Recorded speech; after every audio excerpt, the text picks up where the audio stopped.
Chapter 213. After returning to her residence in the government office, Xiaobai sat cross-legged on the bed and cultivated with 2 pieces of spiritual jade in her hands.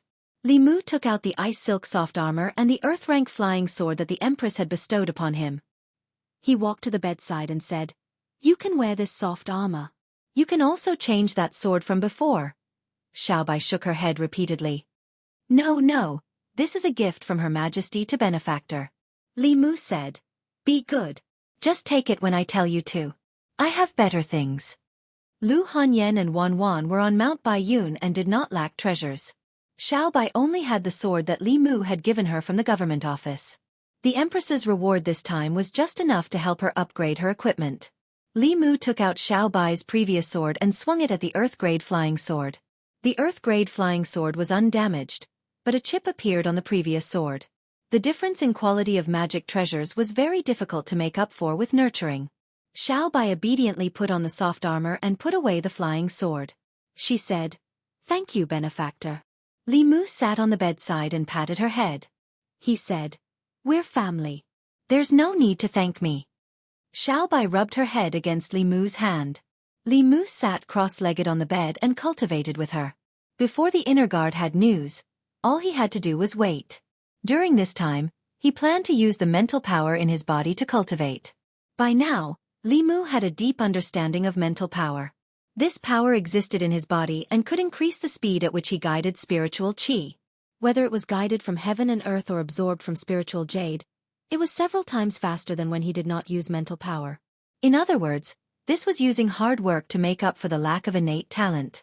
Some cultivators with mediocre aptitude and no special constitution could cultivate as fast as those with pure yin, pure yang, and 5 elements bodies if they were supported by a large amount of telekinesis. There were many ways to obtain psychokinesis.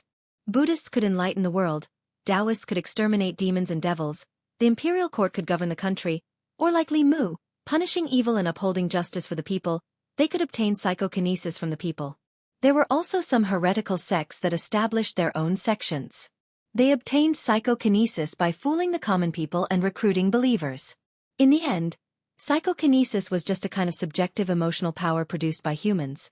If the common people were brainwashed and became fanatical believers of the heretical path, the psychokinesis they produced would be several times or even dozens of times that of a normal person. These corrupt path believers were the most dangerous. With just the slightest bit of enticement, they would disregard their own lives and do some extremely dangerous things. Therefore, the imperial court had always spared no effort to exterminate this kind of heretical cultivation. Under the urging of psychokinesis, the spiritual jades were absorbed by Li Mu at a speed visible to the naked eye and turned into dust. Li Mu had entered the spirit concentrating realm for some time now. His magical power had also increased by quite a bit compared to the beginning. However, he was still very far away from the 4th realm. The magical power needed to advance to the next level was like a bottomless pit. With Li Mu's constitution, it would take several years for him to cultivate normally, and this was under the condition that he had the support of spiritual jades. If he were to dual cultivate with Lu Hanyan, this time could be shortened to a year. If he could obtain psychokinesis from the common people of Luoyang, the time it would take would be even shorter. After a small increase in his magical power, Li Mu tried the 9 syllables mantra again and discovered that he could already use the swordsman formula. Of the first 4 words of the 9 syllables mantra, the confrontation formula was a thunder technique. With Li Mu's spirit concentrating realm cultivation, he could at most release a few bolts of heavenly purple thunder. Under normal circumstances, only transcendent realm cultivators had the opportunity to come into contact with thunder techniques. The heavenly purple thunder was an advanced thunder technique used by 5th realm cultivators in the destiny realm. A Dao technique that could surpass 2 levels was considered superior among all Dao techniques. Although this type of purple thunder could not cause much damage to 5th realm cultivators, it was enough to crush 4th realm cultivators in terms of level. Li Mu had already mastered the army formula and the fighting formula. Now, he could also easily use the swordsman formula to directly mobilize the power of heaven and earth to recover his magical power. When he was in the prefecture city, Li Mu had already experienced the last few moves with the help of Chu Jiang of Gojoseon's great formation of 18 yin prisons. However, to truly use his own magical power, he would probably have to wait until he reached the transcendent realm. Early in the morning, Li Mu brought Xiaobai and patrolled the Luoyang as usual. When they passed by the palace city, they could not help but take a few glances inside. Without any special circumstances, the Great Zhou Court Assembly was held once every 3 days. He wondered what the situation was like in the court today. Ziwei Palace. Today's court assembly was still a stage for the old party and the new party. After the officials from both sides engaged in intense debate regarding several court matters, each side gained something and each side lost something. As usual, Her Majesty, the Empress, whose figure could only be vaguely seen behind the curtains, still did not speak. The court assembly was still hosted by her personal female official. At this moment, the officials were discussing a memorial. This memorial was from a minor official in the Luoyang Yamen. It bypassed the Minister of Governmental Affairs and passed directly to Her Majesty through the inner guards. Generally speaking, officials of the 4th rank and above were qualified to pass memorials directly to Her Majesty. Those below the 4th rank would first pass memorials to the Minister of Governmental Affairs. If necessary, the Minister of Governmental Affairs would then pass them to Her Majesty. However, there were also some officials who would take advantage of the situation and pass memorials directly to Her Majesty through various methods, hoping to gain Her Majesty's appreciation and take a shortcut to the officialdom. They would reach the heavens in one step and soar to the clouds. The memorial was written in hopes that the court would abolish the law of using silver in lieu of crimes in the Great Zhou's law. This matter was occasionally raised by officials in the court, but in the end, it was left unsettled. After all, for most people in the court, this law was beneficial to them. Even if a portion of them agreed to abolish it, they would still remain silent after considering their own interests. A few officials from the censorate were the first to step forward. Your Majesty, I believe that the law of using silver in lieu of crimes encourages unhealthy practices and should be abolished a long time ago. I second the motion. If a violation of the law can be pardoned with silver, where is the dignity of the law? If this law can be abolished, the hearts of the people will be more united, and the country will benefit. After this topic was raised, several officials immediately stepped forward and expressed their agreement. Not long after, an official from the Ministry of Revenue stepped forward and said, "A portion of the revenue of the National Treasury comes from silver in lieu of crimes. If it is abolished, I'm afraid the National Treasury will be tight." The first official to step forward said, "Lord Wei, don't you think that using silver in lieu of crimes will cause the court to lose the hearts of the people?" The official from the Ministry of Revenue did not deny it. He said, "Although this law has lost some of the hearts of the people, it has been implemented for so many years, and the court has always been stable. Governing a country is not settling cases. It cannot be purely based on right and wrong. It has to be balanced.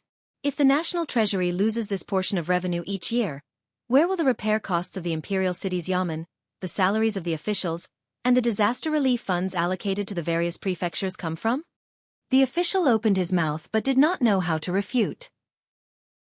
At this time, another official from the Ministry of Rights stepped forward and said, "The silver in lieu of crimes was created when the late emperor was still alive.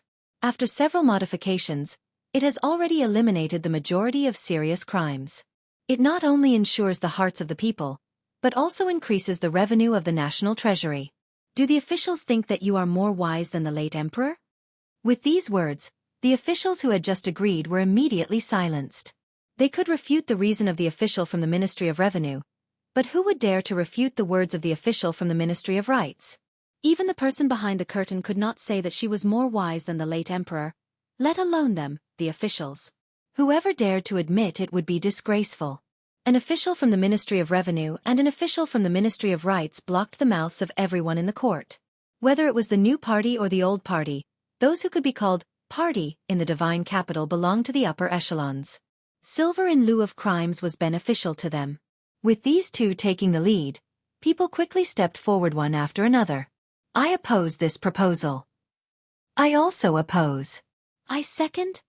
Beside a pillar in the corner of the crepe myrtle hall, a charming woman held a book in one hand and a brush in the other. She wrote unhurriedly, "The Minister Counselor of the Ministry of Revenue, the Minister Counselor of the Ministry of Rights, the Minister Counselor of the Ministry of Justice." When Li Mu returned to the yamen, he saw that Mr. May was already waiting for him there. Li Mu walked forward and asked, "How is it?" "Like before, too many people oppose this proposal. We can only put it aside for now." Mr. May shook his head and handed him a book. "The leaders of the opposition are all written here." Li Mu inquired about the situation in the imperial court today from her, and also learned some detailed information. The Ministry of Revenue's reason was not based on any evidence. As long as the punishment was combined or the amount was increased, the problem of the National Treasury's revenue could be solved. The problem with the silver in lieu of crimes was not that the punishment was silver, but that only the punishment was used for crimes. Since those people did not care about the silver, they might as well punish them more. The National Treasury's revenue in this area would not decrease but increase. As for the Ministry of Right's reason, it was purely baseless accusations. If the rules set by the previous emperor could not be changed by the descendants, then society would not be able to progress. These were all excuses they came up with. Mr. May said, "Actually, this is not a big deal. Most of the officials above the 4th rank do not care and did not participate. The ones who really oppose are the 5th and 6th rank officials. Their positions are not high, but they are very difficult to deal with. Do you have any ideas?" Li Mu thought for a moment and said, "I do have an idea, but it will cost more silver. I wonder if your Majesty can reimburse me?" Chapter 214. After getting a definite answer from Mr. May, Li Mu was relieved. Lu Hanyan was not by his side, so he had to be frugal with his spending. He had to ask the Empress for reimbursement for this kind of official expenses. He walked to the front office and found Wang Wu. Wang Wu stood up and asked, "Boss, what's the matter?" Li Mu asked, "Are you familiar with the officials and nobles in Chengdu?" Wang Wu nodded and said, "Of course I am. In our line of work, we can have nothing, but we can't be blind. We have to be clear about who we can offend and who we can't. If one day we offend someone we shouldn't, we won't be able to wear this uniform anymore." It seemed that Wang Wu was the right person. Li Mu asked, "Do you know the Minister-Counselor of the Ministry of Revenue?" "The Ministry of Revenue has 2 Minister-Counselors," Wang Wu said. "Under the Ministry of Revenue, there are 3 Minister-Counselors. Under the Ministry of Revenue, there are 3 Minister-Counselors. Their official positions are half a rank higher than our Commandant Darren." Mr. May seemed to have expected Li Mu to have this question. He even thoughtfully put a bracket after the Minister-Counselor of the Ministry of Revenue with the word Wei in the bracket. Li Mu said, "Minister-Counselor Wei." Wang Wu was obviously familiar with the officials in the court. He immediately said, "Then it's Lord Wei of the Ministry of Revenue." Li Mu asked again, "Who's in his family?" This time Wang Wu thought for a while and said, "In Minister-Counselor Wei's family, other than him, has a wife and 2 concubines. He and his wife have no children. The second concubine gave him a daughter, and the third concubine gave him a son. Lord Wei likes the son very much and usually spoils him to the heavens." Li Mu was not surprised to know that he was an official of the Ministry of Revenue. However, knowing so much about his family was a bit hard to believe. Li Mu looked at Wang Wu in surprise and asked, "How are you so familiar with this?" Wang Wu quietly returned to the duty room and quickly ran out with a thick book in his arms. He said, "This is what I saved up with great difficulty over the years." Li Mu flipped open the book and was momentarily stunned. This book was clearly written by Wang Wu himself. It detailed the various officials in the capital, the 3 provinces, 6 departments, 9 temples, and 24 divisions, as well as their family situations. There was even an analysis of the personalities of the officials in the yamen, including the mobilization of the officials in the yamen. It was all written in the book. This was practically a true record of Great Zhou's officialdom. Li Mu asked, "Why do you remember these things?" Wang Wu sighed and said, "I was afraid of offending someone I shouldn't offend. There are many people in the capital who can crush us with just a wave of their hand, so I asked around in advance." Li Mu praised, "You're really a talent." Wang Wu rubbed his head and said embarrassedly, "Boss, you flatter me." Li Mu quickly found a breakthrough point from Wang Wu's words. He asked Wang Wu, "Tell me about Minister-Counselor Wei's son." Wang Wu flipped through a few pages of the book and said, "Minister-Counselor Wei's son is called Wei Peng. Because he's the only descendant of the Wei family, he's been doted on since he was young. Therefore, his temper is rather eccentric. Even the sons of other officials aren't willing to play with him. He loves good food and his favorite restaurant is the Floating Fragrance Restaurant." Floating Fragrance Restaurant. Several constables were drooling over the dishes in front of them. Wang Wu finally couldn't help but ask Li Mu, "Boss, can we eat these dishes?" Li Mu took a bite and said, "Of course, why not? It's public expense." Wang Wu and the others all picked up their chopsticks, looking as if they were going to sweep away all the dishes. Although the floating fragrance restaurant wasn't the best restaurant in Luoyang, it was still a place they couldn't afford. A dish here cost more than their monthly salary. Li Mu glanced at them and said, "Eat slowly. Don't embarrass the yamen." Li Mu was used to eating Lu Hanyan's dishes. The food here was tasteless to him. It was just that the ingredients were more expensive, the presentation was more particular, the quantity was extremely small, and the price was exorbitant. If it weren't for the fact that the son of the minister-counselor of the Ministry of Revenue liked to eat here, Li Mu wouldn't have come to this place. In an exquisite private room on the second floor of the floating fragrance restaurant, Wei Pang and a few friends finished eating and walked out of the private room and down the stairs. One of them said as he walked, "I heard that Zhu Tsong was flogged in the Ministry of Justice. Why would the Ministry of Justice do anything to him?" Another person said, "I've heard that Zhu Tsong and a few others were caught riding horses on the streets of Luoyang. He paid the fine and gave the arrestor 100 taels after he got out, saying that he would do it 10 more times." He shook his head and said, "Zhu Tsong really thinks that he can do whatever he wants in Luoyang just because his father is the director of the Ministry of Rights. It's fine if it's normal times, but this time he's too arrogant. Isn't he riding on the head of the imperial court? If the Ministry of Justice doesn't punish him, who will?" Another person said, "When it's time to restrain yourself, you have to restrain yourself. Going against the Luoyang Yamen is the same as going against the imperial court." The three of them walked down the stairs. Wei Peng saw that a constable who was eating at the door kept looking at him. His gaze also lingered on him for a while. The next moment, the constable slammed his chopsticks on the table and stood up. He looked at Wei Peng and asked loudly, "What are you looking at?" The others were stunned. Wei Peng was even more confused. He had only glanced at the constable, and the constable had put on a provocative posture. This constable's temper was worse than his. He was in a good mood today and did not get angry. Instead, he looked at the constable mockingly and asked, "What's wrong with looking at you?" The constable looked angry and said, "I dare you to look at me again." It was the first time Wei Peng had seen such an arrogant constable.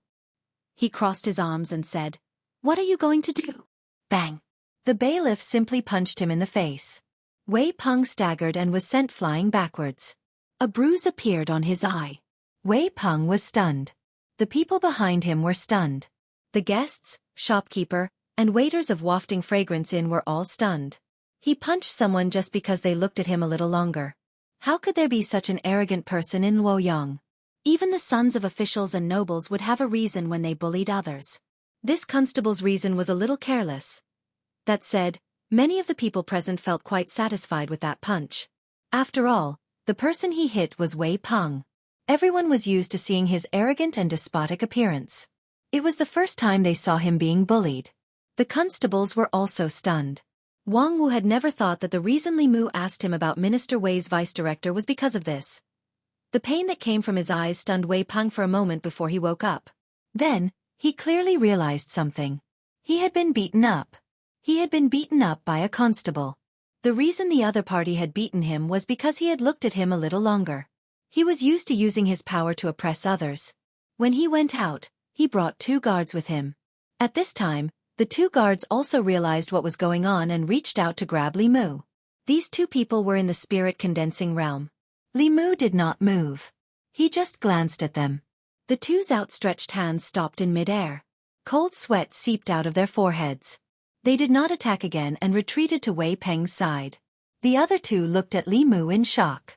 Li Mu looked at them and asked, "What are you looking at?" Thinking of Wei Peng's fate, the 2 immediately looked away and shook their heads. "Nothing, nothing." Wei Peng covered one eye and looked at the 2 with his other eye. He said angrily, "What are you still standing here for?" One of the guards said, "Young master. He is at the 3rd realm. We are no match for him." Li Mu took one last look at them and left under Wei Peng's resentful gaze and the shocked gazes of the surrounding people. The 3 young men behind Wei Peng were at a loss. They did not know what to do. After all, they had always been the ones who took the initiative. They were also the ones who left. Now that they were being bullied, they could not win in a fight.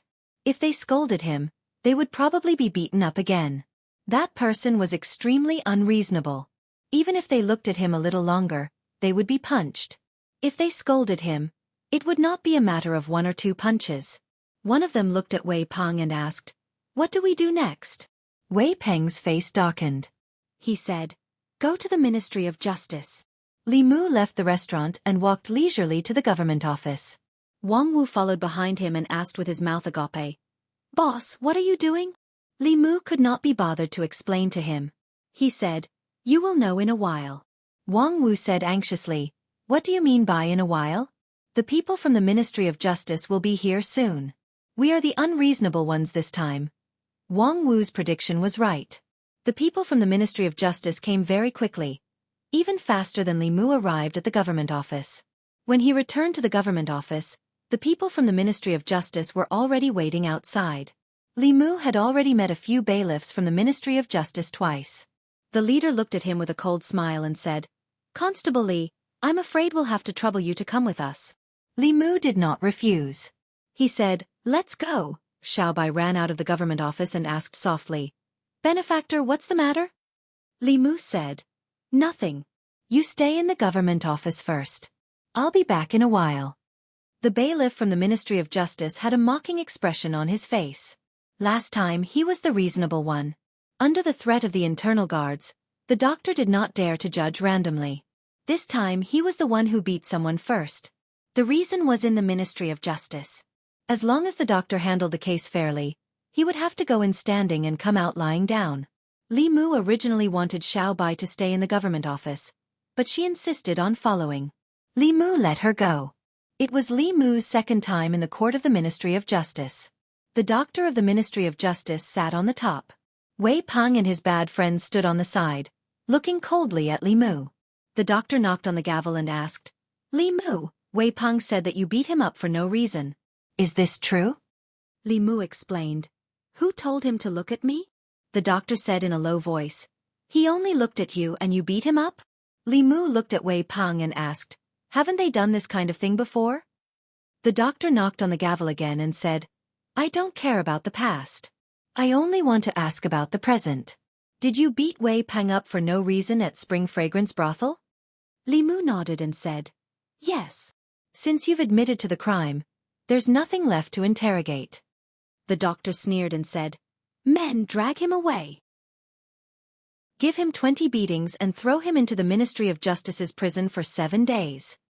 He looked at Li Mu with satisfaction. Last time, the internal guards were there, and it was Zhu Tsong who made the mistake first.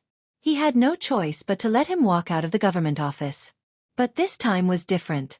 This time, Li Mu beat Wei Peng first, and Wei Peng did not do anything from the beginning to the end. This case could not be simpler. Even if the Heavenly Emperor came today, he would still be guilty. When the 2 bailiffs from the Ministry of Justice came up, Li Mu suddenly stretched out his hand and said, "Wait." The doctor said, "Do you have anything else to say?" Li Mu raised his head and said, "According to the laws of the Great Zhou, Volume 2, Article 13, those who beat up others for no reason can be punished with less than 20 beatings and imprisoned for less than 7 days, depending on the severity of the injury. Wei Peng's eyes are bruised, but it's only a minor injury. Sir Doctor, you sentence me to 20 beatings and imprisonment for 7 days. This is an abuse of punishment. According to the laws of the Great Zhou, Volume 25, Article 47, any official who abuses punishment will be fined a month's salary for a light punishment, or removed from office for a heavy punishment." The doctor looked at Li Mu, who was calmly explaining the laws of the Great Zhou to him, and felt as if there was something stuck in his chest. He could not swallow it, but he could not spit it out either. Chapter 2:15. What made the director of the Ministry of Justice gloomy was that Li Mu had said so much, and every word he said was reasonable. According to the laws of the Great Zhou, as long as no serious injuries or deaths were caused, the maximum punishment for fighting would be 20 strokes of the cane and 7 days of imprisonment. Wei Peng only had a black eye, which was a light injury among light injuries. If he was sentenced to the most serious crime of fighting, he might not be able to convince the public. He was not afraid of not being able to convince the public, but he was afraid of not being able to convince the internal guard. This was a clear abuse of power, and a heavy punishment was a light crime. The internal guard was a sharp sword hanging over the heads of the officials of the divine capital. If this sword fell, even if he could keep his head, he would definitely not be able to keep his position. However, if he downplayed this matter, he would not be able to swallow the anger in his heart. He was a constable, and catching people was his job. Why would he study the laws of the great show? The director of the Ministry of Justice took a deep breath. After calming himself down, he said, "I won't imprison you. 10 strokes of the cane isn't an abuse of punishment, right?" Li Mu nodded. Of course not. After all, the law was only a reference. It could not be so precise as to how a black eye should be punished. As for how the punishment should be, it was up to the judge to decide the punishment according to the actual situation. This was the authority of the judge. The director of the Ministry of Justice waved his hand and said, "Men, drag him out and execute him." He could choose not to imprison him, but he had to beat him. If he did not make Li Mu lose half his life today, he would not be able to appease the hatred in his heart from being humiliated twice. Although this person was a constable, he was still inexperienced. He probably did not know that the bailiffs of the Ministry of Justice had long been trained to be skilled. They could beat someone 100 times with the cane and only hurt the flesh. They could also beat someone to death within 10 strokes. Whether it was 10 strokes, 20 strokes, 100 strokes, or 200 strokes, they could all achieve the same result. The director of the Ministry of Justice gave the 2 bailiffs a look. After the 2 understood, a trace of fierceness appeared in their eyes. "Wait." Li Mu stretched out his hand again. The director of the Ministry of Justice said angrily, "What else do you want?" Li Mu slowly said, "According to the law of the Great Zhou, Book 2, Article 13, the crime of fighting can be substituted with silver. And according to the law of the Great Zhou, Book 50, Article 1, it explains the substitution of silver. 1 cane can be substituted with 1 tael of silver. 10 canes, that is 1 tael of silver." Li Mu took out a piece of silver from his bosom and walked to the table where the director of the Ministry of Justice was sitting. He placed the silver on the table and said, "There's more than 1 tael of silver here. Keep the change." The director of the Ministry of Justice opened his mouth, but did not know how to refute. The silver of guilt was a rule set by the previous emperor, and it was still in use today. In today's morning court, he even stood out to oppose the proposal to abolish the silver of guilt. In other words, Li Mu's actions were in accordance with the law. However, this law had always been used by the Ministry of Justice to protect their accomplices. When had it ever been used on themselves? Li Mu looked at the director of the Ministry of Justice and asked, "Is there a problem?" The director of the Ministry of Justice did not speak. He could not deny Li Mu, because denying Li Mu was the same as denying himself. A few hours ago he was still in court, arguing that the silver of guilt was beneficial to the country, and not a tool used by some party for personal gain. If he did not allow Li Mu to use the silver of guilt, he was afraid that the internal guards would immediately accuse him of abusing his power for personal gain. That would be the end of him. The director of the Ministry of Justice shook his head and said, "No problem." Li Mu said, "If there's no problem, I'll go back first. See you next time." Wei Peng had been standing to the side and watching. At this moment, he could no longer hold back. He pointed at Li Mu and asked the director of the Ministry of Justice, "Are we letting him go just like that?" The director of the Ministry of Justice said with a dark expression, "According to the law, he paid the silver and it was enough to pay for his crime." Wei Peng cursed angrily, "Which idiot made this bullshit law? Where is the justice?" Li Mu, who already had 1 foot out of the hall of the Ministry of Justice, pulled back the foot he had taken. He turned around and walked back. He looked at the director of the Ministry of Justice and asked, "Did you hear that?" The director of the Ministry of Justice held his forehead and shook his head. "I didn't hear anything." "I heard it." Li Mu pointed at Wei Peng and said, "He just said which idiot made this bullshit law. The silver of guilt law was made by the previous emperor. Insulting the previous emperor is a great disrespect. According to the law, one should be punished with 100 beatings. Great disrespect referred to disrespect to the sovereign. Disrespect to the previous sovereigns of the Great Zhou was a great disrespect. There was no punishment for this crime. It was very small when it was small, but it was very big when it was big. If the sovereign was wise, he might just laugh it off. If it was a narrow-minded emperor, this crime alone would be enough to sentence him to death. According to the law of the Great Zhou, great disrespect was punishable with 100 beatings. After 100 beatings, some people would be able to get out of bed the next day. Some people would die on the spot. The specific situation depended on the decision of the judge. Whether they lived or died, it was all within the law. Hearing this, Wei Peng's expression changed greatly. He said, I didn't know this was made by the previous emperor. I am willing to use silver as a substitute. The director of the Ministry of Justice looked at him like he was an idiot. He said, murder, arson, disobedience, and great disrespect are not included in the list of crimes.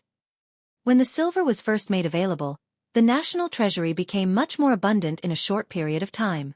However, chaos arose in the country and the people were seething with resentment. Later on, the previous emperor had the Ministry of Justice make changes to this law. Many serious crimes were excluded from the list of crimes. However, great disrespect was never included in the list of crimes. Li Mu glanced at Wei Peng and asked the director of the Ministry of Justice. This person insulted the previous emperor and committed the crime of great disrespect.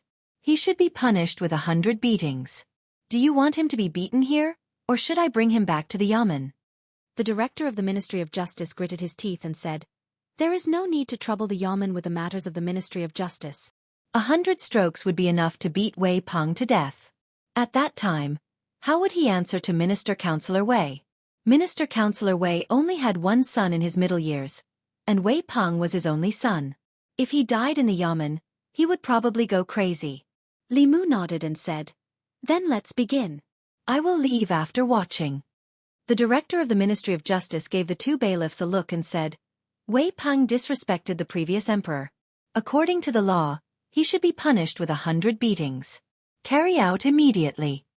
Wei Peng's screams quickly came from outside the hall of the Ministry of Justice. He lay sprawled on a flat stool. Every beatings on his buttocks caused a wave of pain. Although it was not intense, it was unbearable when stacked together. However, at this moment, compared to the physical pain, he felt more wronged. From the beginning to the end, he was a complete victim. Just because he looked at that person a little longer, he was punched. When he arrived at the Ministry of Justice, not only did he not receive justice, he was punished with 100 beatings. Where was the justice? Where was the justice? Was there any law in Luoyang? Wei Peng felt that he was as wronged as Do Yi. In the hall of the Ministry of Justice, the director of the Ministry of Justice looked at Li Mu and asked, Do you really want to be enemies with the Ministry of Justice? Li Mu shook his head and said, I am only acting according to the law. When have I ever been enemies with the Ministry of Justice? You sent people to bring me here from the yamen. You punished me with beatings and imprisoned me. Now you are saying that I am enemies with the Ministry of Justice. Isn't that just making false accusations? The director of the Ministry of Justice opened his mouth. After thinking carefully, it seemed like what he said was true. However, it was the Ministry of Justice that had brought him here. Why did he feel like he was being bullied? Li Mu waved his hand at the director of the Ministry of Justice and said, I'm leaving. See you next time. After being taken advantage of twice, the director of the Ministry of Justice watched Li Mu walk out of the door of the Ministry of Justice once again. He took a deep breath and gritted his teeth as he said to his men, Don't meddle in his affairs in the future. The two incidents had shown how difficult it was to deal with a bailiff who understood the law. The director of the Ministry of Justice had already understood the principle that it was easier to invite the devil in than to send it away. Out of sight, out of mind. He would not meddle in other people's affairs. If the vice-director of the Ministry of Revenue was angry for his son, he could go to the yamen and cause a ruckus. Outside the Ministry of Justice, Wang Wu and several bailiffs were waiting anxiously. Only Xiao Bai had a smile on her face as she glanced at the Ministry of Justice from time to time. Some of the guests of the Wafting Fragrance restaurant ran out of the restaurant without even finishing their food. They wanted to see the show. Wei Peng was a frequent guest of the Wafting Fragrance restaurant. His personality was extremely arrogant and despotic. He had clashed with people several times in the Wafting Fragrance restaurant. In the end, the side that was clearly in the right had to grovel and apologize to him. Everyone had disliked him for a long time. The scene at the Wafting Fragrance restaurant today was simply too satisfying. Unfortunately, the Ministry of Revenue and the Ministry of Justice were in cahoots. That bailiff would probably be carried out after entering the Ministry of Justice. Everyone was thinking this in their hearts. Sure enough, they saw someone being carried out of the Ministry of Justice. They took a closer look. If it wasn't Wei Peng, who else could it be? They then saw the bailiff striding out of the Ministry of Justice. From head to toe, he didn't look like he had been punished at all. The crowd couldn't help but be stunned. Although today's matter made them feel happy in their hearts, it was obvious that Wei Peng had done a lot of evil in the past. Today, he had completely suffered an undeserved calamity. Why was it that when he arrived at the Ministry of Justice, the person who hit the bailiff wasn't injured at all? Instead, the bailiff who was beaten seemed to have been severely punished? Although this kind of thing wasn't rare in the Ministry of Justice, in the past, the people who hit the bailiff were all people like Wei Peng. Could it be that the bailiff's background was even deeper than Wei Peng's? Wang Wu and the others were already dumbfounded. They ran forward and asked, "Boss, are you all right?" Li Mu glanced at him and asked, "What can happen to me?" Wang Wu and the others sized up Li Mu from head to toe. Then, they began to look at him with reverence. After hitting the people of the Ministry of Justice, he could make the Ministry of Justice hit his own people again. In the end, he walked out of the Ministry of Justice safely. Other than him, who else could it be? Everything that happened in the Ministry of Justice couldn't escape Xiao Bai's ears. She raised her head and looked at Li Mu with little stars in her eyes. She said, "If benefactor is a fox, he must be the smartest fox." In the Ministry of Justice, the director of the Ministry of Justice paced around the hall and muttered, "Something's wrong. Something must be wrong." A figure stood at the door and asked, "What's wrong?" The director of the Ministry of Justice raised his head and immediately said respectfully, "Lord Assistant Minister." The Assistant Minister of Justice asked, "What's wrong?" The director of the Ministry of Justice scratched his head and said, "The one who hit the bailiff was fine. Instead, the one who was beaten was punished with a cane. What was wrong became right, and what was right became wrong." The Assistant Minister of Justice glanced at him and said indifferently, "According to the law, no one is wrong, but right and wrong are reversed and black and white are mixed up. Then the one who is wrong is the law." Chapter 2:16. Li Mu and Xiao Bai swaggered out of the Ministry of Justice and basked in the gazes of the people on the streets. Then, they returned to the government office. However, the incident at the Aroma Tavern had already spread within a small circle. "Did you hear? Just now at the Aroma Tavern, the son of Minister Councillor Wei of the Ministry of Revenue, Wei Peng, was beaten up. Who would be so daring to do such a thing? Could it be the son of another family? It's the constable of the Divine Capital. 2 days ago, the son of Minister Zhu of the Ministry of Rights was beaten up by him. Is the constable purposely against these people? Will the Ministry of Justice let him off? There's more to come." After arriving at the Ministry of Justice, Wei Peng was beaten up again, but the constable walked out unscathed. The commoners were happy to see this kind of thing. They were usually bullied by these people. When had they ever seen them being bullied? Just thinking about it made them feel incomparably happy. A young man walked on the streets of the Divine Capital with a few attendants behind him. Hearing the discussions of the people on the streets, he looked surprised. He said, "I went out to play for a few days and something like this happened in the Divine Capital?" One of the attendants behind him said, "Minister Councillor Wei and the Master are close friends. How could the Master let him be beaten up in the Ministry of Justice? It must be the groundless rumors spread by these ignorant people." The young man nodded and said, "I think so too. How could there be such an arrogant person in the Divine Capital? He dared to beat up the son of an official just by looking at him." Bang! He was walking on the streets when he accidentally bumped into a person walking towards him. It was obvious that the person in front of him had deliberately bumped into him. Yang Xiu frowned and looked at the person. The constable looked at him coldly. "What are you looking at?" Before Yang Xiu could react, a fist grew larger in front of his eyes.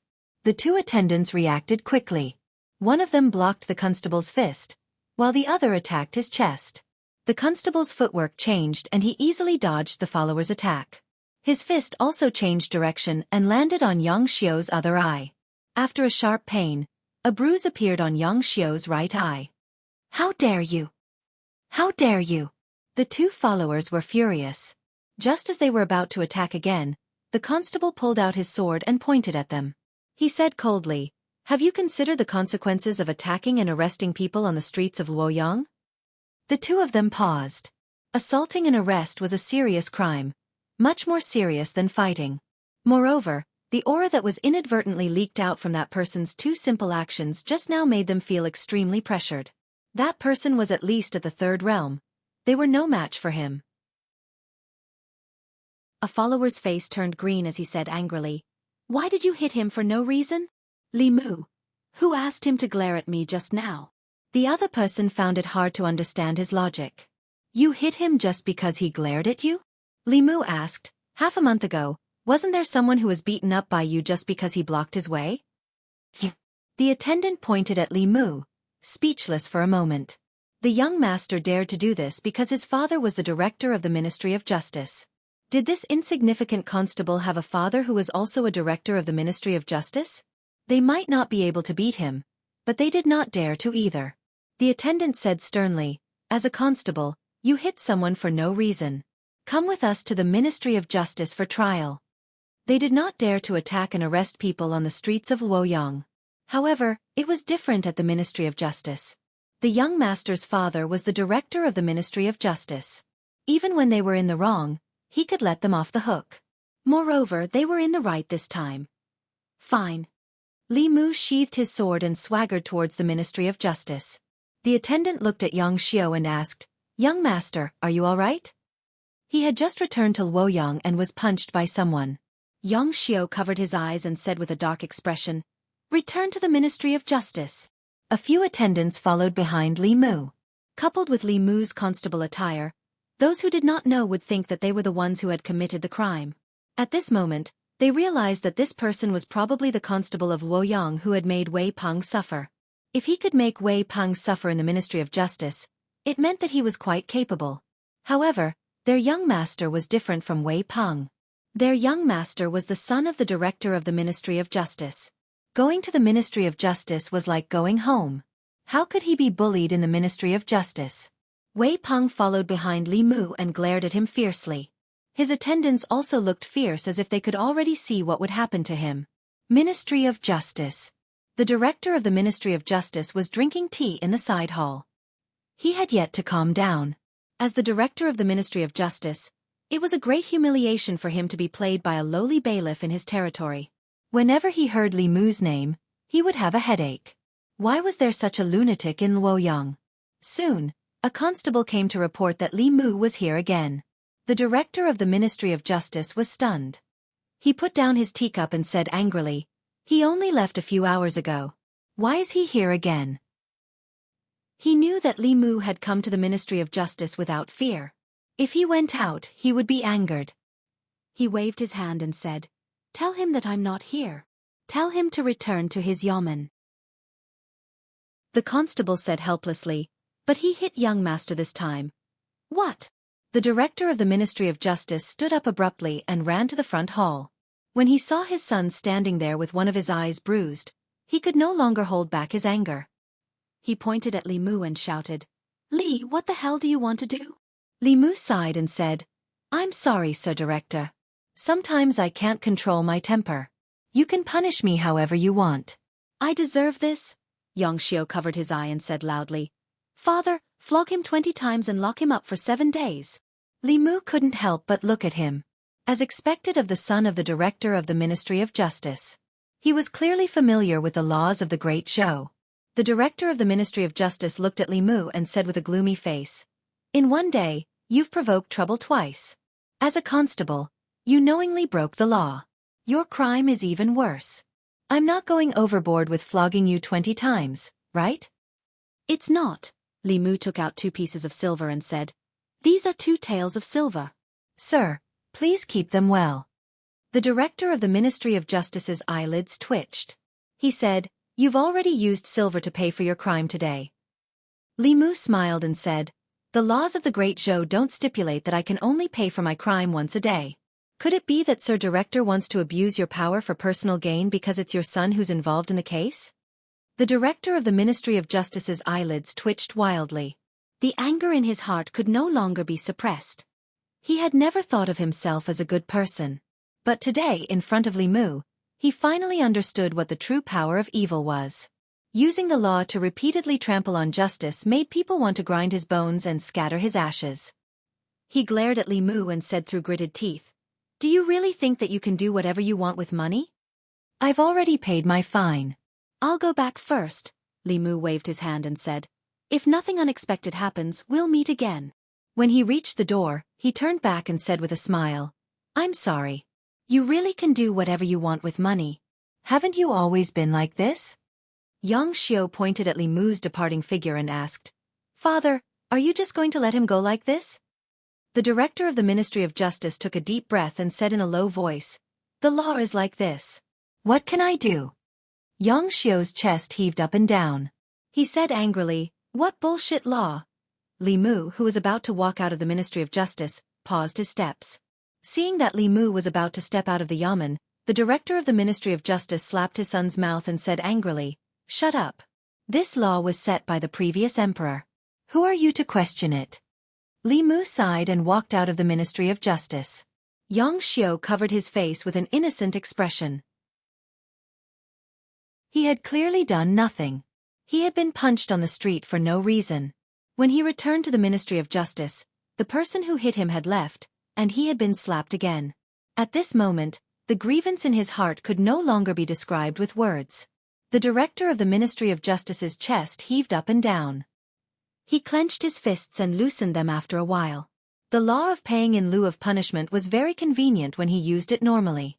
When those officials or children of the rich and powerful committed crimes, he could not really punish them. Using silver in lieu of punishment was a very good way to avoid this trouble. There were clear laws and regulations. Even the victims had nothing to say. However, when these things happened to them, the feeling was completely different. This was the source of the feeling in his heart that something was wrong. The rules that were originally set for them were used by Li Mu as a tool. If it was someone else, he would not need to talk about rules with them. However, Li Mu had the internal guards behind him. No matter how unwilling he was, he could only act within the rules unless they set up new rules. He returned to the side hall and thought about this matter. After a while, another bailiff knocked on the door and came in. The bailiff looked at him with a dazed expression and said, "Sir, the grandson of the minister of Taichung Temple was beaten on the street. The one who hit him was that Li Mu." From the time Li Mu left the Ministry of Justice to the time the grandson of the minister of Taichung Temple was beaten and reported to the Ministry of Justice, only half an hour had passed. The director of the Ministry of Justice held his face with both hands and muttered, "Is he crazy? Beating the son of the director of the Ministry of Rights, the son of the Minister of Revenue, the son of the director of the Ministry of Justice, and the grandson of the minister of Taichung Temple? Only a lunatic would do such a thing." At a certain moment, a light flashed through the director of the Ministry of Justice's mind. The director of the Ministry of Rights, the Minister of Revenue, the Minister of Taichung Temple, and himself were all strongly against abolishing the act of substitution. However, Li Mu used the act of substitution to make them suffer unspeakable. Could it be that his true purpose was to abolish the act of substitution?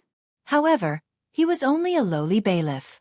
What good would it do him to abolish the act of substitution?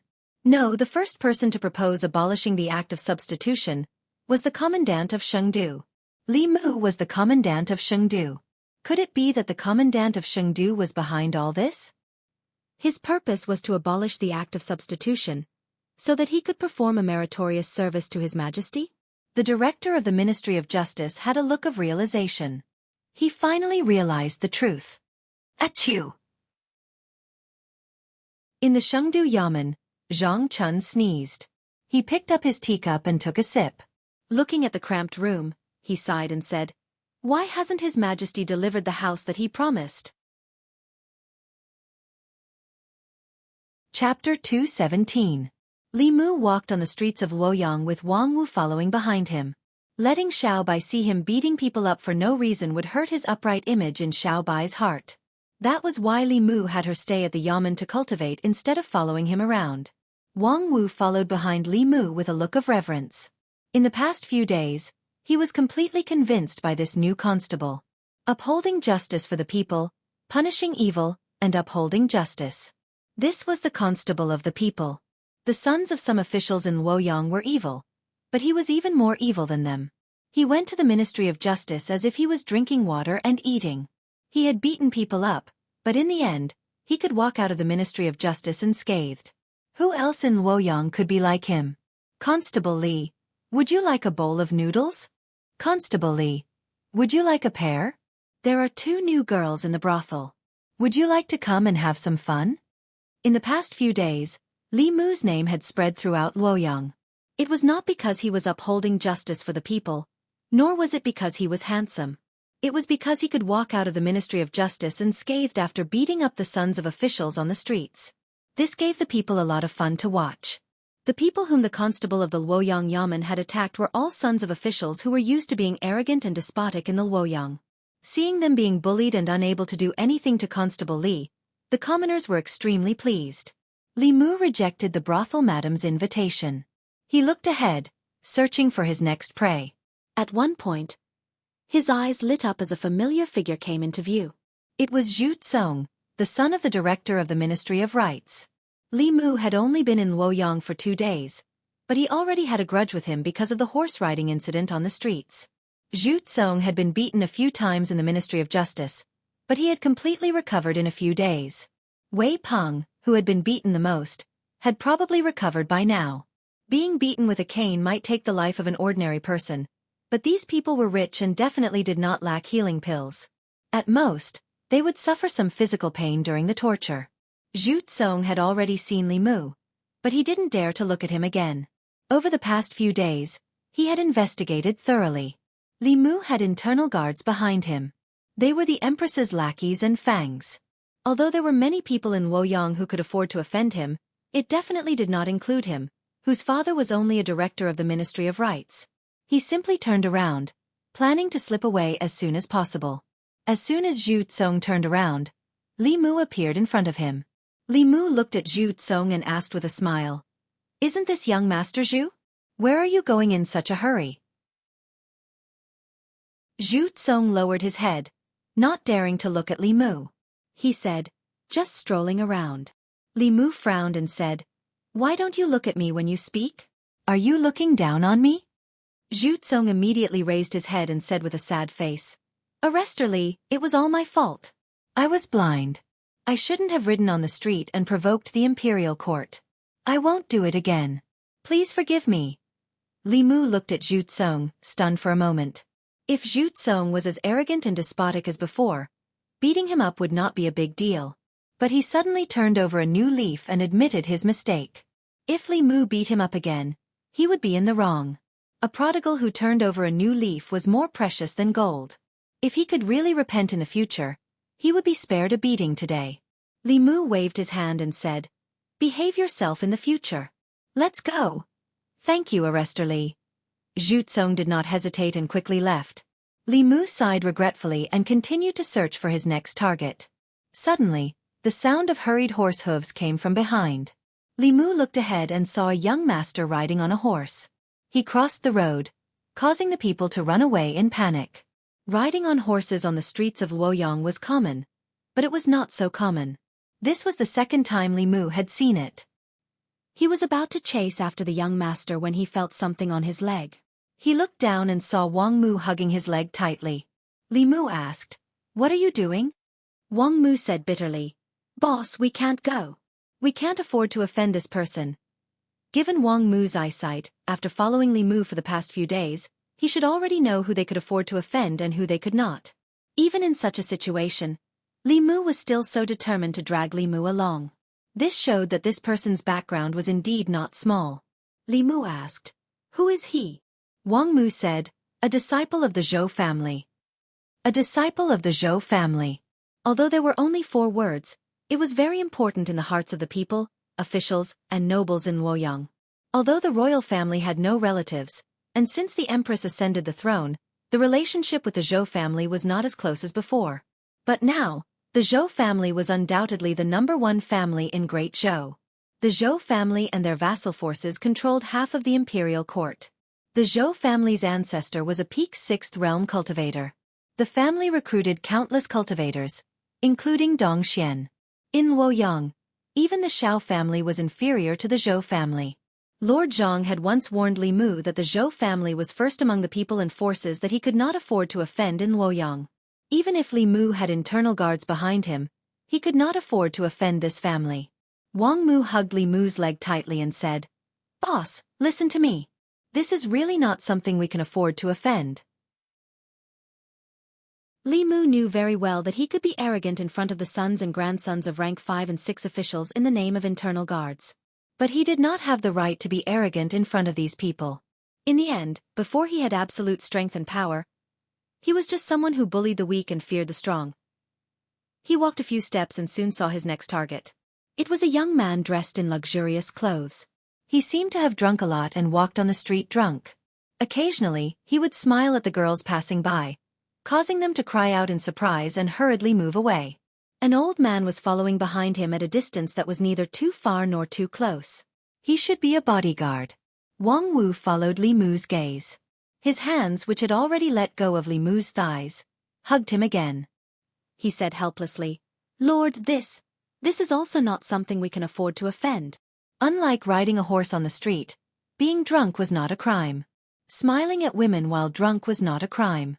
If it was not for the fact that he was usually arrogant and domineering in Luoyang and bullied the people, Li Mu would not have taken the initiative to offend him. He was just curious about the background of this young man who had a fifth realm guard. He looked at Wang Mu and asked, "Who is this?" Wang Mu said, "Crown Prince Ping, the former Crown Prince's cousin. He's from the Shao royal family." The former Crown Prince usually referred to the previous emperor of the Great Zhou. However, he had only been on the throne for less than a month before he died. The people and officials of Luoyang did not call him the former emperor. According to Lord Zhang's reminder to Li Mu, the Shao royal family was ranked second, just below the Zhou family.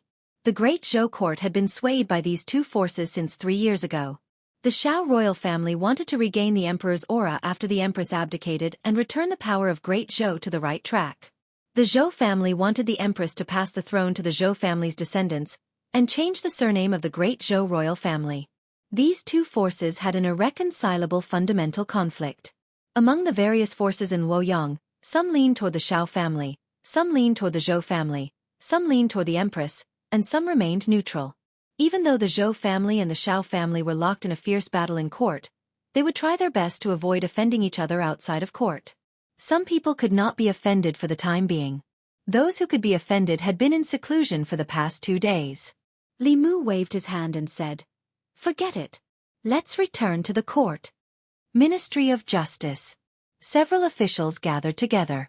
The atmosphere was rather gloomy. Preposterous. Too arrogant. Lawless. Simply lawless. The director of the Ministry of Justice looked at the furious director of the Ministry of Rights, the minister-counselor of the Ministry of Revenue, the minister of Taichung Temple, and a few other officials. He rubbed the space between his eyebrows but did not speak. His son had been beaten 100 times and had not fully recovered even now. His concubine had been causing trouble at home every day. The minister-counselor of the Ministry of Revenue looked angrily at the director of the Ministry of Justice and asked, "Sir Yang, don't you have a way to deal with that, Li Mu?" "What can I do?" The director of the Ministry of Justice had been extremely irritated these past 2 days. Seeing that the minister-counselor of the Ministry of Revenue was vaguely blaming him, he said impatiently, "The Ministry of Justice is the Ministry of Justice of the Great Zhou, not my Ministry of Justice. When the officials of the Ministry of Justice do things, they have to abide by the law. Although that Li Mu is arrogant, everything he does is within the law. What do you want me to do?" The director of the Ministry of Rights said, "Is there really no way at all?" The director of the Ministry of Justice said angrily, "That brat is more cunning than a fox. He is more familiar with the laws of the Great Zhou than I am. He also has the internal guards behind him. Unless the silver is abolished, no one can deal with him." Everyone looked at each other. They could all see a strong sense of helplessness in each other's eyes. In the past, when their children got into trouble, they were the ones who were in the wrong. They thought about how to use the Ministry of Justice to turn big problems into small ones and small ones into nothing. But these past few days, the ones who were bullied were them. They were clearly officials of the imperial court. Their children were bullied, but they could not use the law to punish the culprit. The feeling of not being able to use the law to punish the culprit made them extremely depressed. The minister of Taichung Temple asked, "Is there no other way besides abolishing the silver?" The director of the Ministry of Justice shook his head and said, "No. Changing the law had always been the responsibility of the Ministry of Justice." The minister of Taichung Temple asked again, "What did the minister and the minister say?" The director of the Ministry of Justice said, "The two of them are busy every day. Why would they care about such a small matter?" To them, the matter of paying for the crime was a big matter. However, to the assistant minister and the minister, helping the Shao royal family regain their power was the most important thing. An insignificant change to a law was simply not worthy of their special attention. The minister-counselor of the Ministry of Revenue gritted his teeth and said, "They must be doing this to abolish the silver law." Those who opposed the abolition of the law in the imperial court that day all suffered such revenge. The director of the Ministry of Rights asked, "Who was the one who sent the letter proposing the abolition of the silver law?" The director of the Ministry of Justice said, "The commandant of the divine capital, Zhang Chun." The minister-counselor of the Ministry of Revenue suddenly slammed the table and said angrily, "That damned Zhang Chun. He actually set up such a trap for us. I will never forgive him."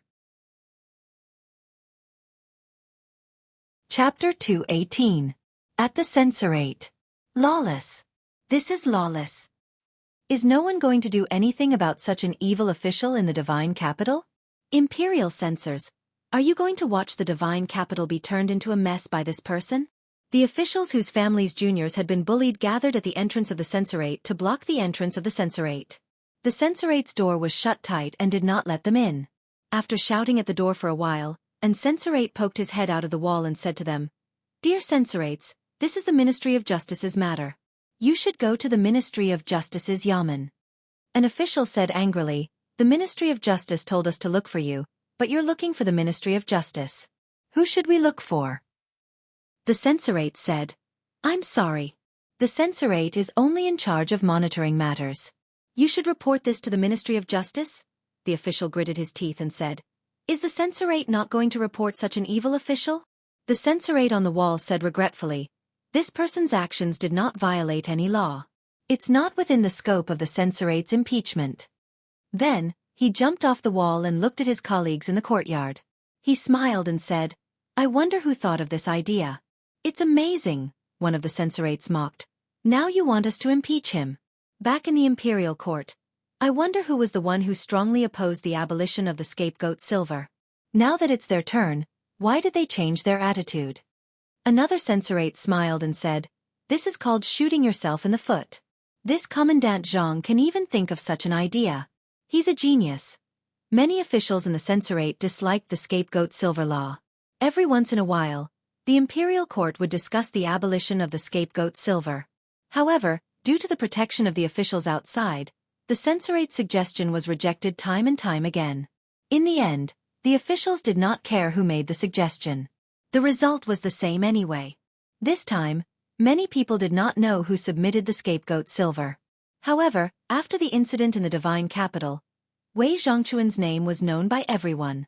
To be able to come up with a method of using violence to curb violence, using evil to curb evil, and making some people who defended the silver law of substitution suffer the consequences of their own actions. Anyone who heard this would have to say that they were impressed. In the current imperial court, there weren't many good officials who were dedicated to the people, dared to fight against evil forces, and didn't adhere to the rules. "I'm not. I didn't. Don't speak nonsense." Inside the divine capital yamen, Zhang Chun's face was filled with shock. He shouted, "What does this have to do with me?" Deputy Constable Sun said with a smile, "Sir, you don't have to hide it anymore. Who doesn't know that you were the one who sent the letter proposing the abolition of the substitute silver? You were also the one who instigated Constable Li's actions." Zhang Chun opened his mouth and was speechless for a moment. He was the one who handed the memorial to Li Mu, and Li Mu was his subordinate. It was reasonable for others to have such a guess. But the problem was that he had only handed over the letter to buy a big house for his wife and daughter.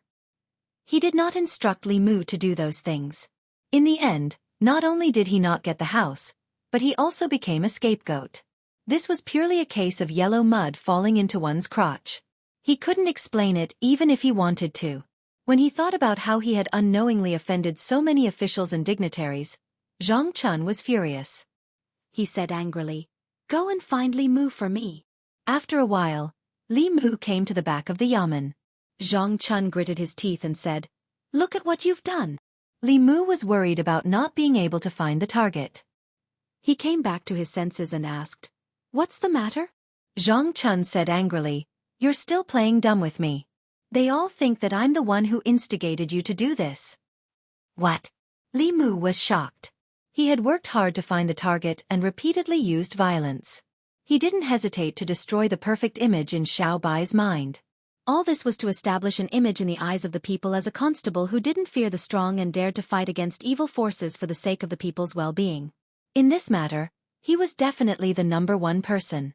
When this matter was settled, all of the people's psychokinesis would be targeted at him. He was the one who did all the dirty work. Lord Zhang was just drinking tea in the yamen and took away the fruits of his labor. He was demoted from the #1 person to the #2 person. Was there any justice in this world? He stole the fruits of Li Mu's victory without much effort and gained the love and respect of the people. How could he be blamed for it? Zhang Chun was stunned when he saw the change in his expression. He asked, "You're still not willing to let me take the blame for you?" Li Mu said indignantly, "I worked hard to go against those officials and took the risk of being beaten and imprisoned in order to obtain psychokinesis from the people. Lord Zhang obtained all of this just by drinking tea in the yamen. You're still not willing?" The two of them looked at each other and saw the indignation in each other's eyes. Li Mu didn't expect that he would suffer retribution so soon after stealing Lord Zhang's psychokinesis. Zhang Chun also didn't expect that he would offend so many officials in Luoyang just because he wanted to move to another residence. He had to bear a burden that his life couldn't bear. Li Mu sighed in the end. He was just a small constable. Even if he wanted to take the blame, he didn't have the right to do so. Zhang Chun also sighed. He didn't want to offend people or cause trouble, but the people he offended this time were more than the people he had offended in his 10 years as an official. In the Ministry of Justice, the Minister-Counselor of the Ministry of Revenue, the Minister of the Ministry of Rights, the Minister of the Ministry of Justice, the Minister of the Taichung Temple, and the others also sighed. The Minister-Counselor of the Ministry of Revenue said unwillingly, "Is there really no other way?" The Minister of the Ministry of Justice said, "There's no other way except to amend the law and abolish the Silver of Guilt." In the past, the Silver of Guilt Act was their umbrella of protection. Now, the Silver of Guilt Act was their death warrant. With Li Mu's arrogance, if this law wasn't abolished, their families' juniors wouldn't be able to leave their homes in the future. If they were caught by Li Mu outside, they would inevitably be beaten up. Unless they could hire a fourth realm cultivator to guard them at all times. But the price they had to pay was too great. How could they afford to hire a middle realm cultivator? Li Mu and Zhang Chun's goal was clear. If the Silver of Guilt Act wasn't abolished, his actions wouldn't stop. The Minister-Counselor of the Ministry of Revenue suddenly said, "Can you add a restriction to this law? For example, if you want to use the Silver of Guilt Act, you must be an official." The Minister of the Ministry of Justice shook his head and said, "That's impossible. This will destroy the foundation of the people's hearts in Great Zhou. Her Majesty won't agree, and most of the court officials won't agree either." Although the old party and the new party argued endlessly in the court, there were only disagreements over the succession of imperial power. Neither the new party nor the old party wanted to completely destroy the foundation of the people's hearts in Great Zhou. No one was willing to take over a Great Zhou whose foundation was destroyed. Of course, Her Majesty the Empress wouldn't agree to such a ridiculous thing for the sake of the people's hearts. Abandoning the idea of restricting the Silver of Guilt Act, the Minister-Counselor of the Ministry of Revenue thought of his son who was still lying in bed at home and sighed. He raised his head to look at everyone and asked tentatively, "Why don't we abolish it?" The Minister of the Ministry of Rights thought for a moment and nodded. "I agree. This can't go on." The Minister of the Taichung Temple thought of his precious grandson's bruised eyes. After thinking for a moment, he also sighed and said, "In any case, this law is useless to us. If we don't abolish it, it will only become something that Li Mu can rely on. It's extremely disadvantageous for us." Chapter 219. Half a month ago, the Silver Law of Substitution was still a protective umbrella for the powerful and influential officials in Luoyang. Ever since Li Mu came to Luoyang, he put away the umbrella and used it as a weapon to whip them. The longer this law existed, the longer they would be threatened by Li Mu. After some discussion, they finally decided to abolish this law. Since this law could no longer be used by them, it could not be used by that damned Li Mu either. All along, those who opposed the abolition of the Silver Law of Substitution were here. As long as they all agreed to abolish this law, there would be no more resistance. The Ministry of Justice had always been in charge of making and changing criminal laws. The Minister of Justice said, "I need to ask the two of you about this." At the back office of the Ministry of Justice. The Minister of Justice asked, "You want to abolish the silver law of substitution?" The Minister of Justice nodded and said, "The arrester of Luoyang was ordered by the commandant of Luoyang to do whatever he wanted with the silver law of substitution. He made Luoyang a mess. If this law is not abolished, the Ministry of Justice will become a joke in Luoyang." The Minister of Justice did not have a son. He did not care whether the silver law of substitution was abolished or not. He looked at the other person beside him and asked, "Assistant Minister Zhou, what do you think?" The Assistant Minister of Justice did not even raise his head and said, "It's a small matter. Let them decide." The Minister of Justice suddenly thought of something and said, "Assistant Minister Zhou, didn't you also advocate for reform and abolish the silver law of substitution?" The Assistant Minister of Justice raised his head and said, "Yes, I was young and fearless. I always wanted to do something for the court.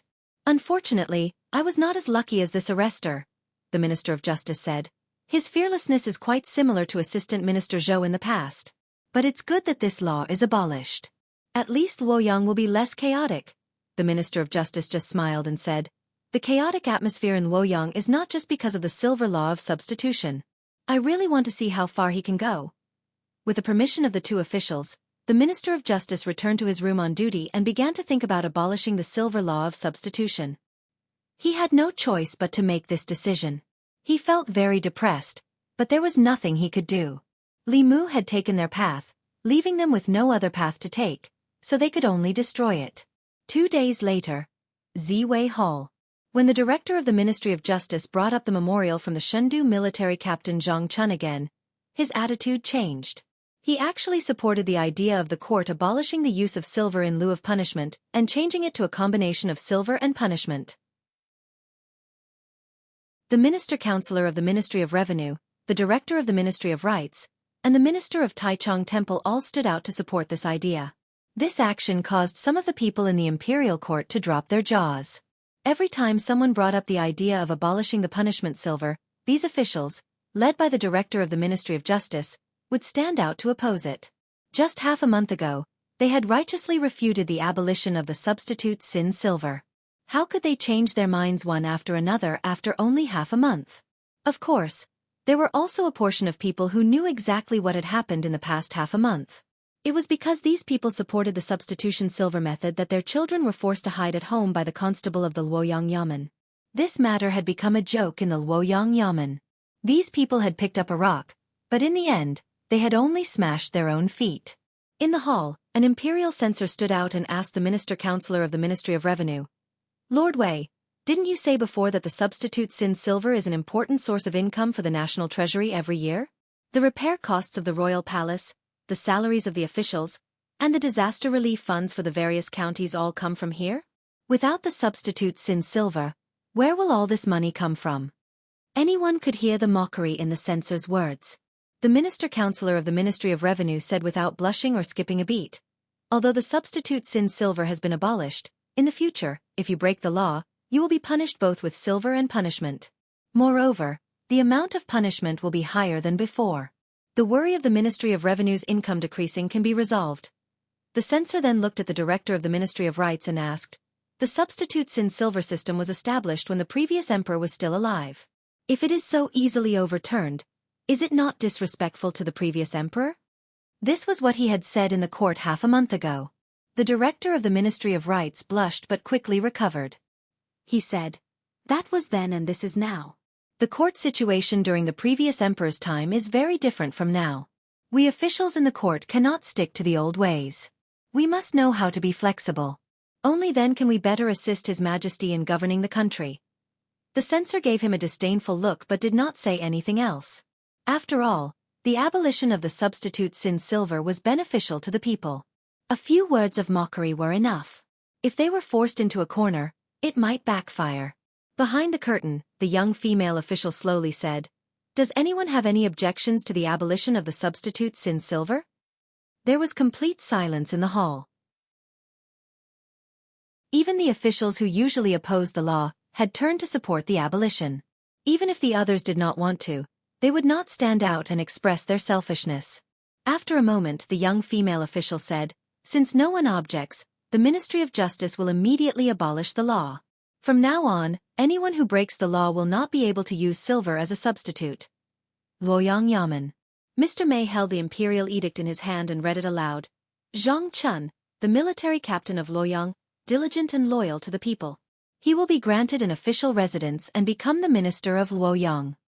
Zhang Chun smiled and took the imperial edict with both hands. He bowed and said, "Thank you, your majesty." Li Mu stood aside and sighed to himself. He hated the fact that he had been working for others for years. He was the one who was busy outside.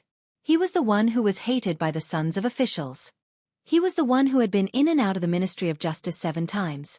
In the end, Lord Zhang was the one who got the residence and was promoted by half a rank. Li Mu had worked hard for half a month and worked for him for nothing.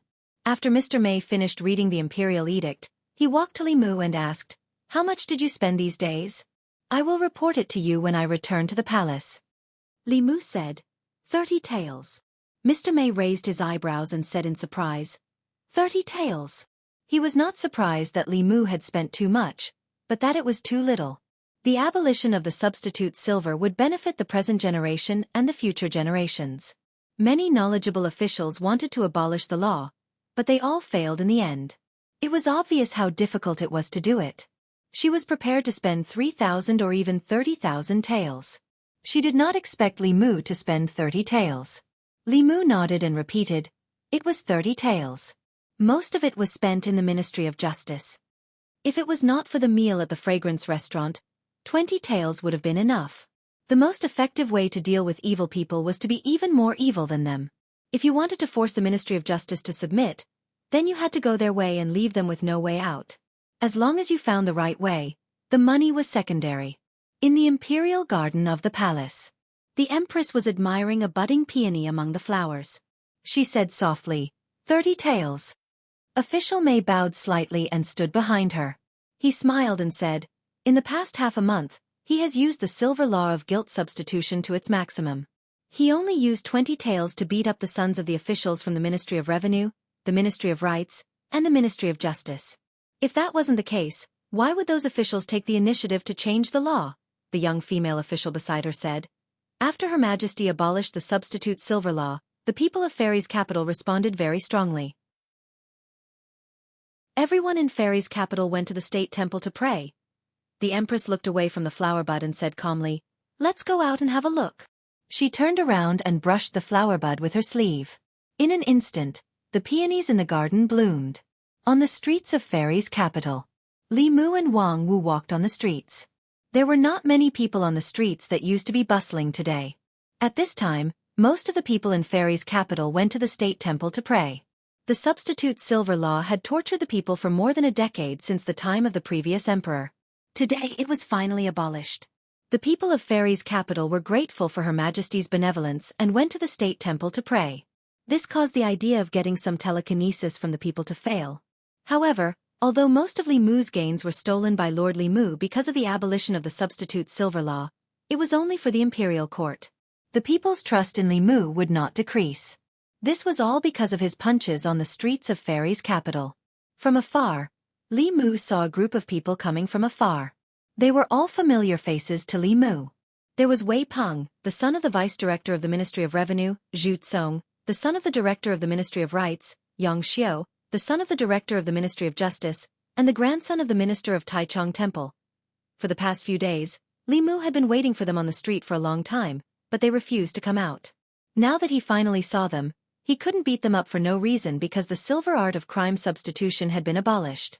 When they saw Li Mu, their first reaction was to turn and run. Later, they realized that the substitute silver law was abolished. What was there to be afraid of? They strode forward and focused their eyes on Li Mu. They were full of anger. Wei Peng suffered the most from Li Mu. His eyes were the fiercest, as if he wanted to eat him alive. Even though the bailiffs from the Ministry of Justice didn't hit him hard, he was still bedridden at home for nearly half a month. During this period, there wasn't a moment when he didn't think about taking revenge on Li Mu and washing away the humiliation he suffered that day. Li Mu glanced at him and said angrily, "What are you looking at?" Wei Peng smiled coldly and said, "What's wrong with looking at you?" Li Mu could not do anything to him. After all, the substitute silver law was changed. He had no reason to beat Wei Peng up. Not only did he have to be beaten up, but he also had to be fined a large sum of money. Seeing Li Mu standing there, Wei Peng twitched the corner of his mouth and asked, "What's wrong? Are you scared? This is not like you, Constable Li." Li Mu looked at him and said, "I'm warning you. Don't be too arrogant," Wei Peng mocked. "Being arrogant doesn't violate the law. Why don't you hit me?" Seeing that Li Mu still did not do anything, the mocking expression on his face became more obvious. He arrogantly moved closer to Li Mu's ear and said in a low voice, "Our matter is not over yet." Li Mu picked his ear and said, "What did you say? Speak louder. I can't hear you." Wei Peng raised his voice and said, "Our matter is not over yet." Li Mu looked at him and asked, "Are you threatening me?" Wei Peng laughed coldly and said, "So what if I'm threatening you? Is it against the law?" Everyone had mocking expressions. Only Yang Xiao, the son of the director of the Ministry of Justice, was stunned in place. In the next moment he said in shock, "Wei Peng, shut up."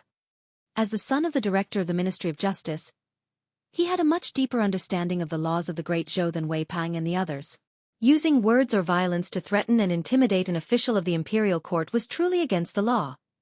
If the circumstances were minor, they would be detained for 5 days or less.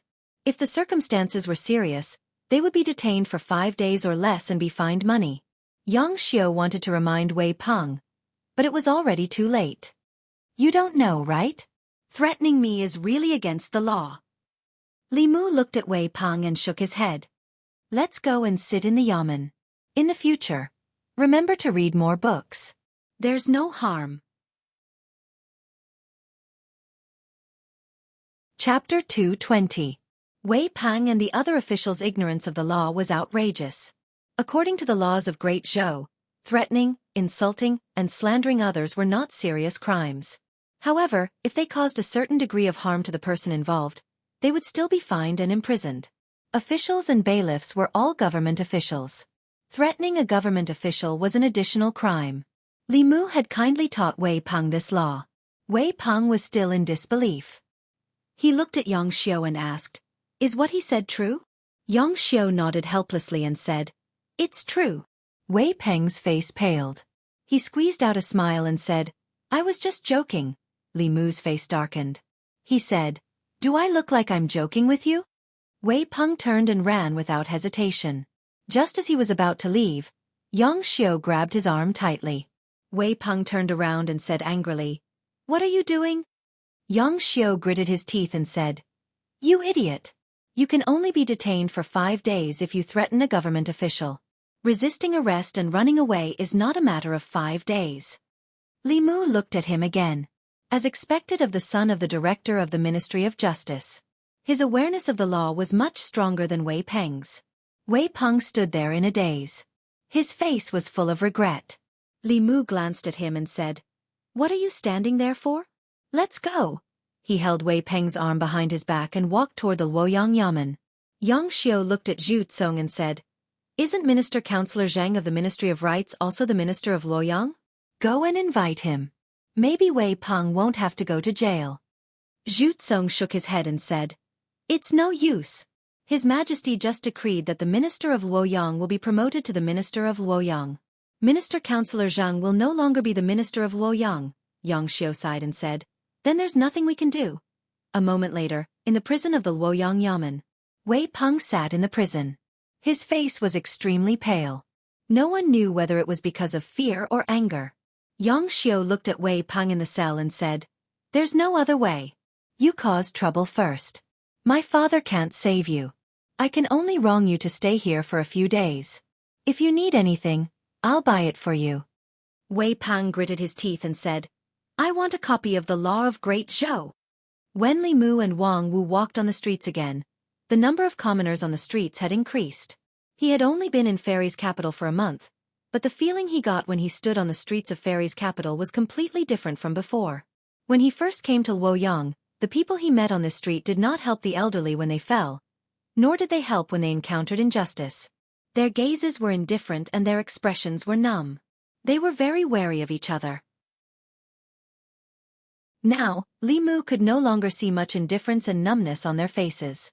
On the surface, The abolition of the Silver of Guilt law placed the officials and nobles of the divine capital on the same level as the common people.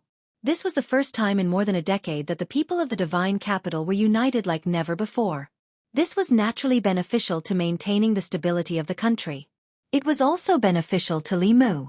Although he was not well known in Fairy's capital, there were still many people who could recognize him when he walked on the streets.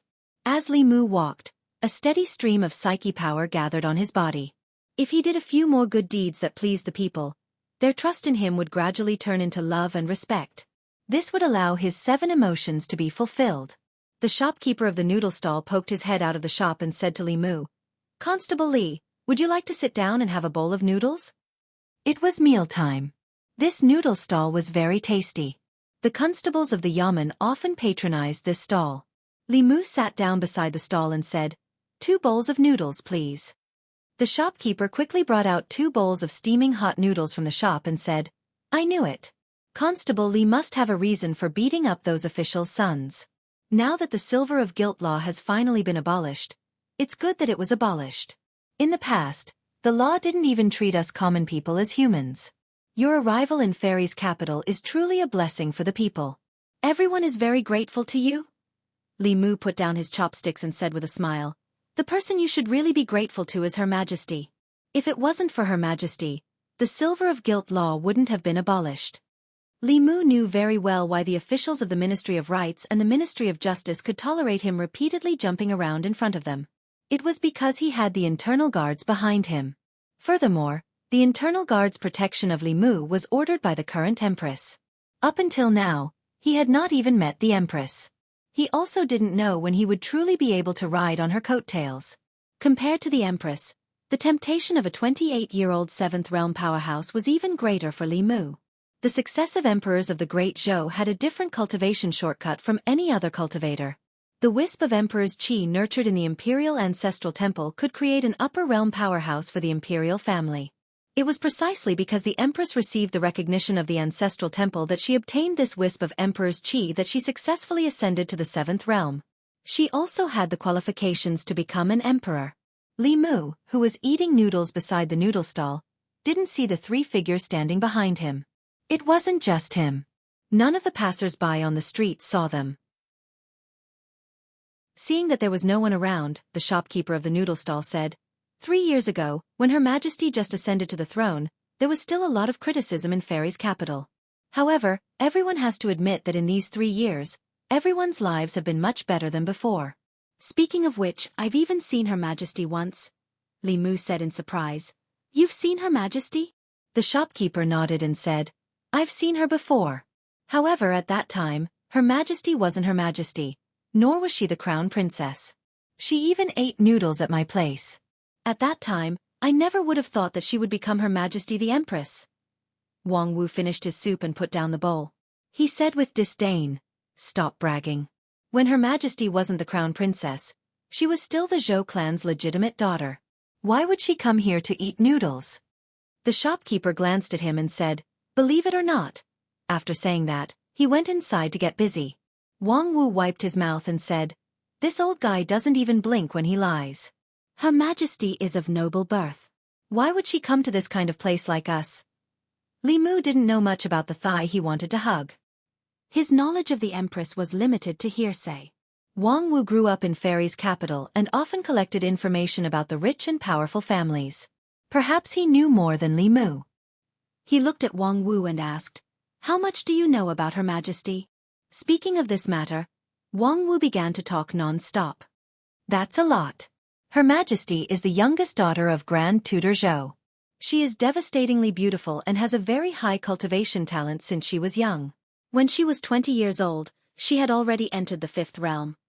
"Devastatingly beautiful," Li Mu said suspiciously. "Didn't they say that after she married the crown prince, he didn't like her? If she's so beautiful, why wouldn't he like her?" In Li Mu's subconscious mind, although the Empress' cultivation was high, she shouldn't be that beautiful. Otherwise, why would she still be a virgin when she became the Empress? If it wasn't because she was too ugly, then the rumors were wrong. Wang Wu looked around and said in a low voice, "Boss, I don't know. The crown prince likes men. This isn't a secret in Fairy's capital." Li Mu was stunned. He also lowered his voice and gossiped. So the rumors that Her Majesty is still a virgin are true? As soon as he finished speaking, he suddenly felt an inexplicable chill. The hairs on his body stood on end, and his entire body shivered. Chapter 221.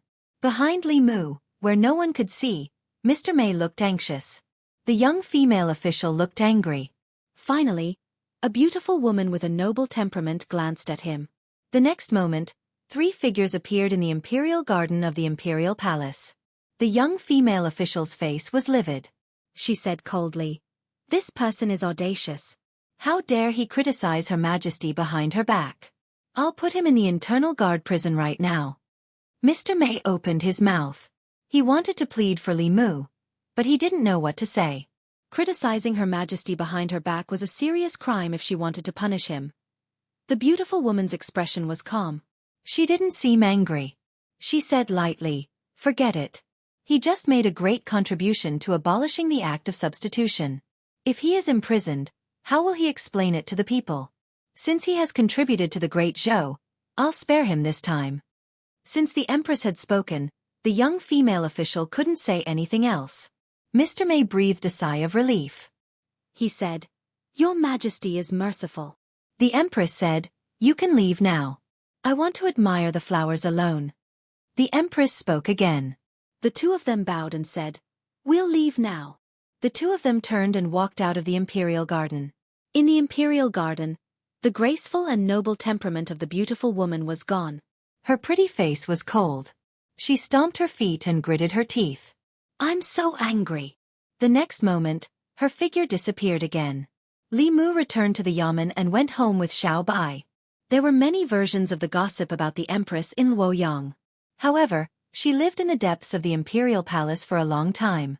Even when she went to court, there would be a curtain blocking her. Even the ministers of the court had never seen her face.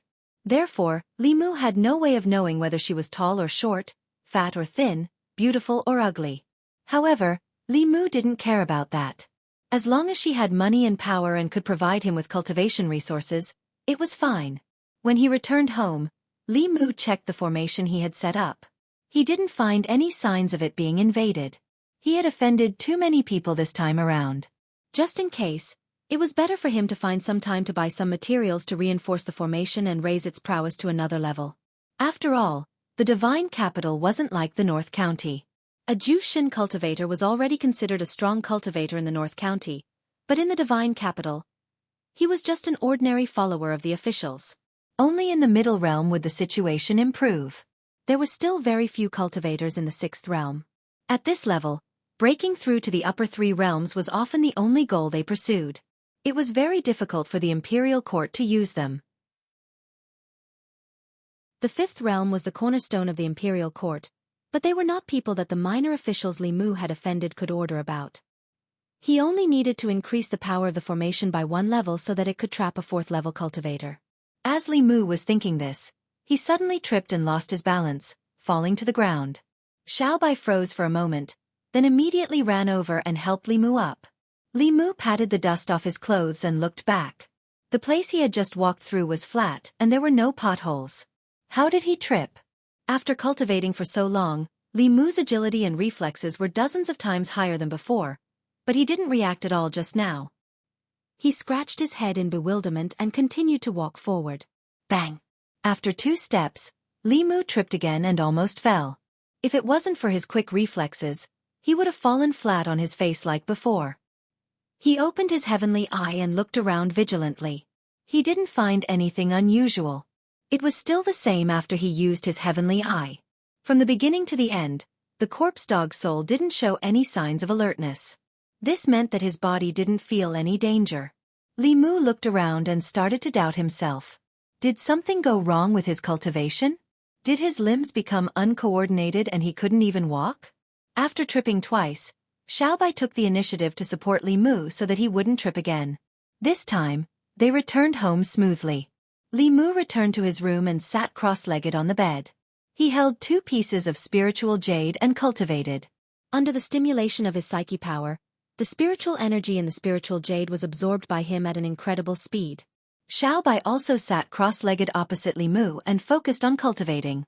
After absorbing the 2 pieces of spiritual jade, Li Mu's consciousness entered the flask heaven space again. He found that there were no more spiritual jades in it. The spiritual jades that he had snatched from the county government last time were mostly distributed to Lu Hanyan, Wan Wan, and Xiaobai.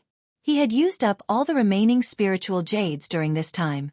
Looking out the window, Li Mu found that it was already late.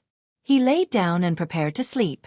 Xiaobai crawled over from the end of the bed and lay down quietly beside Li Mu. Li Mu closed his eyes and his breathing quickly became steady and long. In his sleep, a thick white fog suddenly appeared in front of Li Mu's eyes. A dream. Li Mu stood in the white fog and clearly realized this. A cultivator refined his 3 spiritual and 7 physical souls. His consciousness and body were all under his control. It had been a long time since he dreamt of his own accord. The fog in front of him surged. Li Mu saw a pavilion appear in the fog. There seemed to be a figure in the pavilion. He slowly walked towards the pavilion. Dreams reflected one's subconscious. Li Mu was very curious about what was in his subconscious. When he approached the pavilion, he could vaguely see the figure in the pavilion. It seemed to be a woman. However, Li Mu couldn't see clearly because of the fog. As Li Mu approached, the woman in the fog in the pavilion slowly turned her head. Li Mu thought that he would see Lu Hanyan, Li Qing, or Wan Wan in his dream. However, when the woman turned around, Li Mu saw an unfamiliar woman.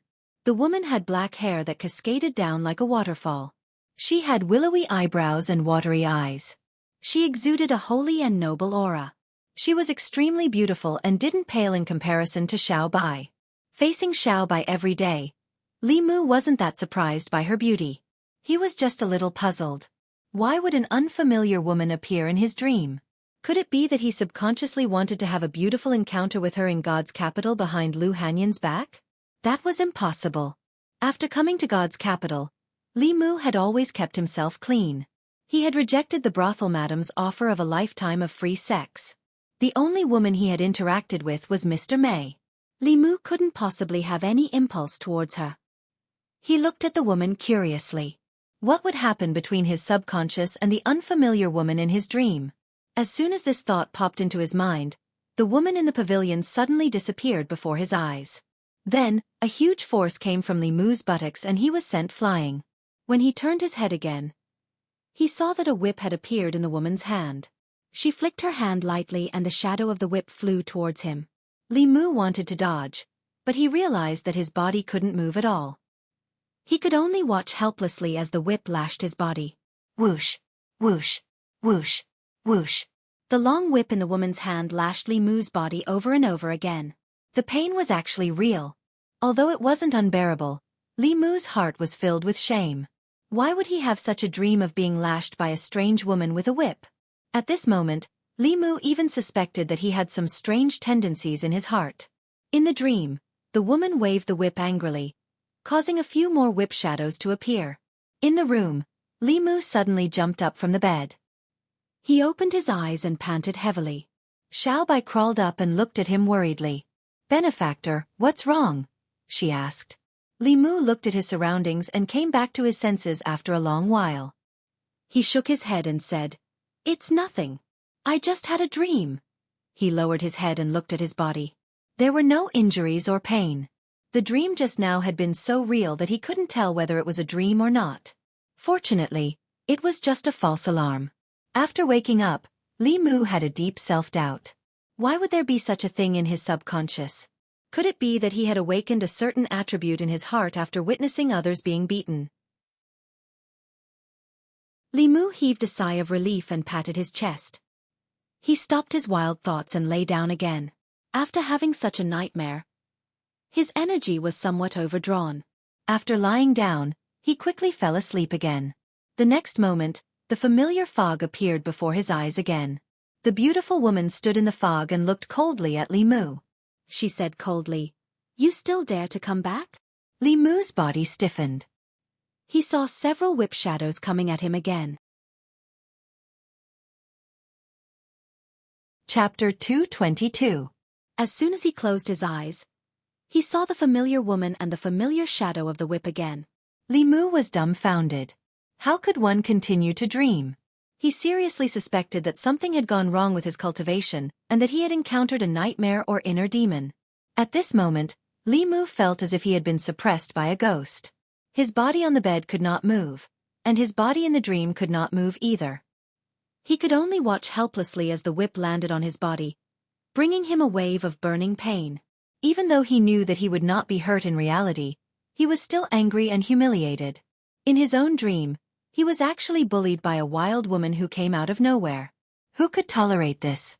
Although his body could not move, his mind was not restricted. This was his dream. Everything in the dream was under Li Mu's control. However, even though he was in a dream, he still needed to be extremely calm to be able to completely control the dream. Li Mu closed his eyes and silently recited the clear heart mantra to keep his mind clear. After a while, he opened his eyes again. Boom! A bolt of white lightning descended from the sky and struck the woman's head. Everything in the dream was an illusion. Even though the woman was extremely beautiful, Li Mu did not show any mercy when he destroyed her. The woman only raised her head to look, and the white thunderbolt collapsed instantly. Li Mu was dumbfounded again. Just now, the woman had taken away his control of the dream. Whose dream was this? Li Mu was unwilling to admit defeat. The thunderbolt in the fog exploded again, but this time, the white thunderbolt turned purple. It was the advanced purple heaven thunderbolt. The woman did not even raise her head. She only waved her sleeve and the purple thunderbolt collapsed again. Li Mu imagined again that a flying sword appeared in the fog. The flying sword split into 2, then 4, and finally thousands of sword shadows slashed at the woman. The woman gently raised her hand. The fog behind her surged and turned into a white fog hand, wiping away the sword shadows. After erasing the sword shadow, the white misty hand did not disappear. Instead, it reached forward and grabbed Li Mu. Then, the misty hand suddenly turned into several thick tentacles and bound Li Mu's limbs. Li Mu's whole body was spread out in the air. The shadow of a whip appeared in front of his eyes again. Hoo! On the bed, Li Mu's body bounced up again. His whole body was drenched in cold sweat. His breathing was rapid, and the lingering fear in his heart had not disappeared. Xiaobai got up from beside him and gently patted his back. She asked worriedly, "Benefactor, did you have a nightmare again?" "What the hell?" Li Mu touched his chest and could feel his heart beating violently in his chest. That dream was so real. It was as if he had really been ravaged by that woman in the dream. Not only did he have nightmares, he even had nightmares consecutively. Li Mu's expression changed slightly as he muttered, "Could it be that I've really encountered my inner demons?" Inner demons were something that almost every cultivator would encounter in the process of cultivation. They were the flaws and obstacles in a cultivator's mind, consciousness, and psychology. Hatred, greed, delusion, lust, obsession, and delusion could all lead to the creation of inner demons. With inner demons, one's cultivation would stagnate in the short term.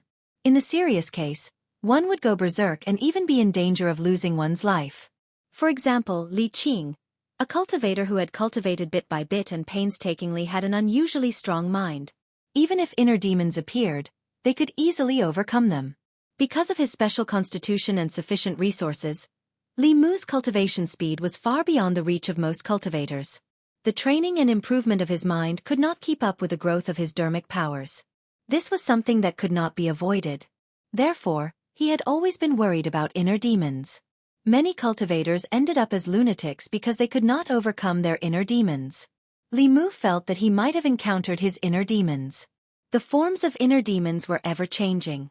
Everyone's inner demons were different. They were formed from the flaws and obstacles in a cultivator's mind. The woman in his dream was so violent. Was it because he had taken the initiative to find trouble and beat up so many nobles in the Immortal's capital? Was that why such a violent inner demon had appeared? Li Mu could not be sure if this was a coincidence. He lay down again and closed his eyes. In the fog, the woman held the whip in one hand and looked coldly at Li Mu. Again! Li Mu looked at her with grief and anger and left the dream. He sat on the bed with a gloomy expression. The first time was an accident, the second time was a coincidence, but the third time could not be explained by accident or coincidence. He might have really encountered his inner demons. It was not an illusion, but Li Mu's own dream. The woman in his dream was also a figment of his subconscious mind. Even Li Mu himself could not control it. If he did not overcome his inner demons, he might not be able to sleep peacefully in the future. It was impossible for him to sleep tonight. Li Mu walked to the courtyard alone. He looked at the full moon above his head and felt melancholy. He did not know that opposite him, a figure that did not exist in this space was looking at him indifferently. Xiao Bai walked out of the room and sat beside Li Mu. He asked with a worried expression, "Benefactor, what happened?" Li Mu did not want him to worry. He shook his head and said, "Nothing. I just miss your sister Lu and Wan Wan. I can't sleep. You go to sleep first." Wan Wan sat beside him and said, "I'll stay here with you, benefactor." The next morning, Li Mu came to the government office listlessly. Zhang Chun, who had just experienced a housewarming and a promotion, saw Li Mu's expression and said with a smile, "The emperor's heart is unpredictable. His Majesty did not reward you this time, but there will be another chance." This was what Li Mu had once said to him. Now, he gave it back to Li Mu. Last time he had done so much. In the end, the emperor only rewarded Li Mu. This time, from beginning to end, it was Li Mu who did all the work. In the end, he was the one who was promoted and moved. Zhang Chun finally felt a little better. Although the emperor had only rewarded him with 2 rooms, far from being able to compare to Li Mu's 5 rooms, it was enough for their family. His daughter had her own courtyard.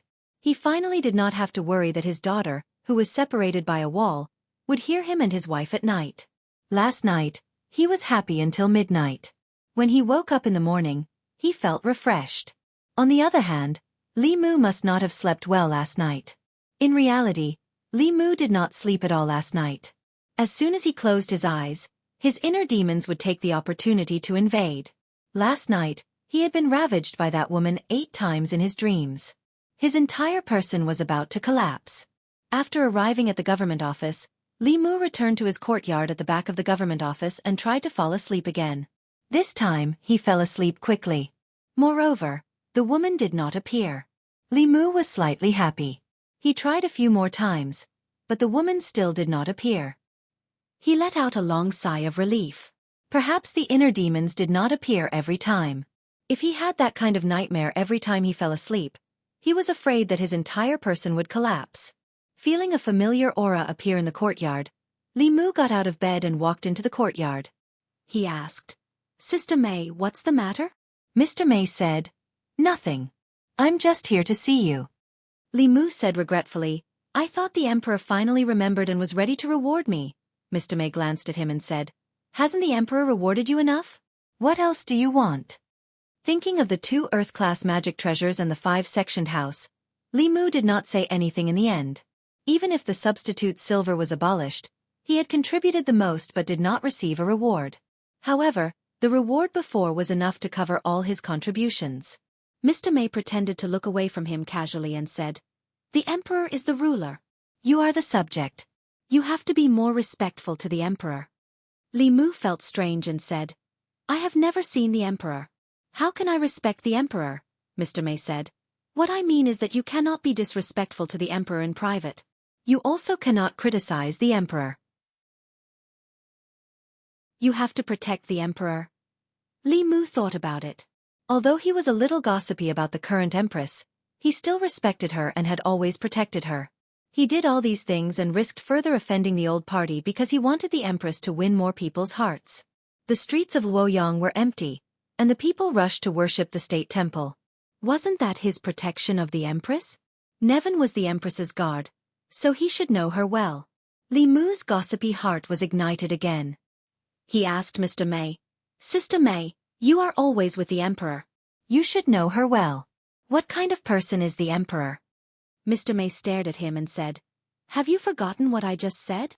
Li Mu explained, "I am just taking precautions. I am afraid that I don't know enough about the emperor. If I do something in the future that offends the emperor," Mr. May said, "don't worry. The emperor's kindness and generosity are far beyond your imagination. Even if you offend her, she won't care." Chapter 223. Li Mu had no doubt that the empress was benevolent. Although she hadn't been on the throne for long, She had always been benevolent when she was on the throne. She would often consider the people's feelings. In the case of the evil spirit in Ruyang County, the county magistrate's family had been slaughtered. She didn't follow the usual rules, but followed the people's wishes and pardoned Xiao Yu. However, Li Mu didn't really believe that she was magnanimous. Women were creatures that held grudges. This had nothing to do with their identity, personality, or position. Lu Hanyan wouldn't sleep with Li Mu that day because he said the wrong thing. Li Qing would also find a random reason to make Zhang Shan patrol the streets for 3 days because of his blabbering. The Empress had a high position and power, but she was only 28 years old. Although women at this age could be considered mature, their hearts often hadn't changed from that of a young girl. On the other hand, young girls were fickle and calculative. They were often not magnanimous. Of course, whether or not the Empress was magnanimous didn't have much to do with Li Mu. He was a firm supporter of the Empress. He would only protect her and wouldn't take the initiative to offend her. Mr. Mei and Li Mu had a strange conversation and then left the government office. Li Mu was confused. He felt that there was a hidden meaning in her words, but he couldn't figure out what exactly she meant. Li Mu stopped guessing. In order to confirm whether or not what happened last night was an accident, he forced himself to sleep again. He tried countless times in the morning, but that woman didn't appear even once. Li Mu finally felt relieved. Until now, the cultivation world only knew a little about inner demons. Some people's inner demons didn't take form. It was just a kind of emotion. This kind of emotion would make people unable to calm down and hinder cultivation. This was the lowest level of inner demons. High-level inner demons could affect the owner's personality and even spiritual wisdom. Some cultivators with weak wills would be invaded by inner demons and lose their spiritual wisdom. They would completely fall into the demonic path. High-level inner demons could even manifest another personality and fight with the cultivator for control of the body. Li Mu was worried that he would encounter such inner demons. However, it was strange that the inner demon formed in his subconscious was a woman and had such a special fetish. In his dream, that woman was terrifyingly powerful. Li Mu couldn't defeat her at all. Fortunately, she didn't appear after last night. Li Mu planned to observe her for a few more days. If she didn't appear in the next few days, it would mean that last night was just a coincidence. 3 days later, in the morning, Li Mu was holding on to Xiao Bai. Stroking Whitey's smooth fur, Li Mu's heart was completely at ease. In these 3 days, the woman in his dream didn't appear. Once an inner demon was born, it would be uncontrollable. After 3 days of peace, it was almost certain that the series of dreams that night were not because of an inner demon. Although Li Mu didn't know the specific reason, as long as it wasn't because of his inner demons, everything was fine. He came to the county yamen in high spirits. Zhang Chun looked at him in surprise and asked, "What happy event did you encounter? Why are you so happy?" Li Mu said, "I slept well, so of course I'm in good spirits." Zhang Chun nodded and said, "That's right. It's more comfortable to sleep in a big house. If you have time, come to my house for tea." Li Mu waved his hand and said, "Next time when I have the chance." Hearing him mention a big house, Li Mu's heart began to ache again. This was a classic example of someone who took advantage of others but didn't want to admit it. Commandant Zhang, no, it should be Prefect Zhang now, was flushed with success these days. He had been promoted and moved. Most importantly, all of this should have been Li Mu's. He had very well taken revenge for the suffering and exhaustion he had suffered that day. In the end, Li Mu enjoyed the fruits of his labor. Li Mu didn't want to see Zhang Chun. He walked into a room and asked Wang Wu, "How has Wei Peng been in prison these days? Did he cause any trouble?" Today was the last day Wei Peng was released from prison. Li Mu had been worried about his empress and had almost forgotten about him. "No." Wang Wu shook his head and said, "He's been reading books in prison." Li Mu was surprised and asked, "Reading books? What books?" Wang Wu said, "After he went in, he had Yang Xiu give him a copy of the Laws of Great Zhou. These days, other than eating and sleeping, he's been reading books." One wasn't afraid of hooligans being bold or cultured. One was afraid of hooligans being bold, cultured, and understanding of the law. After Wei Peng had suffered a few losses at Li Mu's hands, he seemed to have learned his lesson and decided to use the law to defeat the law. If he really was familiar with the laws of Great Zhou, perhaps he really could cause some trouble for Li Mu. At the very least, it wouldn't be so easy for him to fish next time. This was a matter for the future. Li Mu didn't care about Wei Peng anymore. He walked out of the government office and patrolled the streets. As a constable, patrolling wasn't Li Mu's responsibility. However, for the sake of psychokinesis, he would do such a small thing himself. The people still greeted him warmly, but there was very little psychokinesis left in their bodies. This was because a large part of the psychokinesis had been taken by Zhang Chun. In addition, it had been a few days since the previous incident. The popularity was no longer there. It was impossible for the people to continue producing psychokinesis. If he wanted to continue to obtain psychokinesis, he had to do something to make them produce psychokinesis. However, after the abolition of the Crime Substitution Silver Act, most of the children of officials in Shen quieted down.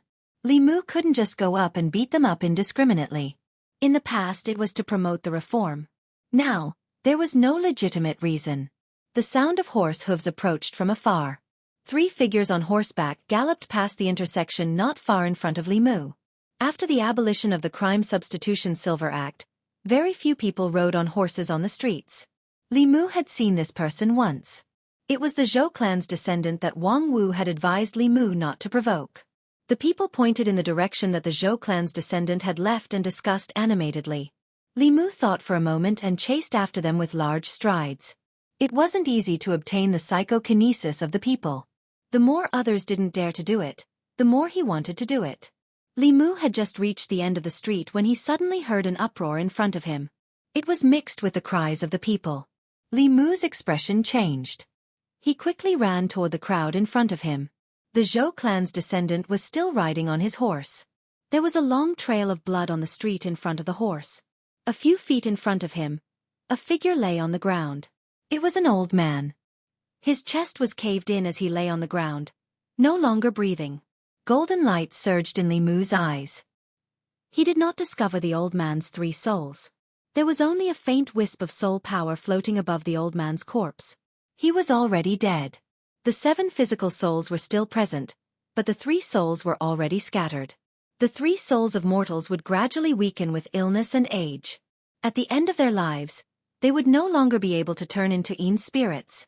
Only those who had an extremely strong obsession and resentment when they were alive would have the possibility of turning into Yin spirits if they died a wrongful death. The people surrounded the old man from afar and shook their heads in pity as they looked at him lying on the street. When the 3 of them rode over, the passers-by all dodged. The old man was old and his legs were inconvenient. He did not dodge in time and was accidentally sent flying dozens of feet. Given his age, he was most likely dead. "What are you doing? What are you all doing here?" A few bailiffs from the Ministry of Justice parted the crowd and walked out. When they saw the old man lying on the street, the leader took a few steps forward and stretched out his finger to check the old man's breathing. His face instantly darkened and he said in a low voice, "He's dead." He raised his head and pointed at the young man on the horse. He cursed, "Bastard you Zhou, Minister Zhou." When he saw the person on the horse clearly, he trembled and immediately said, "We still have important matters to attend to. Goodbye." After saying that, they quickly slipped out of the crowd and disappeared. When the crowd saw this, their faces darkened and they shook their heads. Although the Ministry of Justice was not on the same side as the Zhou family, even they did not dare to offend the Zhou family. The 2 middle-aged men had already dismounted from their horses. Their faces were ugly. They glanced at the young man and said, "Third young master, you go back first. We will take care of this." The young man glanced at the old man and frowned. Just as he was about to turn his horse around, he was blocked by a figure. "It's Constable Li!" the crowd exclaimed. The young man looked coldly at Li Mu and said, "Get out of the way." When the young man opened his mouth, Li Mu could smell the strong smell of alcohol. After driving his horse under the influence of alcohol and killing people, he still wanted to escape the scene. Li Mu said coldly, "Get down from the horse." The young man's face was filled with murderous intent. He swung his horse whip and charged directly at Li Mu, fleeing after killing people and still dare to attack. Li Mu leaped up and kicked the young man's chest. The young man was kicked off his horse. Fortunately, a middle-aged man caught him in the air. Li Mu Han angrily kicked out. The force of his kick wasn't light. However, the The young man's chest actually trembled. He was only sent flying by Li Muhan's kick and wasn't injured. Even so, his face was filled with anger. He pointed at Li Mu and said to the two middle-aged men, "Kill him." The two middle-aged men's faces were bitter. This little ancestor was really spoiled. If he killed one person with his horse, there was still room for negotiation. If he killed this official, they were afraid that it would cause a lot of trouble. One of them looked at Li Mu and said, "This is the young master of the Zhou family's fourth master." He was worried that Li Mu did not know Director Zhou, so he introduced himself first. The name Zhou family was second only to His Majesty in Fairy's capital. If he was smart, he would know what to do. Li Mu's face darkened. "I don't care about the young master of the Zhou family or the Wu family. I am a constable who receives a salary from the country. This person killed people on the street. If I let him go just like that, how can I face His Majesty and the people of Fairy's capital?" The crowd was excited.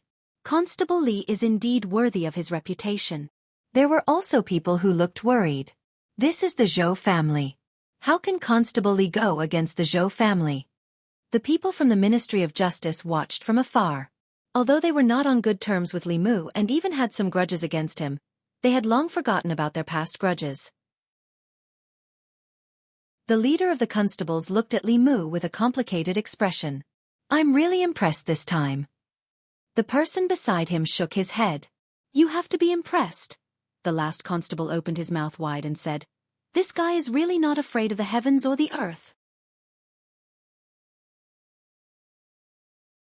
Chapter 224. Seeing that the constable did not back down even after hearing about the Zhou family, the Transcendent Realm cultivator looked at the other person and said, "I'll stop him. You take the young master back first."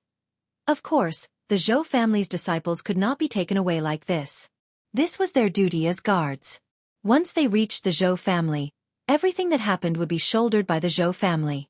It would have nothing to do with them. Anger rose in Li Mu's heart. It was one thing to ride a horse on the streets. People like Wei Peng, Yang Xiao, and Zhu Tsong were just a little arrogant and liked to bully people with their power. The people suffered some losses and did not dare to speak out. But this person from the Zhou family was different. He rode a horse while drunk and killed people on the streets. Not only did he not feel any remorse, he became even more arrogant. A fresh human life was nothing in his eyes. The two Transcendent Realm cultivators clearly did not care about this human life either. Li Mu looked at them and said coldly, "Killing, fleeing, resisting arrest. According to the laws of Great Zhou, you can be executed on the spot as a warning to others."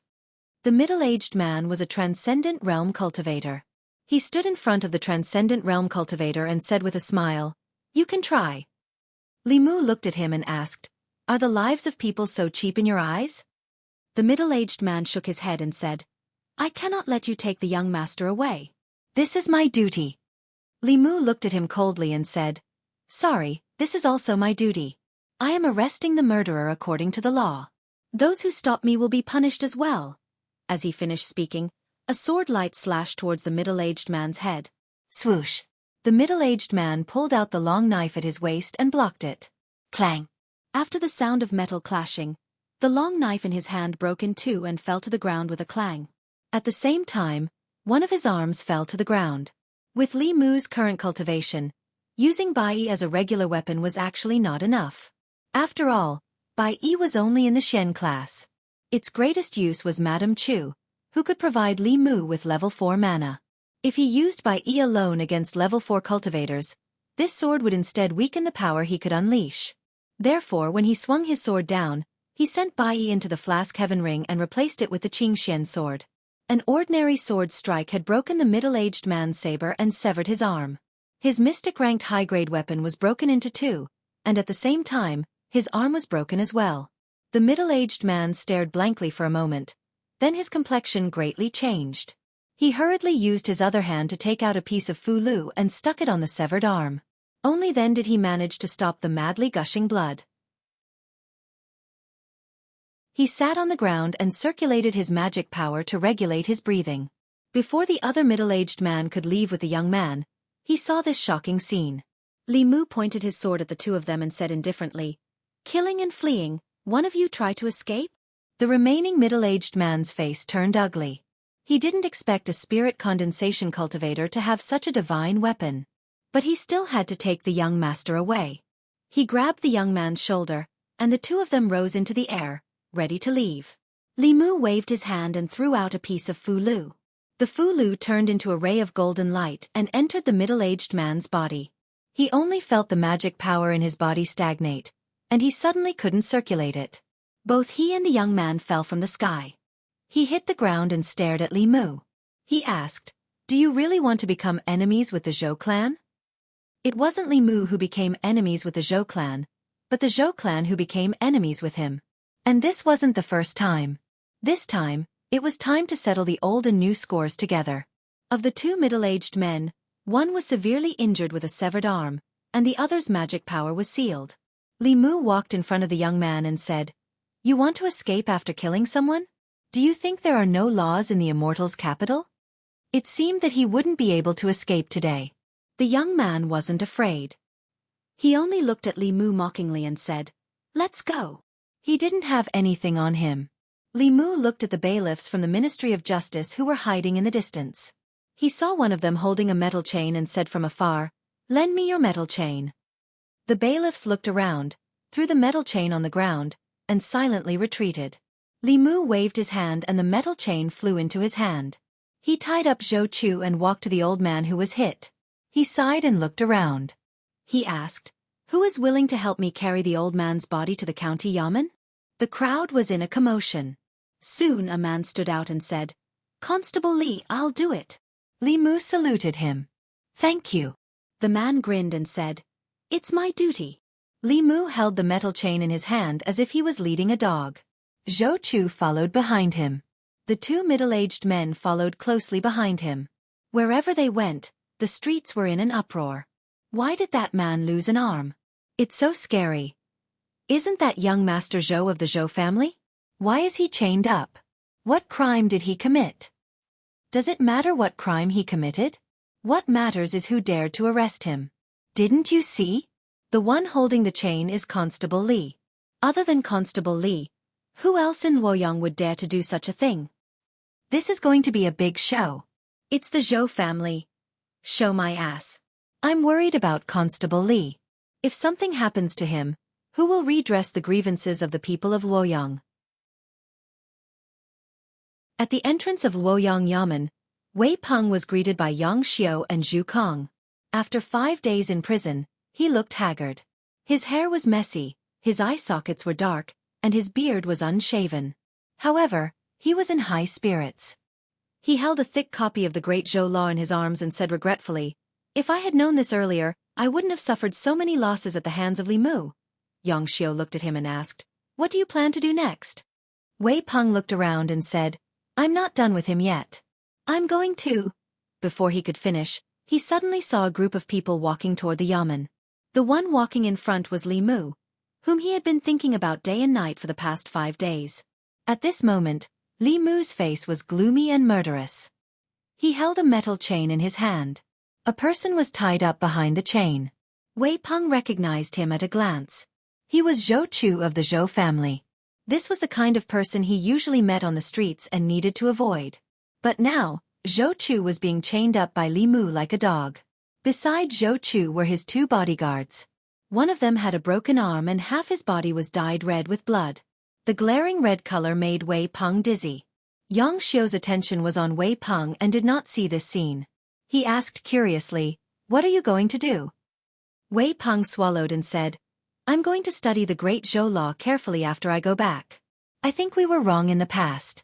I must be a law-abiding person in the future." Yang Xiao was stunned. He thought he was hallucinating. In the next moment, he seemed to have realized something, and he looked forward. He was startled when he saw Li Mu walking towards him with an iron chain that had Zhou Chu tied to it. Wei Peng and the other 2 blocked the yamen door. Li Mu said in a deep voice, "Move." Before Yang Xiao could react, he was pulled away by Wei Peng and the other 2. Li Mu brought Zhou Chu and the other 2 in. They could still smell the pungent smell of blood. Yang Xiao said in disbelief, "Am I seeing things?" Li Mu caught Zhou Chu. Zhu Tsong swallowed and said, "You're not seeing things. That's Zhou Chu." Yang Xiao was still in disbelief. Although Zhou Chu was not a direct descendant of the Zhou clan, he was one of the most difficult people to provoke among the Zhou clan disciples. He was the kind of person that no one dared to look at when walking on the streets. He murmured, "Catching Zhou Chu? Is he crazy?" Wei Peng's face was a little pale.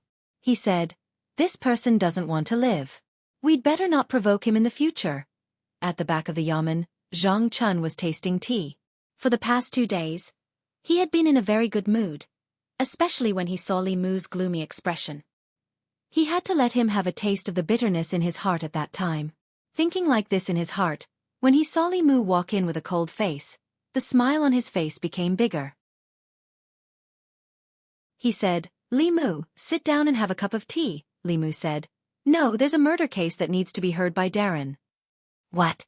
Zhang Chun immediately lost the mood to drink tea. He stood up and asked solemnly, "What kind of case?" Li Mu said briefly, "Someone was drunk and rode a horse on the street. An old man was killed. I have brought him back. Darren needs to deal with him." Zhang Chun strode to the front of the yamen and said angrily, "Outrageous, who is so bold?" Li Mu said, "Zhou family Zhou Chu." Zhang Chun's footsteps stopped. His face was a little pale. He turned back and asked, "Which Zhou family?" Li Mu looked at him and said, "There's no doubt. It's the Zhou family that Darren is thinking of." Zhang Chun's body swayed. He held the wall to steady himself. He looked at Li Mu and said angrily, "I just took advantage of you a little. Do you have to treat me like this?" Chapter 225. Zhang Chun looked at Li Mu and felt like he had nothing to live for. He had just offended some of the officials in the old party, and was even labeled as a member of the new party. In the blink of an eye, Li Mu had captured the Zhou family members. The Zhou family was the core of the new party. All the officials in the new party had to rely on the Zhou family for survival. Now, in the vast Luoyang, there was no place for Zhang Chun in the old party or the new party. He knew that the residence given to him by His Majesty was not for nothing. What he owed now, he would have to pay it back one day. But Zhang Chun did not expect this day to come so soon. Zhang County magistrates were furious. Li Mu also felt wronged. That was a human life, a living human life. Even if he wasn't a bailiff and didn't have this responsibility on his shoulders, as a mere human, he couldn't just watch as Zhou Chu arrogantly left after committing murder. But as a constable, he was only responsible for arresting people. After he was arrested, Lord Zhang would have to take the blame. This seemed unfair to him. Should he ask His Majesty to transfer him to the Ministry of Justice through Mr. Mei? Li Mu was thinking about the feasibility of this idea. Zhang Chun's eyes suddenly lit up. He said, "Wait, I am now the Minister of Luoyang. You can go to the Commandant of Luoyang to solve the case." Li Mu shook his head and reminded him, "Although His Majesty promoted you, he did not appoint you as the Commandant of Luoyang. You are still in charge of all matters in the Luoyang Yamen." Zhang Chun was stunned. If that's the case, this official's promotion was for nothing? Li Mu nodded. "You can see it that way." The light in Zhang Chun's eyes dimmed again. He covered his face with both hands and said angrily, "What a sin!" After a while, he removed his hands from his face. His eyes changed from hesitation to determination. He seemed to have made a decision. Yang Xiao, Zhu Tsong, and the others were still at the entrance of the yamen. Zhu Tsong stood outside and looked inside. He asked, "What do you think they will do?" Yang Xiao shook his head and said, "I don't know either. But according to the law, if a horse kills someone, he should pay with his life." Wei Peng glanced at him and said disdainfully, "You're the son of the director of the Ministry of Justice. There are many different situations when a horse hits someone. It's impossible to generalize." "What do you mean?" Zhu Tsong asked. Wei Peng thought for a moment and said, "There are several situations when a horse runs into someone and causes death. If you didn't break the law and ride a horse on the official road and someone rushes out from the side and is killed by the horse, the responsibility is on him. You only need to pay a small amount of money.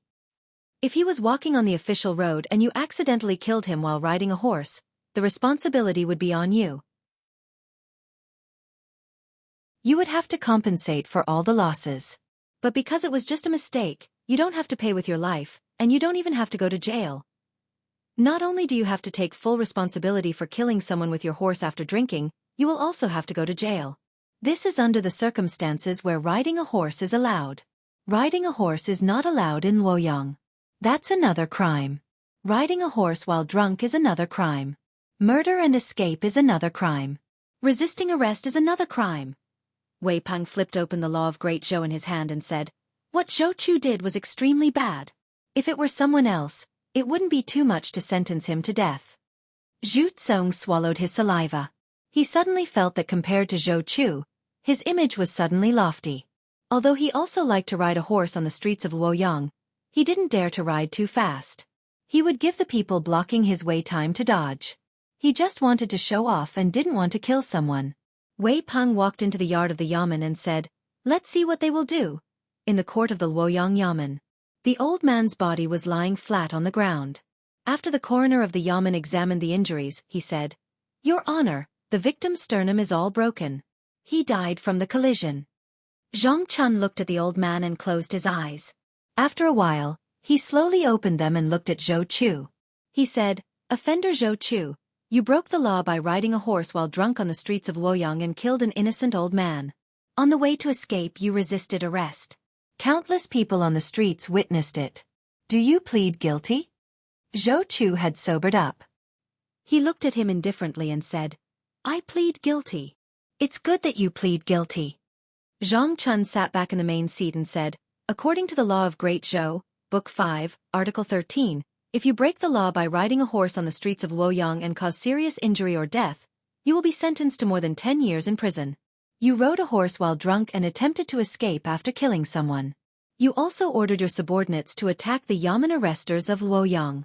The circumstances are extremely bad and have caused serious consequences. I sentence you to be executed and immediately sent to the Ministry of Justice for review." Zhou Chu shrugged and said indifferently, "As long as you like it." Zhang Chun said, "Men, throw these 3 into prison first." 2 yamen runners walked over with fear on their faces. Zhou Chu looked at them with disdain and said, "Where's the prison?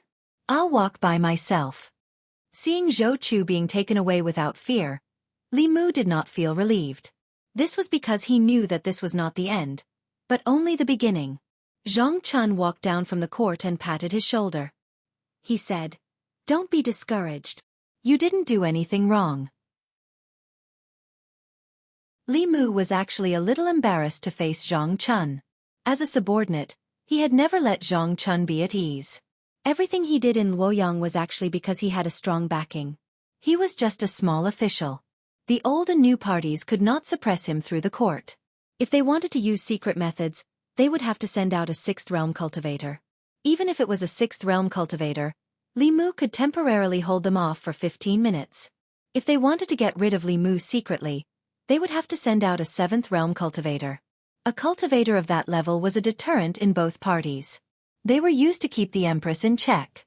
They would not listen to the orders of the Zhou clan or the Shao clan, and they would not care about a small official like Li Mu.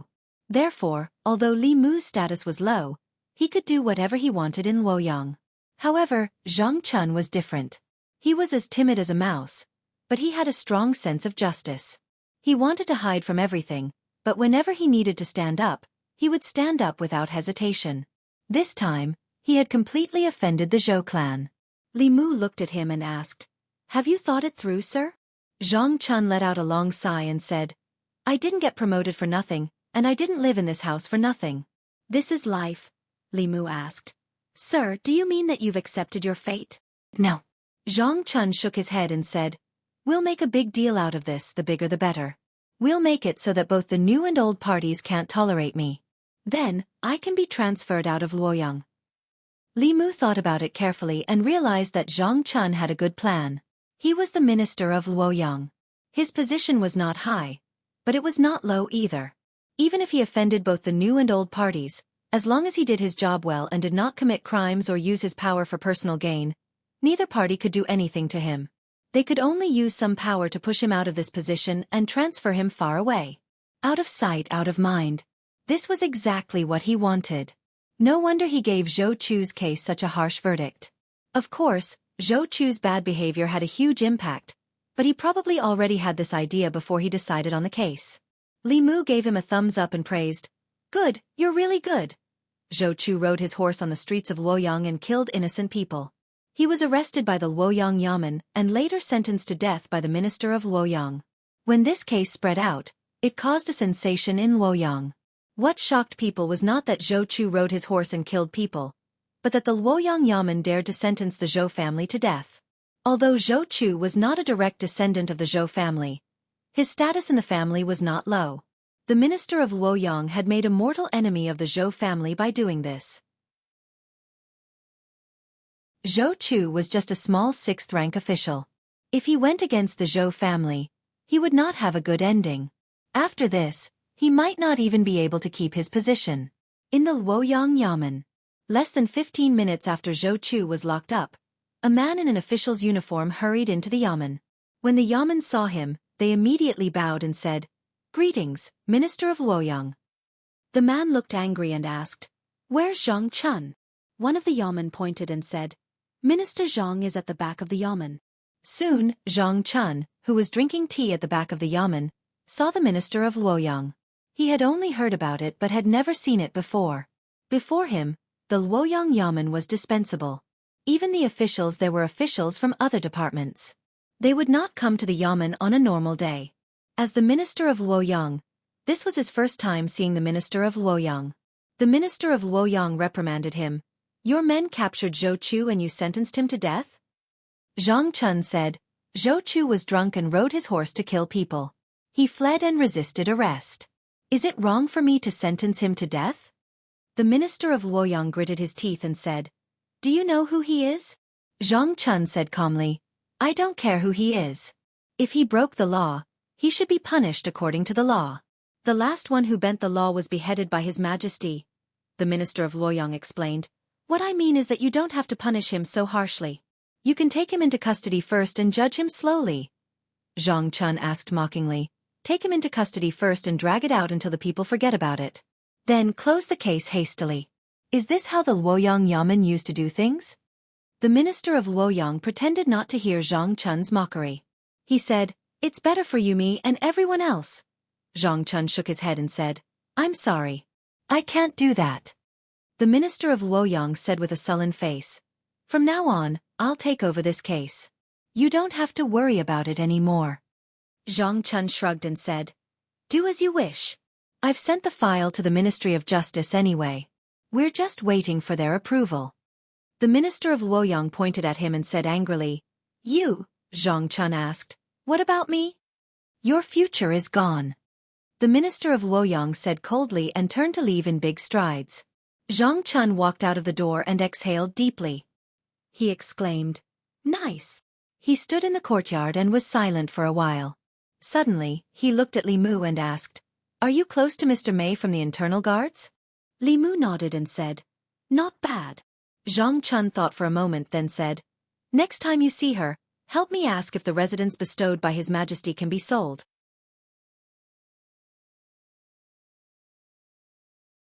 Chapter 226. In fact, Li Mu had already investigated Lord Zhang's question.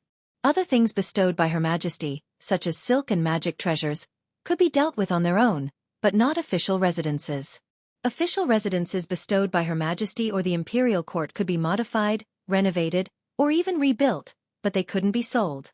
When officials left Chengdu, they had to return the deeds to the house and the land.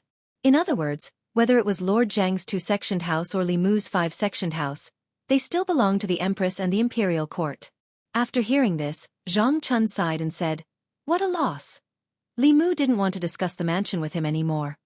He asked, "What happened to Zhou Chu?" Zhang Chun shook his head and said, "Even if there are many people from the old party in the Ministry of Justice, I'm afraid they won't be so opposed to the Zhou family. The conflict between the old party and the new party is about the succession of the throne.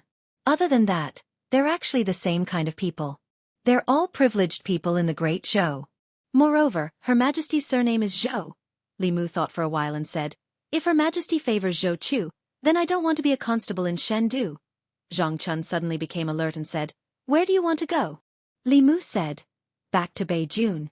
Maybe I'll enter the ancestral court of Fu Lu School." He came to Chengdu to win the love of the people, to obtain psychokinesis, and to obtain cultivation resources from the Empress. All of this was on the premise that Li Mu approved of the Empress. If the Empress's actions disappointed him, Li Mu would change his mind. Big love and small love were all love. Being in love with the woman he loved and cultivating both yin and yang could not only fulfill the 7 emotions, but also speed up his cultivation. Although his cultivation speed might not be as fast as hugging the Empress, at least he wouldn't be bullied. After hearing that Li Mu was going to the ancestral court of Fu Lu School, Zhang Chunming heaved a sigh of relief.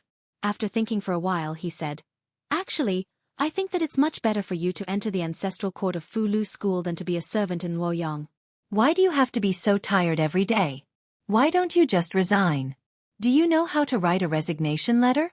If not, I can help you." Zhang Chun was very active in urging Li Mu to resign. Li Mu waved his hand and said, "Let's see how it goes, Zhou residents." The news of Zhou Chu's drunkenness and his execution by the Luoyang Yamen had already reached the Zhou mansion. Even the maids and servants of the Zhou mansion found it hard to believe. Before Her Majesty became the Empress, the Zhou family was one of the most prominent families in the Immortal's capital. It had been many years since something like this had happened to the Zhou family. After leaving the Luoyang Yamen hurried to the Zhou mansion and was led by the gatekeeper.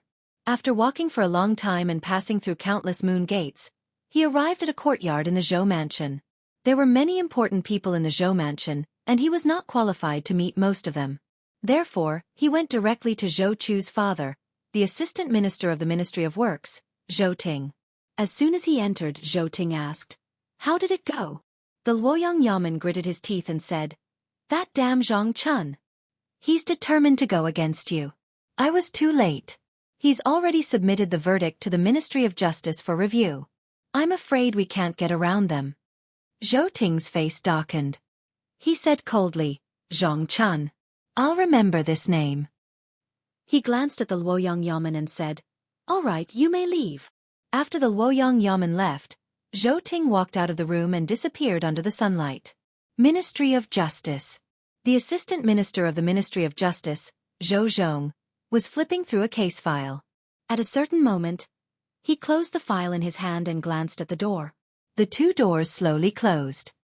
He looked at the empty space opposite him and said, "Aren't you afraid of being criticized for coming to the Ministry of Justice, Lord Zhou?" Zhou Ting's figure appeared on the chair opposite him. Zhou Ting picked up the teacup on the table and drank the tea in one gulp. He said, "If you didn't know I was coming, who did you make this tea for?" The Assistant Minister of the Ministry of Justice smiled and asked, "What do you think of the tea?" Zhou Ting frowned and said, "I'm not here to drink tea. I only want to ask you one thing. What do you want me to do for you to let my son go?" The Assistant Minister of the Ministry of Justice shook his head and said, "Your son was drunk and rode a horse. After killing a commoner, he tried to escape and resisted arrest. His actions were terrible. The Luoyang Yamen sentenced him to death. It's reasonable." Zhou Ting looked him in the eye and said, "You should know that I have many ways to protect him. Going through the Ministry of Justice is the simplest way. I don't want trouble, but I'm not afraid of trouble either." The Assistant Minister of the Ministry of Justice thought for a while and said, "We want the position of County Lieutenant of Nanyang County." "No." Zhou Ting did not hesitate and said angrily, "Don't you think you're asking for too much?" The Assistant Minister of the Ministry of Justice shook his head and smiled. He said, "Does Lord Zhou think that your son's life is not worth the position of County Lieutenant of Nanyang County?" Zhou Ting was silent for a while and said, "This is not something I can decide." The Assistant Minister of the Ministry of Justice said, "Then let someone who can make the decision talk." Zhou Ting looked at him and his figure gradually faded. After 15 minutes, he reappeared on the chair opposite the Assistant Minister of the Ministry of Justice. He said calmly, "The position of County Lieutenant of Nanyang County is yours." The Assistant Minister of the Ministry of Justice threw the file aside and said, "Although he can avoid execution, his actions are too terrible. Even if the victim's family forgives him, he can still be locked up for a few years for killing, fleeing, resisting arrest, and resisting arrest. There shouldn't be a problem for him to hide outside and return to the Luoyang County after a few years, right?" Zhou Ting said, "No. Before the Substitution Silver Act was abolished, this case was just a little troublesome and could be settled with silver.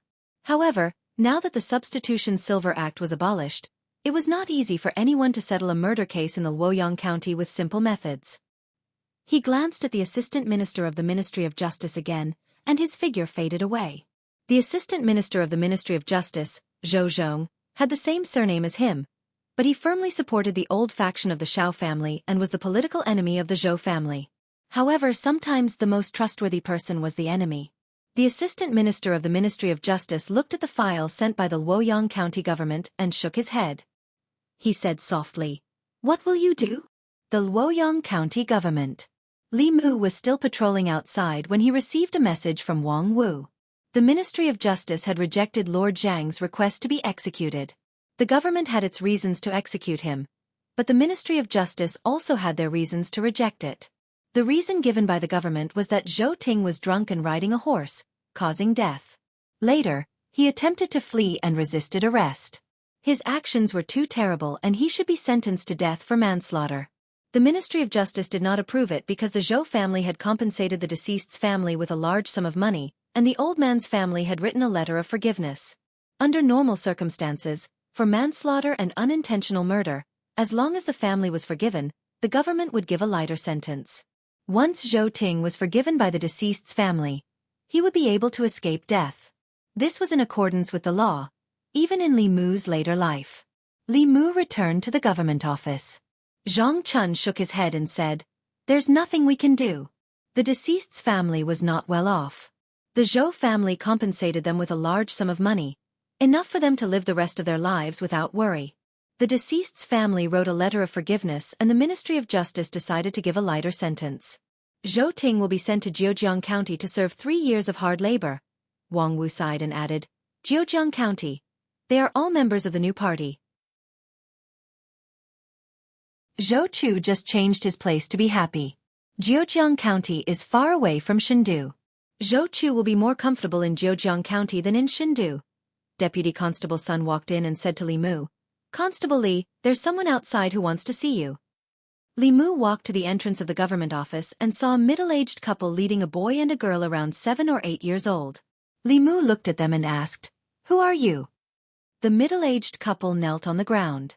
The man looked ashamed and said, "Constable Li, we're not here for the money. You can't beat the Zhou family. Luoyang can live without us, but it can't live without you. Please forgive us." As soon as the middle-aged man spoke, Li Mu knew who they were. They were the old man's family. After receiving the Zhou family's money and writing a letter of forgiveness, Zhou Ting's sentence was changed from death to exile. Li Mu helped them up and said, "I know you didn't do anything wrong. My condolences."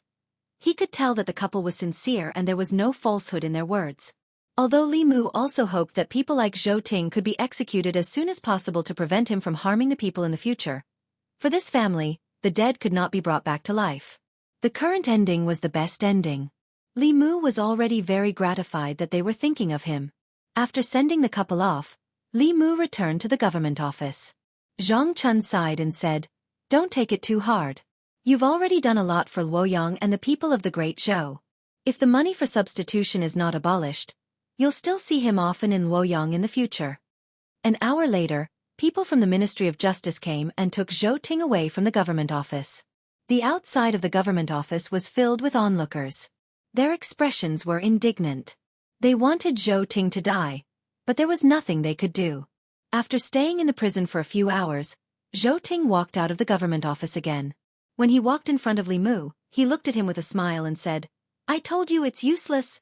Li Mu's expression was calm as he looked at him indifferently. "We'll meet again. Perhaps it won't take 3 years.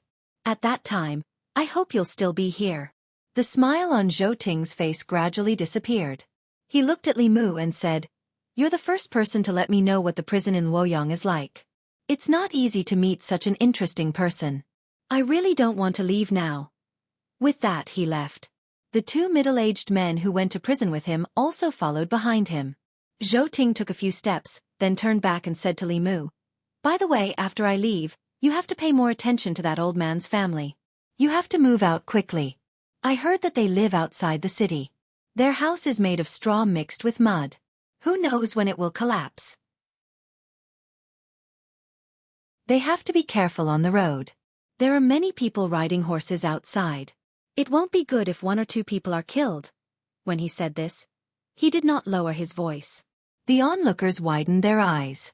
Extreme anger appeared on their faces. A threat. This was a naked threat. This person was actually so daring.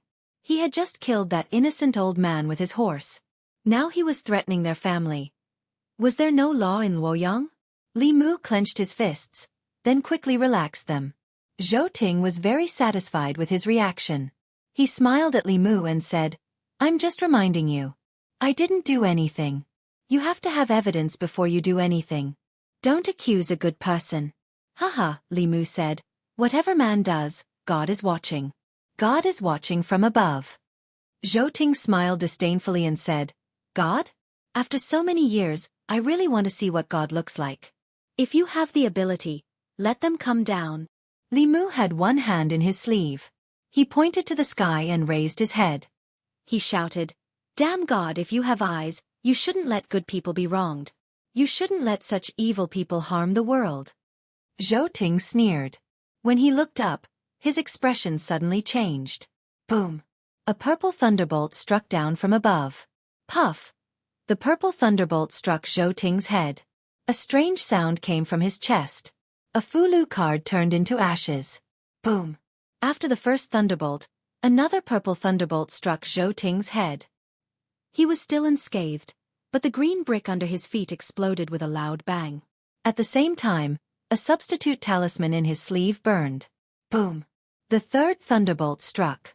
A jade pendant on Zhou Ting's chest turned into dust. Boom! The fourth thunderbolt struck. Zhou Ting's expression changed drastically. His eyes were filled with extreme fear. He cried out in shock. "No!" This purple lightning completely engulfed his entire body. In the blink of an eye, only a charred pit was left. Zhou Ting's figure had completely disappeared. It was as if he had evaporated into thin air. The noisy streets suddenly became quiet. Even the sound of a pin dropping could be heard. Gulp! It was unknown who was the first to swallow a mouthful of saliva. Whoosh! Everyone turned to look at Li Mu in unison, including the 2 divine ability protectors around him. Li Mu was still pointing to the sky. He quietly removed the handprint in his sleeve. He raised his hands and said, "Don't look at me. It has nothing to do with me. You don't think that a third realm cultivator like me can release the heavenly thunder of purple cloud, do you?"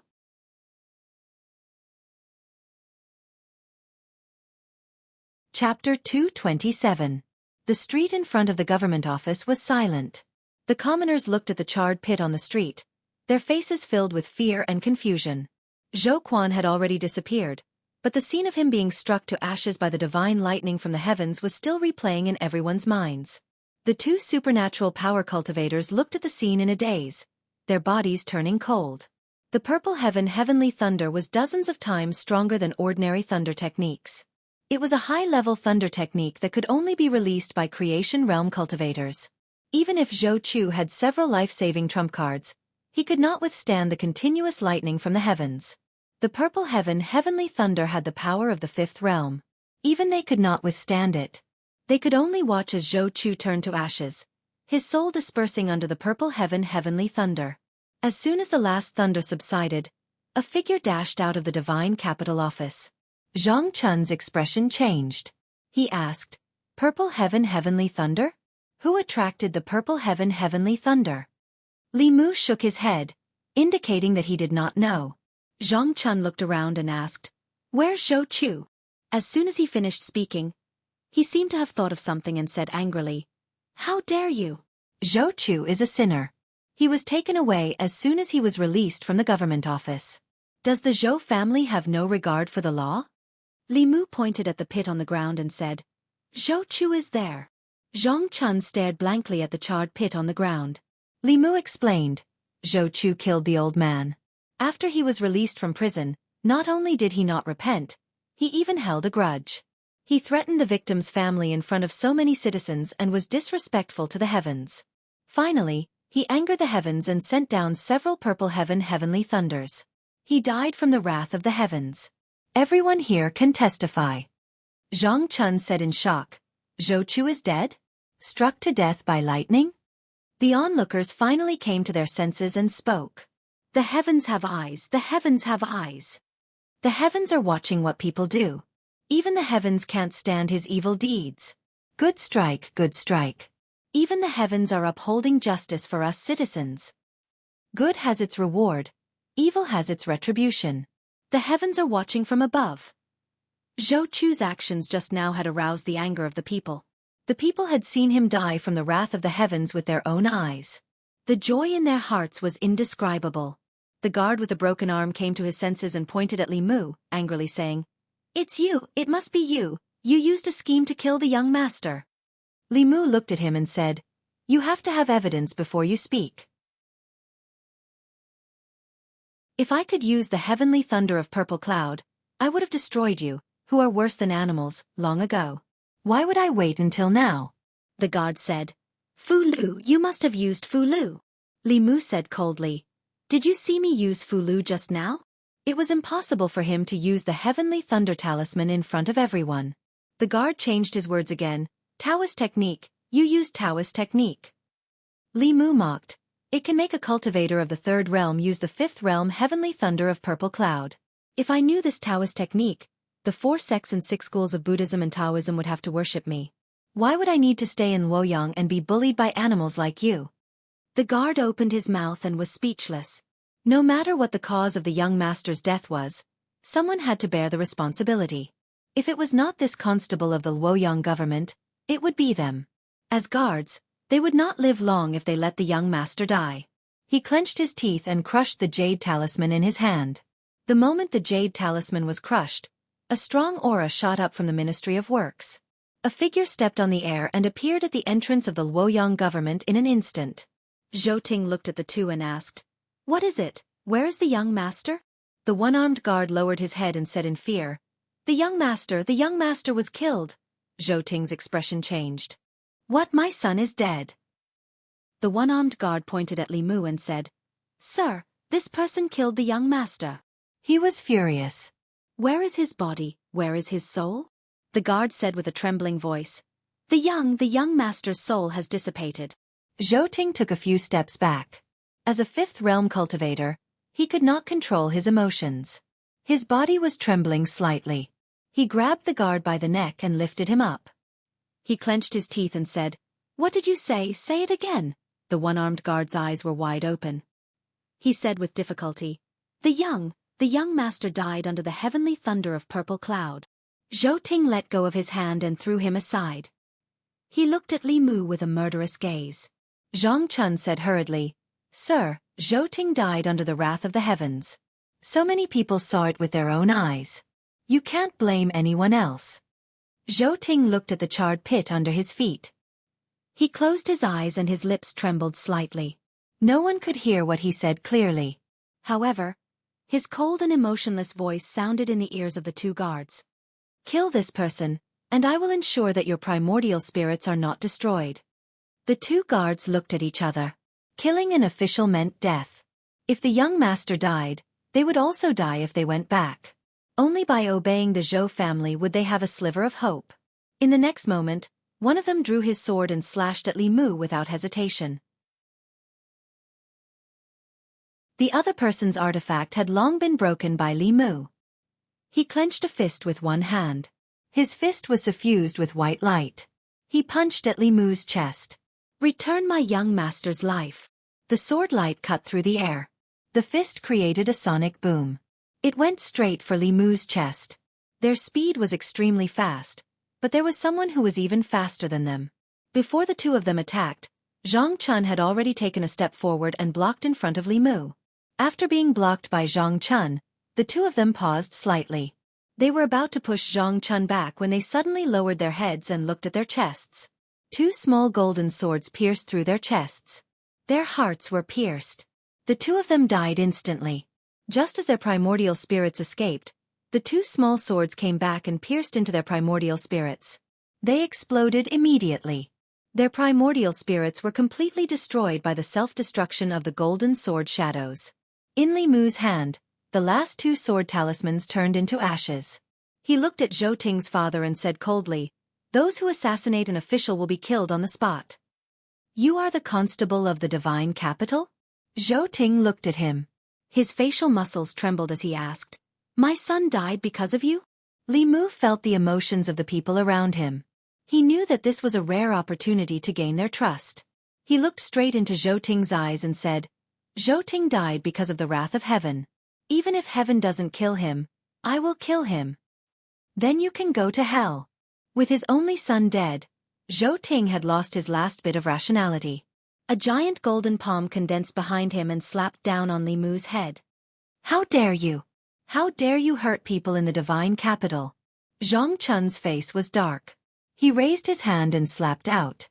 The giant golden palm turned into specks of light and dissipated in the air. Zhou Ting's eyes narrowed. He looked at Zhang Chun with some caution. At this moment, Zhang Chun suddenly realized something. He spat out a mouthful of blood and staggered a few steps back. He sat on the ground and pointed at Zhou Ting. He cursed, "You Zhou! How dare you try to murder an official of the imperial court in broad daylight?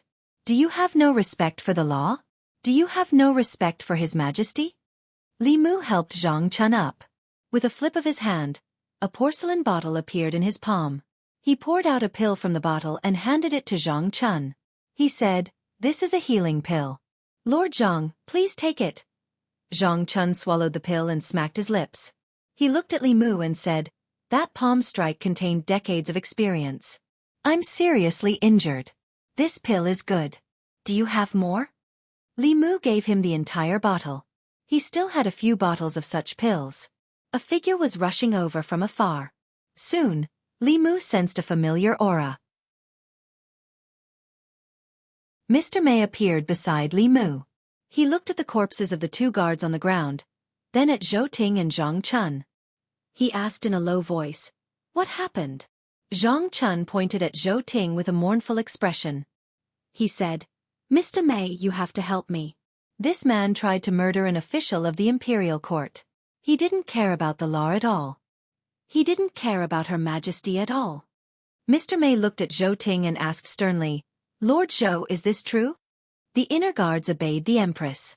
Even Zhou Ting didn't dare to be arrogant in front of the inner guards. He suppressed the anger in his heart and said, "This man killed my son. I wanted to avenge him. Zhang Chun came to me voluntarily. I didn't try to murder an official of the imperial court." Mr. May was shocked when he heard the first half of the sentence. He looked at Li Mu and asked, "Zhou Ting is dead. Did you kill him?" Li Mu hurriedly said, "Lord May, you can't simply say that. Just now, these commoners were all here.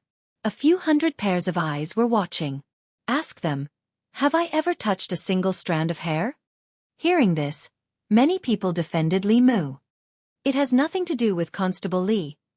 Zhou Ting was punished by the heavens. We all saw it. He was disrespectful to the heavens. That's why the heavens struck him with lightning. Everyone saw it.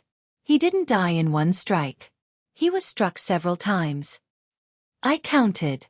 He was struck 4 times. The 4th time, he was struck by lightning. There wasn't even a speck of dust left. Constable Li must have woken up the heavens with his scolding. The heavens couldn't bear to see Zhou Ting continue to do evil, so they took him in." Mr. May looked at the generous crowd and found it hard to believe. The way of heaven was mysterious. No one knew or grasped the rules. If one did evil, they would be punished by the heavens. How many people were struck to death in Luoyang every day? However, with Li Mu's presence, this matter had a trace of credibility. After all, this wasn't the first time something like this had happened to him. She moved her lips and looked at Li Mu. She asked, "Did Zhou Ting really die because of the heavens?" Li Mu nodded and said, "We all saw with our own eyes that after Zhou Ting was released from prison, he didn't repent. Instead, he threatened the victim's family in front of so many people. Later, he was disrespectful to the heavens and insulted them. Perhaps the heavens couldn't stand such a beast, so they struck him with lightning. Not long ago, there was a woman who died unjustly in Yang County. She was wronged and died because of the injustice. After she died, she became an evil spirit. Today, Zhou Ting did all kinds of evil deeds and died because of the wrath of the heavens." He looked at the charred pit on the ground and sighed. "Good and evil will be rewarded. The heavens are reincarnated. If you don't believe it, look up and see who the heavens forgive."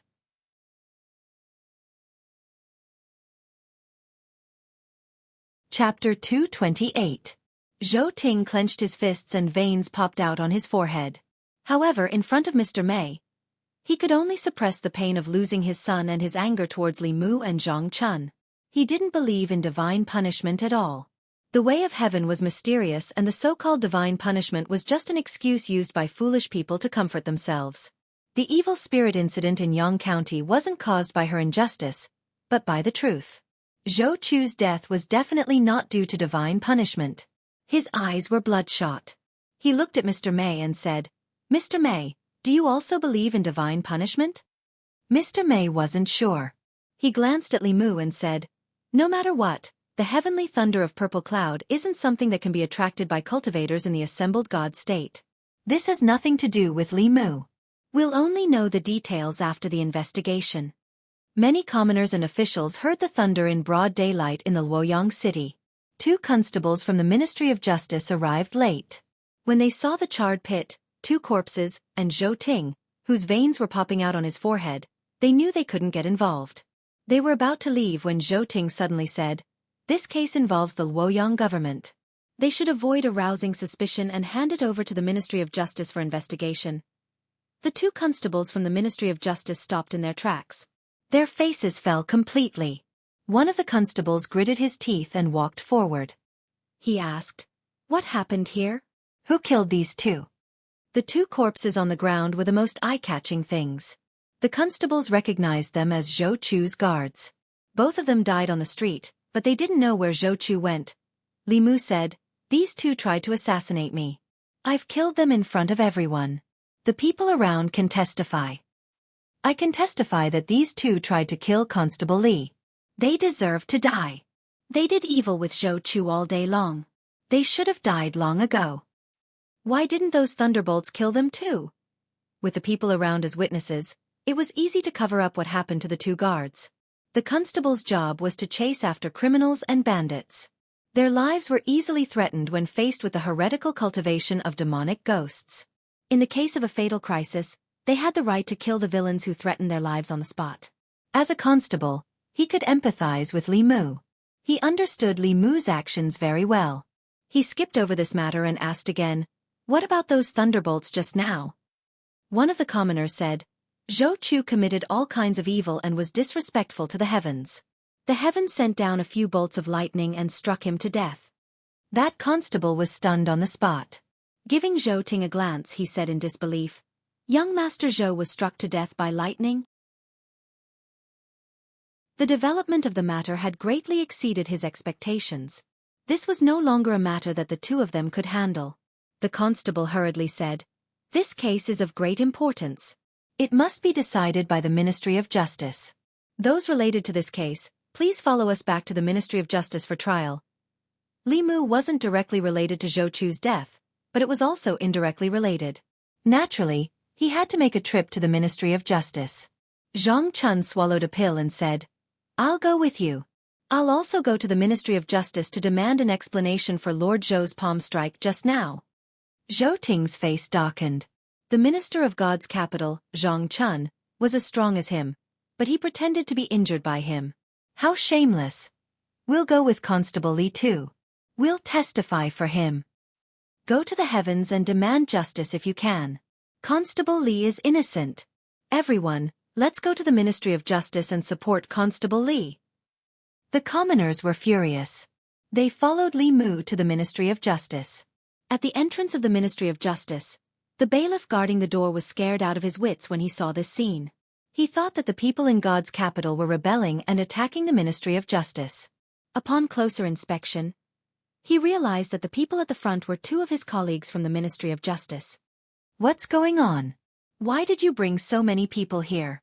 The bailiff walked forward and said, "Quick, get the minister and the assistant minister here. Something big has happened." The minister and assistant minister of the Ministry of Justice were not here. The person in charge of the Ministry of Justice was the Minister of Justice. The Minister of Justice was shocked when he heard this. "What? Zhou Chu is dead? Wasn't he sentenced to prison?" The bailiff said, "Minister, you'll know when you go out." In the court of the Ministry of Justice, the Minister of Justice spent 15 minutes before he finally learned the truth from the commoners present. After Zhou Chu was sentenced to exile, he threatened the family of the victim in front of Li Mu and the commoners. His attitude was extremely arrogant. Li Mu could not tolerate this evil. He pointed to the heavens and cursed, hoping that the heavens would get rid of this evil for the people. Then, the heavens sent down several lightning bolts and struck Zhou Chu until his soul was scattered. If not for all the witnesses saying this, the Minister of Justice would have thought that he was listening to a story. If the heavens really had eyes and would punish the evil of the world, then what was the use of the Ministry of Justice? Logically speaking, with the enmity between him and Li Mu, the director of the Ministry of Justice would definitely do his best to give Li Mu an unforgettable experience in the Ministry of Justice since Li Mu had finally fallen into his hands. But he did not dare. The facts had already proven that the person standing in front of the court was a reckless young man who was not afraid of anything.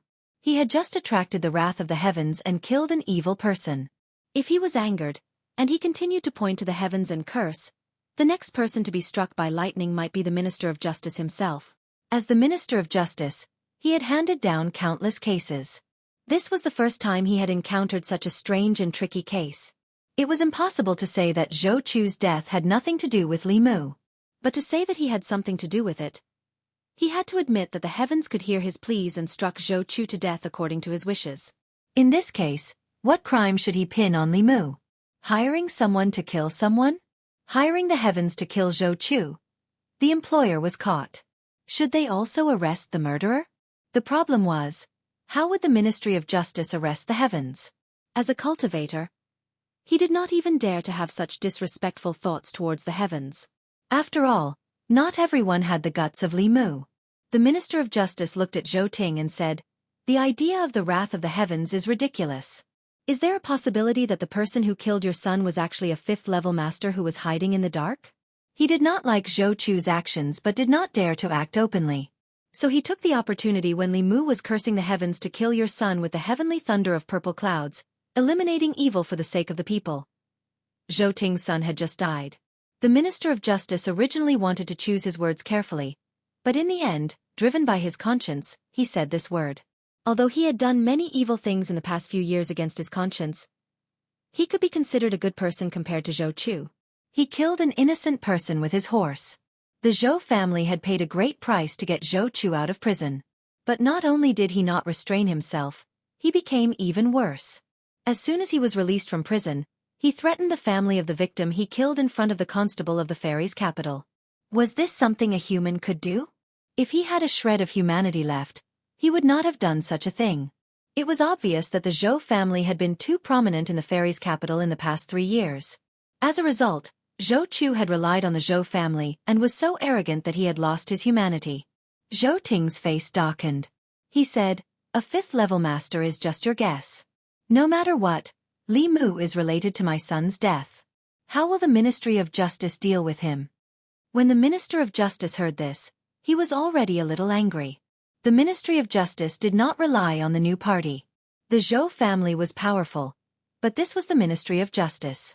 What right did he have to speak to him like this? Taking a step back, how would the Ministry of Justice deal with Li Mu? If they dealt with Li Mu, it would mean that they approved of him using the heavens to kill someone. If they dealt with the person who hired the murderer, they could not let the murderer go unpunished, right? How would they deal with the heavens? What kind of person would have the guts to judge the heavens? The Minister of Justice said, "The heavenly wrath still needs to be investigated." Zhou Ting said darkly, "The heavenly wrath is just an excuse they made up. My son's death must have something to do with him. If the Ministry of Justice takes him into custody and interrogates him, we'll definitely be able to get something out of him." The Minister of Justice said with a cold expression, "Lord Zhou, are you teaching me how to do things?" At this moment, Zhang Chun stepped forward and said angrily, "Lord Zhou, your son's death is unforgivable. However, as an official of the Imperial Court, you actually tried to kill me and the Imperial Court's official. How will you deal with this?" He sat cross-legged in the court and said coldly, "If the Ministry of Justice can't give me a satisfactory explanation today, I won't leave." Lord Zhang, who had always been as timid as a mouse, suddenly became unyielding and dared to fall out with the Zhou family. Li Mu only needed to think for a moment to figure out Lord Zhang's motive. Lord Zhang was determined to make a big deal out of this and achieve his goal of being transferred out of the fairy's capital. At this time, he could not be left to fight alone. Making a big deal out of this matter would be greatly beneficial to Li Mu. As long as they were in the right, the bigger the matter, the better it would be for them. At most, they would resign and go to Mount Baiyun to live together with Lu Hanyan and Wan Wan. Li Mu stepped forward and pointed at Zhou Ting. He said sternly, "You invert right and wrong, and you can't differentiate between right and wrong. No wonder you taught such a beast. He kills people everywhere, and he doesn't repent. He's waiting for an opportunity to take revenge. Everyone knows that he's a beast. It's satisfying that he died under the heavenly wrath." His voice was loud and clear.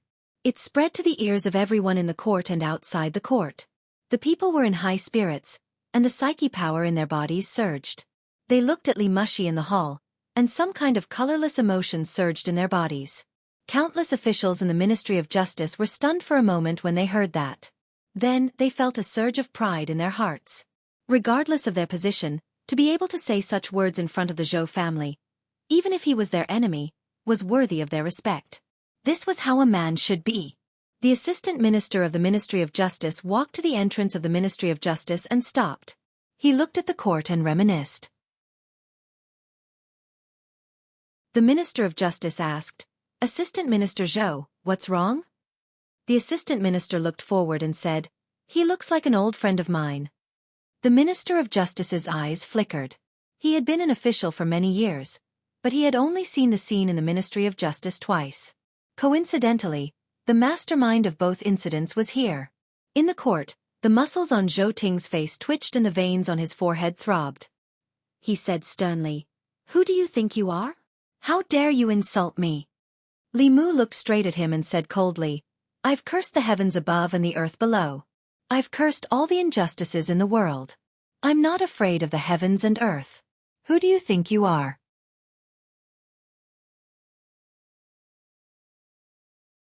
Chapter 229. The officials of the Ministry of Justice stood at the door of the guardroom and eavesdropped on the commotion in the court. Ever since Li Mu came to the divine capital, they had seen too many firsts in the Ministry of Justice. The constable of the divine capital made the director of the Ministry of Justice speechless for the first time in the Ministry of Justice's territory. It was also the first time someone scolded an official of the imperial court and an important figure of the Zhou family in the Ministry of Justice's court. Li Mu seemed to have a natural aura around him. A fearless aura. Li Mu's saliva flew everywhere in the court, almost landing on Zhou Ting's face. A crooked stick would have a crooked shadow. Seeing Zhou Ting's face, Li Mu didn't find Zhou Ting's actions strange. He didn't care about his position in the first place, and he wasn't afraid of the Zhou family. He purposely played along with Lord Zhang and blew up the matter to find out the Empress's attitude. While Zhou Ting was fuming with rage, two figures walked in from outside. The director of the Ministry of Justice heaved a sigh of relief when he saw them. He quickly walked over and said, "Lord Minister, Lord Assistant Minister, you're finally back. This case is too complicated, and I don't know how to judge it." The Minister of Justice said to Zhou Ting, "Lord Zhou, I'm deeply sorry that you lost your beloved son. The Ministry of Justice will investigate this case immediately, and will hand it over to His Majesty to make a decision tomorrow morning. Lord Zhou, do you have any objections?" Zhou Ting knew that he couldn't influence the Ministry of Justice, but he could say a few words to His Majesty. He said with a dark face, "I hope the Ministry of Justice can investigate this case impartially." The Minister of Justice said, "Of course." He looked at Zhang Chun and Li Mu and said, "This case involves a lot of things. You two can return to the Yamen first and wait outside the palace tomorrow. I'm afraid His Majesty will summon you at any time." Zhou Ting's death wasn't directly related to Li Mu, so the Ministry of Justice couldn't detain him. He and Zhang Chun walked out of the Ministry of Justice and were surrounded by commoners. "Constable Li, how did it go? What did the Ministry of Justice say?" Zhou Ting's death was his own fault. The Ministry of Justice didn't blame you, did they? Faced with the concern of the people, Li Mu smiled and said, "Tomorrow, the Ministry of Justice will present this case to His Majesty and let His Majesty decide. I believe that His Majesty will give me justice. We're all with Constable Li. I suggest that everyone write a letter to plead for Constable Li." "I agree. The silk used to sign the book of 10,000 people will be provided by Splendid Workshop." At this moment, Li Mu sensed from the people around him. Other than psychic power, he also sensed emotions that were different from before. This emotion was colorless, and it was the last emotion that he lacked among the 7 emotions. Love originated from the love and respect of the people. The people of Luoyang finally trusted and accepted him after he cursed and swore at the sky and was struck by lightning. Li Mu walked from the Ministry of Justice to the government office. The love he absorbed from thousands of people was enough for him to condense the 5th spirit, non-poison. In the small residence of the government office, Xiaobai sat cross-legged on the bed to cultivate. She did not know what was going on. Li Mu walked into the room, got onto the bed, and sat cross-legged opposite her. He formed a seal with his hands and said, 9 cycles of white qi, control the evil spirits, heavenly beasts guard the door, delicate girls guard the door, 7 spirits and softness are at peace with me, do not act rashly, look at the source of form. Non-poison, condense.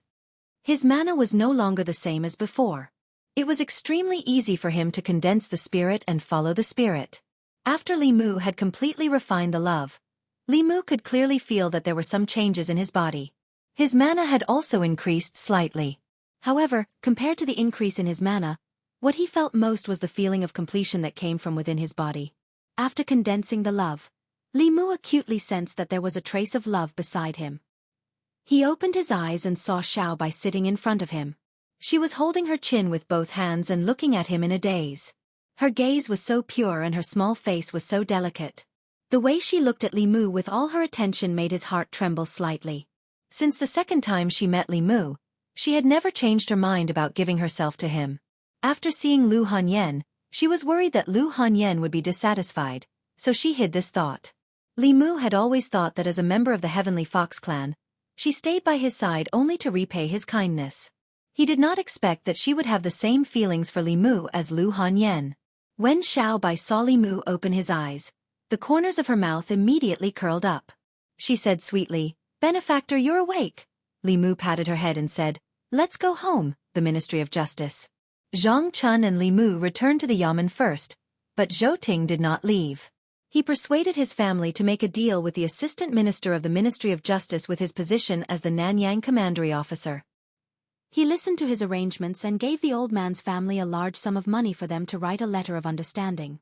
Through the Ministry of Justice, he reversed the sentence of the Luoyang Yamen and changed Zhou Chu's sentence from death to imprisonment. However, all of this was in vain. His son was still dead in the end.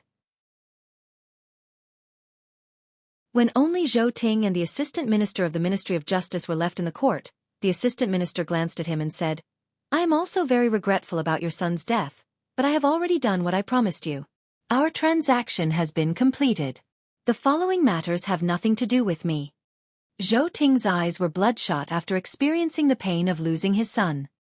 He gritted his teeth and said, "That matter is already in the past. There is no need to mention it again. I only want Li Mu to die now." Regardless of whether Zhou Chu's death was caused by Li Mu or someone else created the wrath of heaven to deceive the world, Zhou Ting could not tolerate Li Mu continuing to live in this world. Being pointed at and scolded in the court of the Ministry of Justice, he and the Zhou family had lost all face. The Assistant Minister of the Ministry of Justice said, "I'm afraid it won't be that easy to kill Li Mu.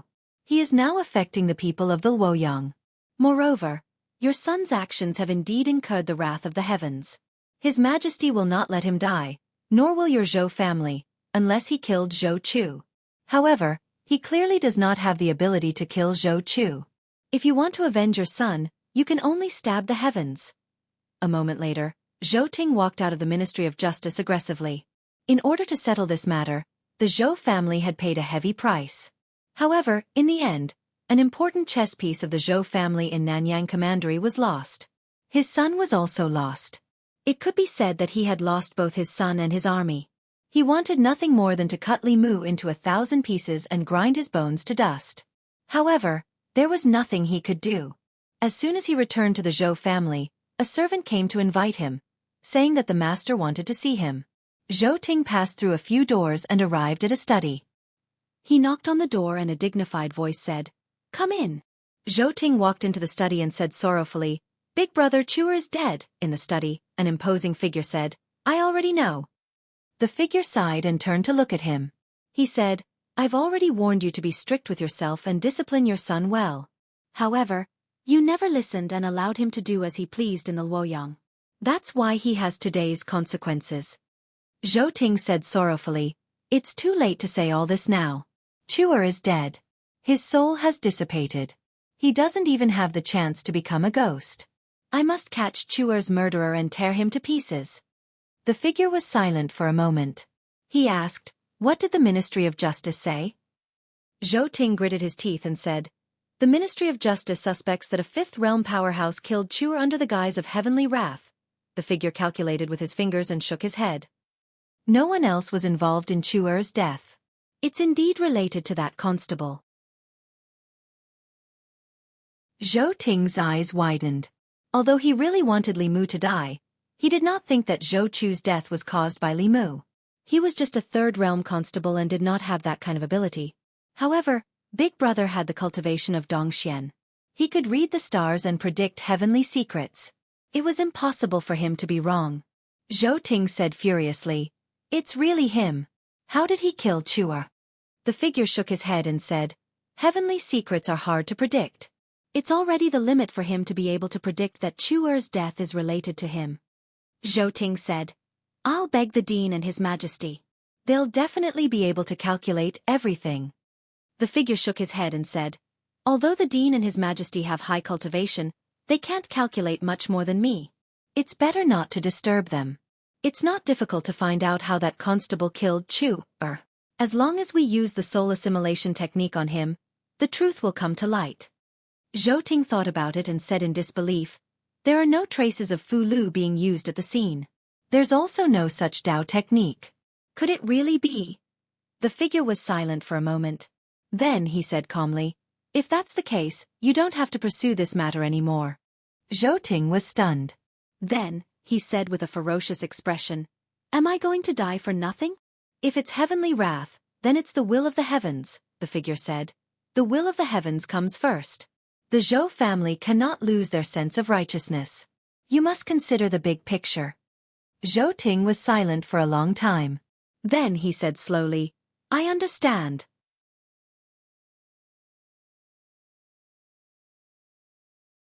Chapter 230.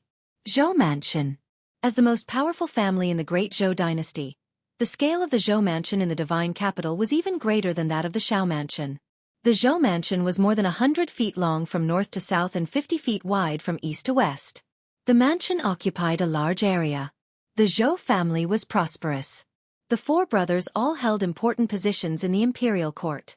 It was said in the divine capital that the Zhou family supported half of the imperial court in the Great Zhou. This was not an exaggeration. At this moment, in a courtyard in the Zhou Mansion, a middle-aged woman had fainted from crying after hearing the news of Zhou Chu's death. My poor Chuer. Her sorrowful cries penetrated the walls of the courtyard. The maids and servants who passed by all lowered their heads and hurried past. Zhou Chu's two sisters had already married out of the Zhou family. When they heard the news, they hurried back to console the woman. The woman cried until her tears ran dry. She grabbed Zhou Ting's hand and her eyes were filled with murderous intent. She gritted her teeth and said, Master, the person who killed Chuer must be cut into 1,000 pieces. Then, his soul must be captured and burned by the nether fire day and night. Zhou Ting said coldly, don't worry. I will make him beg for death to comfort Chuer's soul in heaven. A young woman beside the woman raised her head and looked at Zhou Ting. She said, Father, when I came here, I heard from my husband that this matter is not easy to deal with. It could easily incite a rebellion among the people. Why don't you go to the palace and beg my sister? Beg Her Majesty to uphold justice for my brother? The other young woman beside her could not bear it.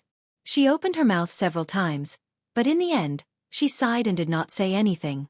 Zhou Ting said, ever since we forced her to marry the former crown prince, Her Majesty has been holding a grudge against the Zhou family.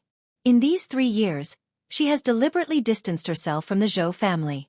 If I go to the palace and beg her, I'm afraid, the young woman who spoke first said. No matter what, Chuer is still her family. No matter how cold-blooded she is, she won't ignore Chuer's death, right? The woman gritted her teeth and said, if she refuses to see you, ask Big Brother to see her. Although she is Her Majesty, will she refuse to see her own father? Zhou Ting lowered his head and said, Big Brother wants me to consider the big picture. It's impossible for him to interfere in this matter. The woman said angrily, the big picture, Chuaner's life is already gone, and he still wants to take care of the big picture? This is also related to the Zhou family's face and dignity. Shut up. Zhou Ting reprimanded her and said, For this day, our Zhou family has waited for hundreds of years. The burden on Big Brother's shoulders is not something we can imagine. He concealed the sorrow in his eyes, straightened his collar and said, I'll enter the palace first. The Imperial Palace. Zhou Ting stood in front of a palace and bowed. This Zhou has an important matter to discuss with His Majesty. Miss Shangguan, please help me inform him. The young female official said, I'm sorry. His Majesty had some enlightenment and cultivation today and went into seclusion early in the morning. If Lord Zhou has anything to say, we can talk about it tomorrow morning. Zhou Ting was silent for a while before saying, Since that's the case, this official will return first. The young woman turned and walked through the palace into the garden behind it. Mr. May stood behind a figure and said, Your Majesty, today in front of the godly capital government, the Empress said. I know. Her voice was very dignified, as if there was no emotion in it. Mr. May hesitated for a moment before saying, Your Majesty, Zhou Chu's actions have already caused resentment among the people. Although he died because of Li Mu, his death can't be blamed on Li Mu. Otherwise, the people that Your Majesty worked so hard to gather in the godly capital will scatter. The Empress looked ahead and said, You seem to be very protective of Li Mu. Mr. May said, I brought him here from the North County. After he came to the godly capital, everything he did was for the people and for Your Majesty. I just feel that someone like him shouldn't suffer such injustice. The Empress asked, Ali, what do you think? The young female official thought for a while and said, Although he sometimes speaks without thinking, he's a good person, a good official. The godly capital lacks people like him. Zhou Chu died from the heavenly thunder of purple cloud, and he's only a spirit condensation cultivator. Perhaps someone else is framing him and trying to take advantage of the situation. The Empress waved her sleeves, and a clear image appeared in the air. In the image, Zhou Chu was arrogant. He threatened the family of the deceased, causing anger among the people. The young constable pointed at the sky and yelled, Damn God, if you have eyes, you shouldn't let a good person be wronged and let evil people harm the world. As soon as he said that, 4 bolts of heavenly thunder of purple cloud fell from the sky. Zhou Chu blocked it 3 times, but he was still turned into ashes by the last bolt. The young female official and Mr. May saw this for the first time. They were shocked and couldn't recover for a long time. After a while, the young female official asked, Your Majesty, can he really communicate with the heavenly Tao? The Empress didn't answer. She only said, You can leave now. This matter will be discussed in the Imperial Court tomorrow. After the 2 of them left, the Empress stood alone in the garden. Her temperament gradually changed. The aura of someone who looked down on the world and was high and mighty gradually disappeared. The person standing there seemed to be just an ordinary woman. Gradually, even her appearance began to change. Her originally elegant and beautiful face gradually became ordinary. The magnificent crown on her body also transformed into ordinary clothes. Her figure disappeared. At the same time, a woman in green appeared on the streets of the divine capital. The people passing by on the street didn't realize that there was a person in the crowd. The woman in green walked to a noodle stall. When the stall owner saw her, he smiled and said, Miss, you haven't been here for a long time. The woman sat at the noodle stall and said, A bowl of noodles. The owner wiped his hands and said, Okay. Same old rules. Less chopped onions, no coriander. It was lunchtime. There were many diners at the noodle stall. These people were eating and talking at the same time. The scene of the lightning striking Zhou Chu today was so satisfying. Did you all see it? No. When I rushed over, it was already over. Why? Were you there? I was lucky to be there. That place was struck by the purple lightning. Not even a speck of dust was left. Quick, tell us. This bowl of noodles is on me. Hearing that someone was paying for today's meal, the man added another plate of beef and began to tell the story. He described how lawless Zhou Chu was. He came out of the divine capital and threatened the family of the deceased. He described how Constable Li was so angry that he pointed at the sky. Heaven and earth felt his heart and sent down several lightning bolts to get rid of this evil in the divine capital. After he was taken away by the Ministry of Justice, he scolded Zhou Chu's father in the court. It was so satisfying. In the process of telling the story, he added some details and added some emotional embellishments. The crowd blushed as if they had been there and witnessed it with their own eyes. After he finished, he didn't forget to exclaim, "Constable Li is really a good constable. He really thinks about the people and stands on our side." Another customer sighed and said, "This time, he has formed a deadly feud with the Zhou family. I wonder how the Zhou family will take revenge. Without Constable Li, will the divine capital return to the way it was before? It won't. We've already written a petition for the people. His Majesty will definitely seek justice for Constable Li." The woman in green finished her noodles and listened to the crowd's discussion for a while before she paid and left. Li residence.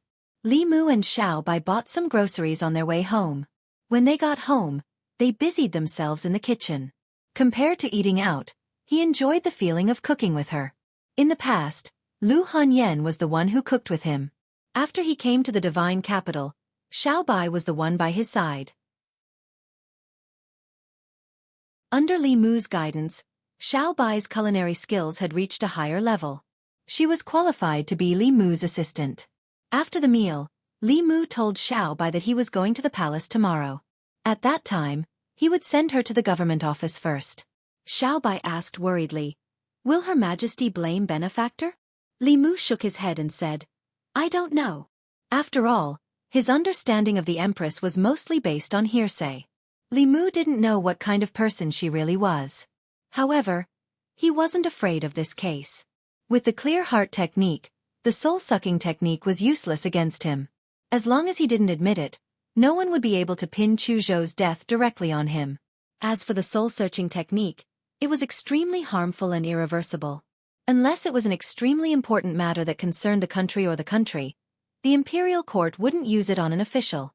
With the people's support, the imperial court would have to be careful no matter what they did to him. Xiao Bai said firmly, "I heard that Her Majesty is as beautiful as a fairy and has a kind heart. She won't wrong benefactor." Li Mu nodded and said, "I believe in Her Majesty." Not to mention her appearance, Li Mu was actually confident in other aspects of the Empress. He came to Shandu because of the Empress. During this time, he could be fearless and do whatever he wanted because he had the Empress support. Women were always very concerned about the appearance of other women. Xiao Bai blinked and said, "How beautiful is she to be as beautiful as a fairy?" Li Mu rubbed her head and said, "What do you mean by as beautiful as a fairy?" "That's because Her Majesty is. No matter how ugly Her Majesty is, no one would dare to say that she's ugly. If you want to know what it means to be as beautiful as a fairy, go back to your room and look in the mirror." Xiao Bai was stunned for a while before she realized that Li Mu was praising her. She blushed and said uneasily, "I'll go wash the dishes." The girl was still a little shy. If it were Lu Hanyan, she might have already fallen into Li Mu's arms and made love to him. Li Mu returned to his room and sat down cross-legged. Not long after, he felt sleepy. In his sleep, a fog suddenly appeared in front of his eyes and a woman's figure appeared. Seeing the familiar woman, Li Mu was stunned. Fear appeared on his face and he said in shock, "No way again!"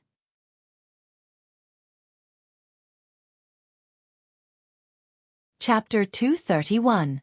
Ever since that night when he was ravaged 8 times, this woman had never appeared in Li Mu's dreams again.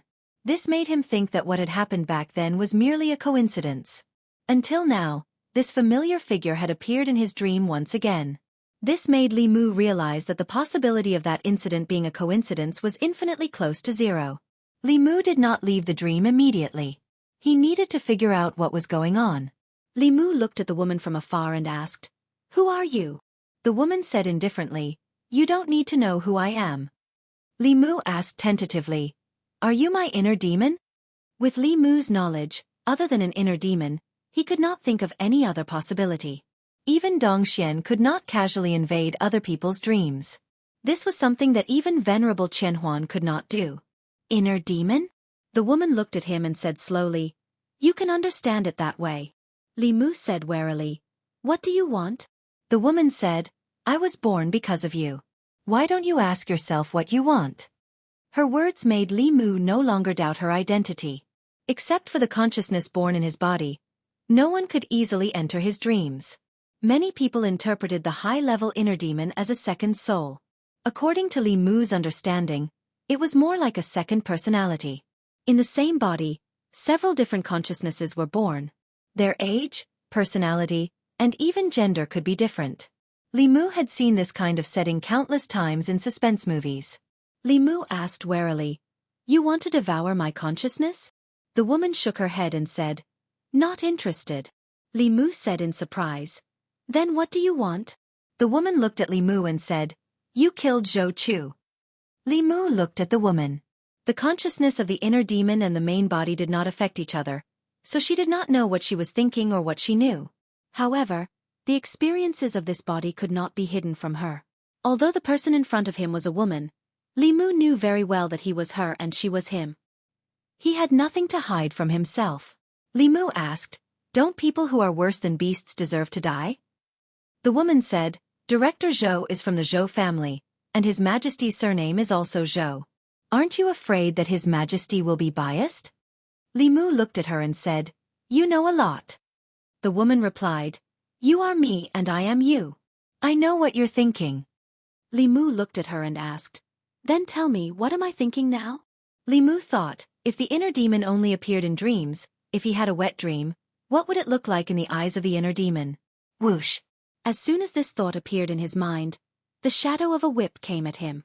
Li Mu quickly dodged, and finally no longer doubted it. She even knew what he was thinking in his dreams. Other than his inner demon, what else could she be? The woman actually did not know what Li Mu was thinking.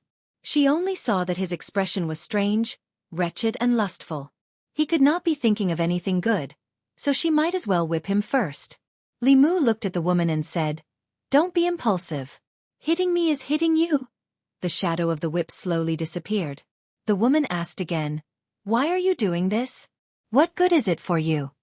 Li Mu said, "You are me. You don't know why I'm doing this?" The woman did not speak. Li Mu guessed that she could only understand his thoughts in his dreams. He could not help but feel relieved. Worried that she would be angry and hang him up to beat him again, Li Mu said, "Because I am a bailiff. It is my duty to get rid of evil and bring justice to the people. Moreover, His Majesty has treated me with sincerity. I have to clean up the evil in Luoyang and unite the people to repay His Majesty." The woman looked at him indifferently and said, "Help her unite the people. It is unprecedented for a woman to be the emperor.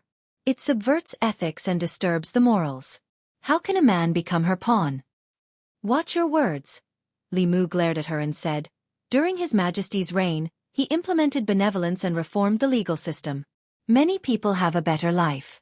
In contrast, during the time of the previous emperor, the 36 counties were filled with corrupt officials.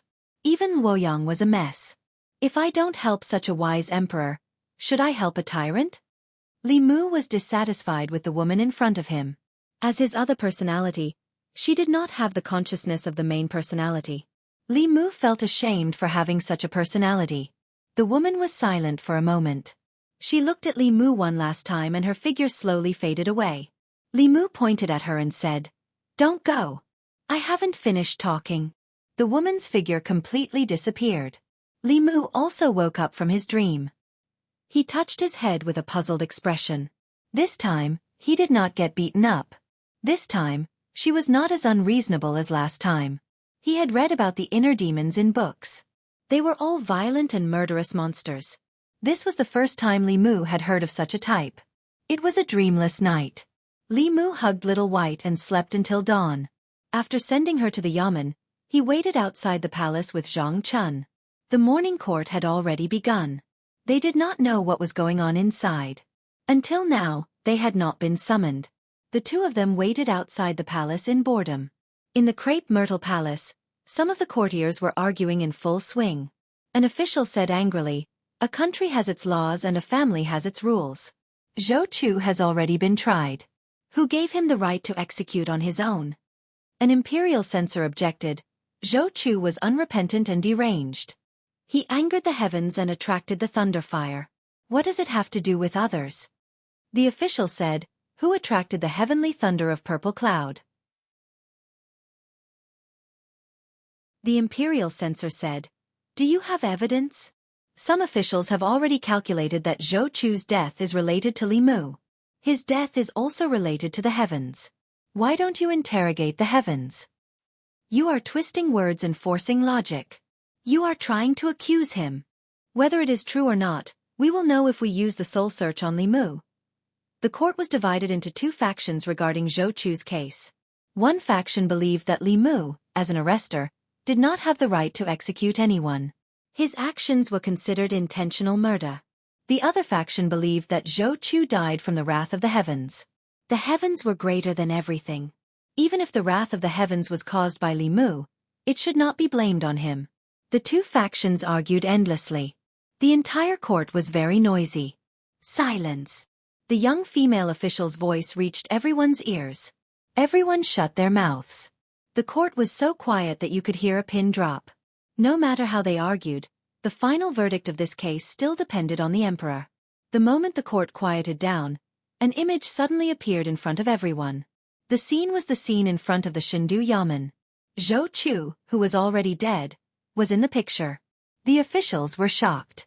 At this moment, they remembered that His Majesty was not only the emperor, but also an expert of the upper realm. He had already reached the peak of the profound light technique and was able to reenact the past. Everyone's eyes were fixed on the image. In the image, Zhou Chu's expression was arrogant. He said to Li Mu, "That's right, after I leave, you have to pay more attention to that old man's family. I heard that they live outside the city. You have to be careful when you walk on the road. There are many people riding horses outside. If one or two are killed, it will not be good." One of the imperial censors could not help but point at the image of Zhou Chu and said angrily, "Lawless, lawless, does he not have the law in his eyes?"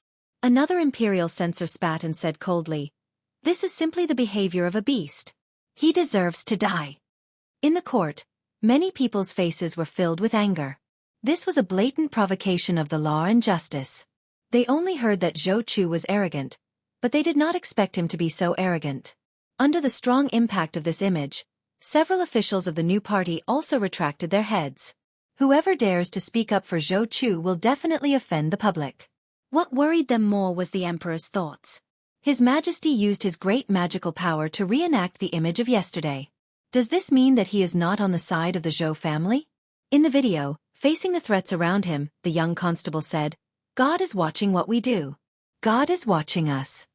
Zhou Chu sneered, "God, after so many years, I really want to see what God looks like.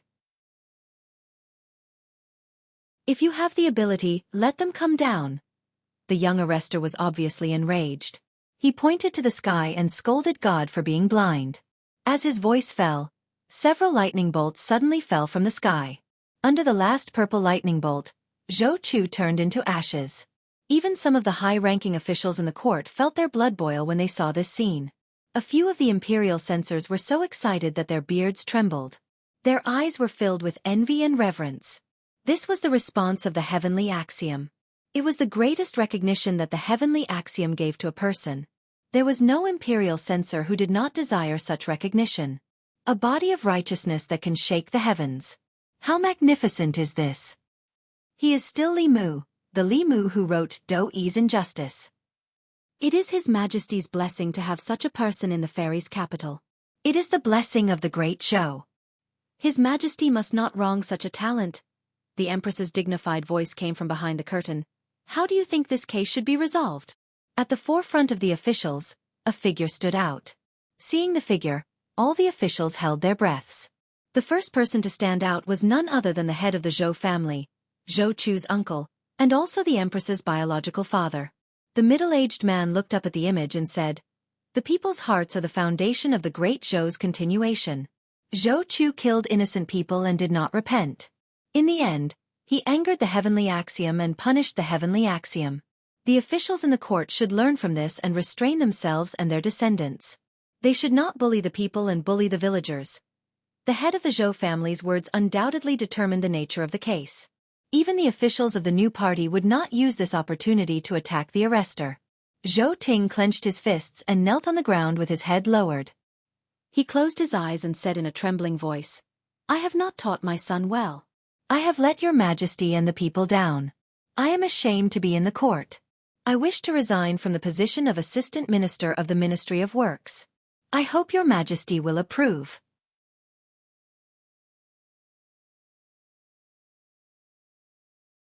Chapter 232.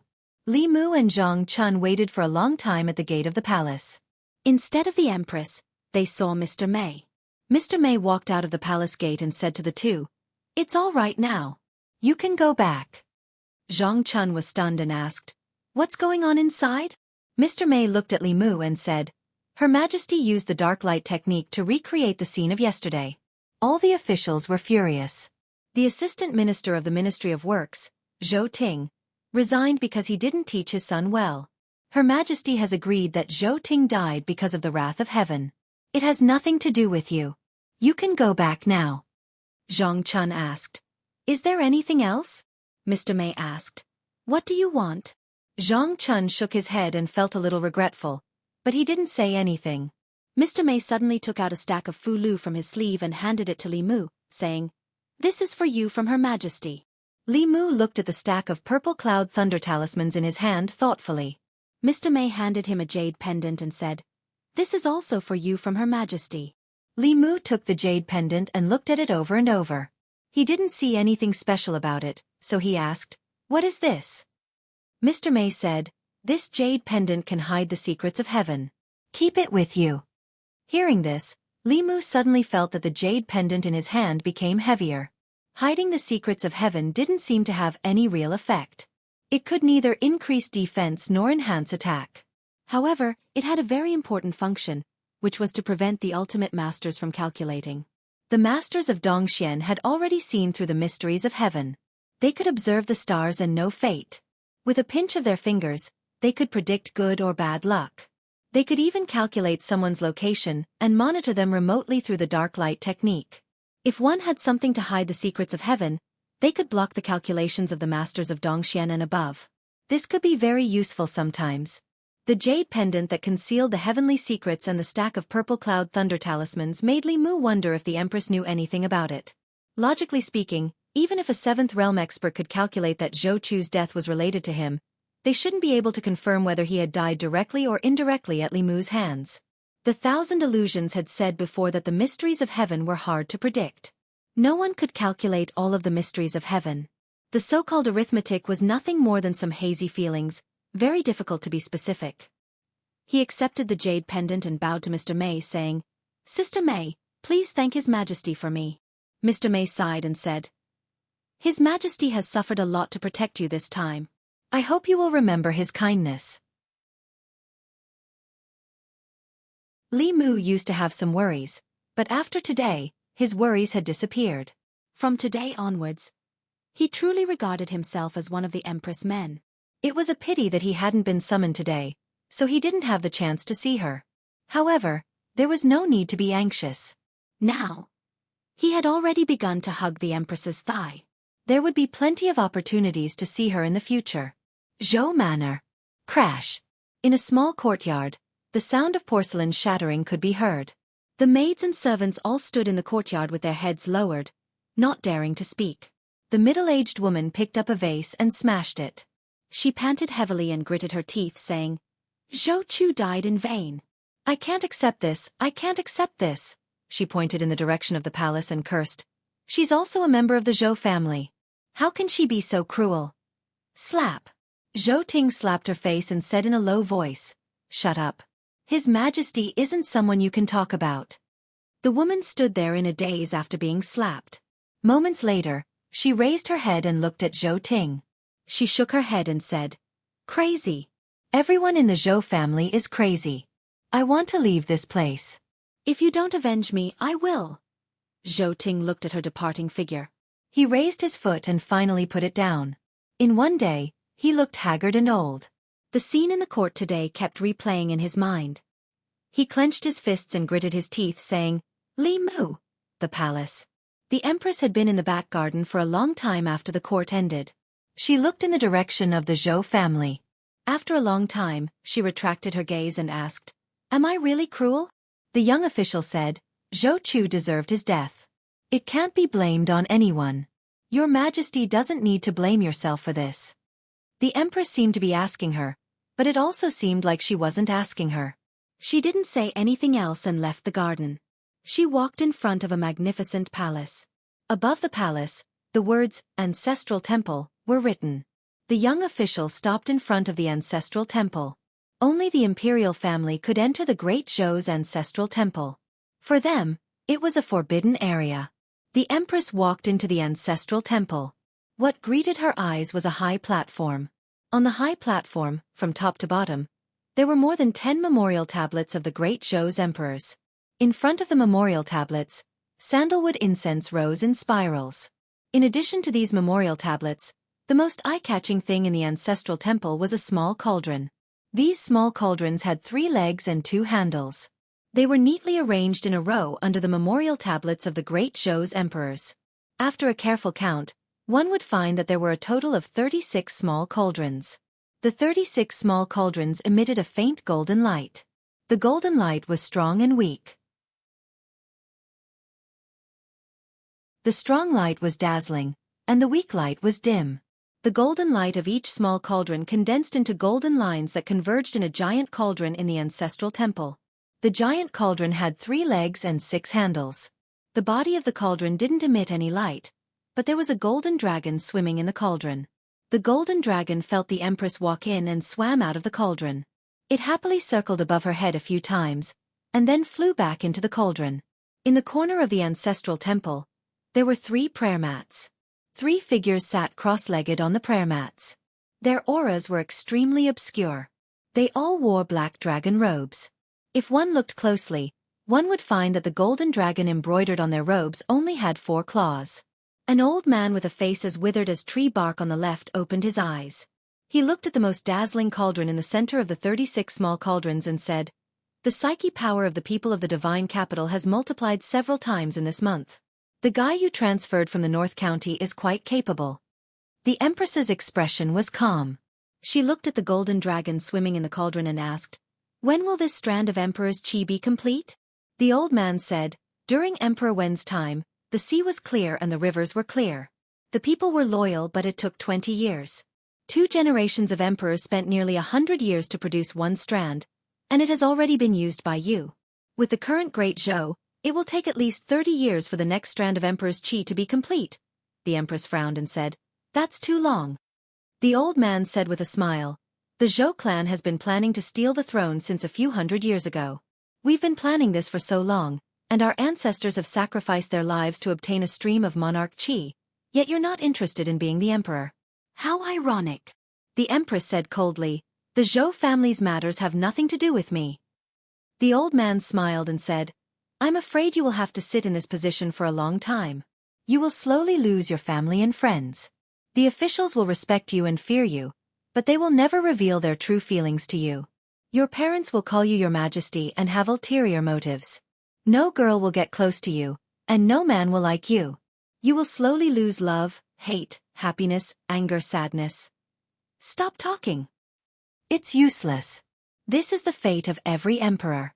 You will not be an exception." A golden whip appeared in the Empress's hand. She said word by word, "I told you to stop talking." The old man lowered his head and immediately fell into a deep sleep. The Empress walked out of the ancestral temple. The young female official said respectfully, "Your Majesty." The Empress looked at the respectful expression on her face and said, "Return to the palace." Fairy's capital, Li residence. Li Mu had just upgraded the formation in his residence. He used some Fulu and Dharma treasures that he didn't need in a shop in Fairy's capital that was specially opened for cultivators to exchange for spiritual jades. Then, he used the spiritual jades to buy a set of formation flags from another shop. Although Fairy's capital was mostly populated by commoners, there were a few markets that were specially opened for cultivators to trade. Using the upgraded formation of the formation chess, it could temporarily trap a 5th realm cultivator. If one wanted to sneak into the formation silently, they would have to have the cultivation of Dongxian. After doing all this, Li Mu gave most of the purple cloud thunder talismans that the Empress gave him to Xiao Bai to protect herself. He only kept a few for himself. The jade pendant and the thunder talisman that the Empress gave him. One was to steal the sky, while the other was to conceal heaven's secrets. No matter how slow Li Mu was, He understood the Empress's intention at this moment. The Purple Cloud Thunder Talisman was the proof that Li Mu would use his thunder technique in the future. Otherwise, after Zhou Chu's incident, he couldn't reveal his thunder technique in front of others. This jade pendant that concealed heaven's secrets would prevent cultivators above Dongxian from finding out that he was the culprit. The Empress had thoughtfully prepared these for Li Mu. The Empress must already know that Zhou Chu's death was his doing. A transcendent powerhouse was terrifying. Even so, she still chose to protect Li Mu. This meant that Li Mu still had a place in her heart. He didn't work so hard for her in vain. Not only was she righteous, but she was also so protective. He really loved the Empress like this.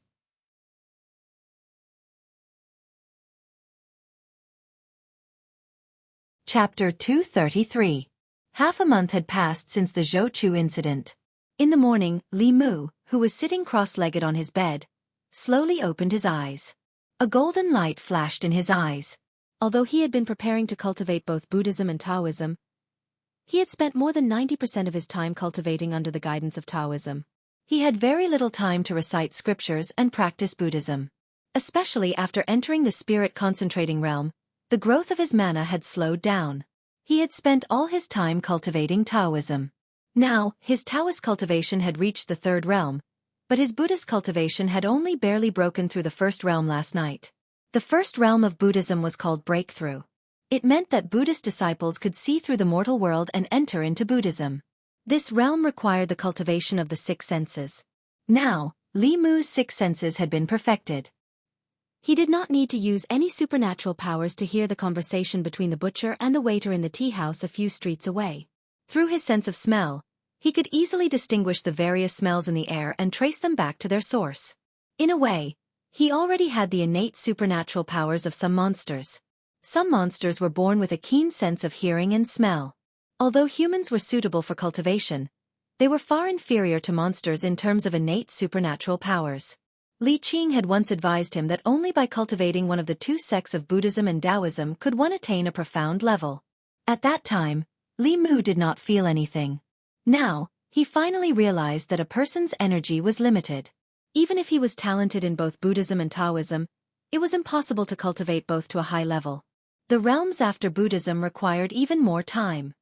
His next cultivation focus was on how to break through to the transcendent realm as soon as possible. After the Zhou Chu incident, Zhang Chun was unexpectedly promoted again. He was promoted from Divine Capital Deputy to Divine Capital Magistrate. He was now the leader of the Divine Capital Yamen. Not only that, His Majesty did not appoint a Divine Capital Deputy or Divine Capital Magistrate. In other words, he was in charge of this huge yamen alone. No one could order him around anymore. Li Mu was still the constable of the Divine Capital Yamen. He was an official, not an official. Although officials and officials were both civil servants of the Great Zhou and were paid by the state, there was a clear distinction between the two. There were no harsh requirements to become an official of Great Zhou.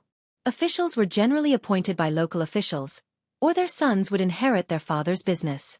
As long as their family background was clean and they had not committed any crimes within 3 generations, they would have the qualifications to become a glorious official of the Great Zhou. But officials were different. The lowest-ranking official in Great Zhou, even if it was just a small county magistrate, still needed to receive a few years of formal education in the academy. Only after a few years would they have the qualifications to enter the imperial court as an official. This was a rule set by Emperor Wen in order to clean up the chaos in Great Zhou's officialdom and improve the quality of the officials as a whole. At that time, this measure indeed played a very big role. At that time, the imperial court was full of nepotism, and the officials formed cliques to pursue personal interests. The morality and ability of the officials were mixed. The appearance of the academy greatly improved the situation. If one wanted to become an official in the imperial court, one had to learn the thoughts of the sages in the academies, cultivate one's morals, and learn how to govern a country and cultivate. For a long time, the academies had sent countless talents to the imperial court. This rule had been passed down since the time of Emperor Wen and had been used to this day. Even if the emperor wanted to promote someone, he had to let that person undergo tempering in the academies. Emperor Wen's rule had a far-reaching impact. In the hearts of the people and officials of Great Zhou, Emperor Wen had a very high status. The successive emperors of Great Zhou did not dare to break the rules set by him. In Li Mu's view, this Emperor Wan was really far-sighted. Although this method was different from the imperial examination, it was also very advanced compared to the previous system of selecting officials. Of course, even if Emperor Wan was called a sage, there were still things that he did not expect. For example, the nature of the academy had changed greatly from when it was first established. The deans of the 4 academies were all transcendents. In the academy, there were countless experts in the middle realm. Although they were far from the 4 sects and 6 schools, they were still an incomparably powerful force. The officials of Great Zhou could only be born from the academy. The status of the academy gradually became higher and higher, and even had a tendency to surpass the imperial court. Whether it was the Shao royal family that wanted to regain their glory or the Zhou family that wanted to replace them, to facilitate this major event, they could not do without the support of the academy. Li Mu had never thought of becoming an official, so he did not need to go to the academy to further his studies. Based on what he had seen in Chengdu, becoming an official might not be a good thing. Under the protection of the Empress, being a minor official was much more comfortable than being an official. There was no need for Li Mu to worry about national affairs. All he needed to do was to bring Xiao Bai around the streets of the divine capital every day to ensure that there were no crimes or disturbances in his jurisdiction. That was enough for him to fulfill his duty. After Zhou Chu's incident, his status in the hearts of the people had risen to the peak. This allowed him to obtain willpower from the people of Chengdu without deliberately doing anything. With this speed, it was not impossible for him to advance to the Abhijina level within a year. After Zhou Chu's incident, the Zhou family's reputation in Chengdu was not greatly affected. Although Zhou Chu had committed a heinous crime, the Zhou family's handling of this matter did not make the people feel disgusted. There were many disciples of the Zhou family, and Zhou Chu was only one of them. Other than Zhou Chu, the other disciples of the Zhou family did not have any misdeeds. In comparison, the Shao royal family's performance in Chengdu was even worse. In the past few hundred years, they had been the masters of the great Zhou dynasty in Chengdu. Although they had been suppressed by the Zhou family for a short period of time, the sense of superiority in their bones could not be erased. Li Mu counted with his fingers. He had not been in Chengdu for long, but he had offended the 3 provinces, 6 ministries, 9 temples, the Shao family, the Zhou family, and the academy. Other than the academy, he had offended almost everyone he could. Li Mu had already offended the Shao family and its old clique before he came to Chengdu.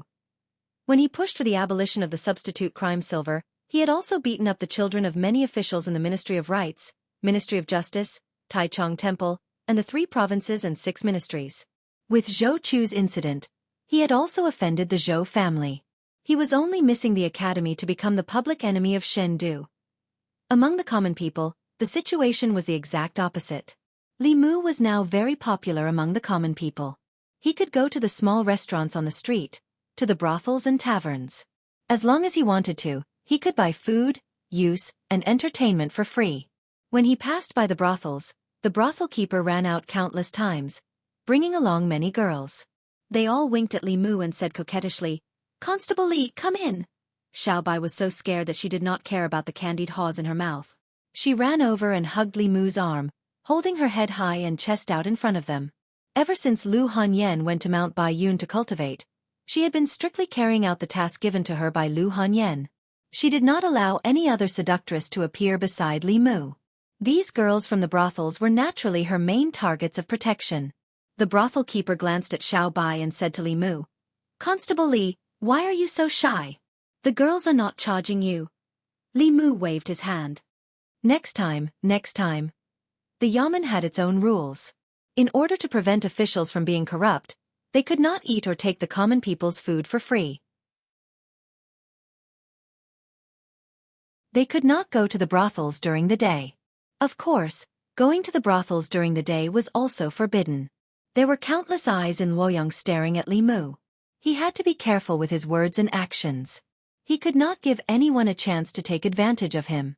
Xiao Bai was still hugging Li Mu's arm tightly.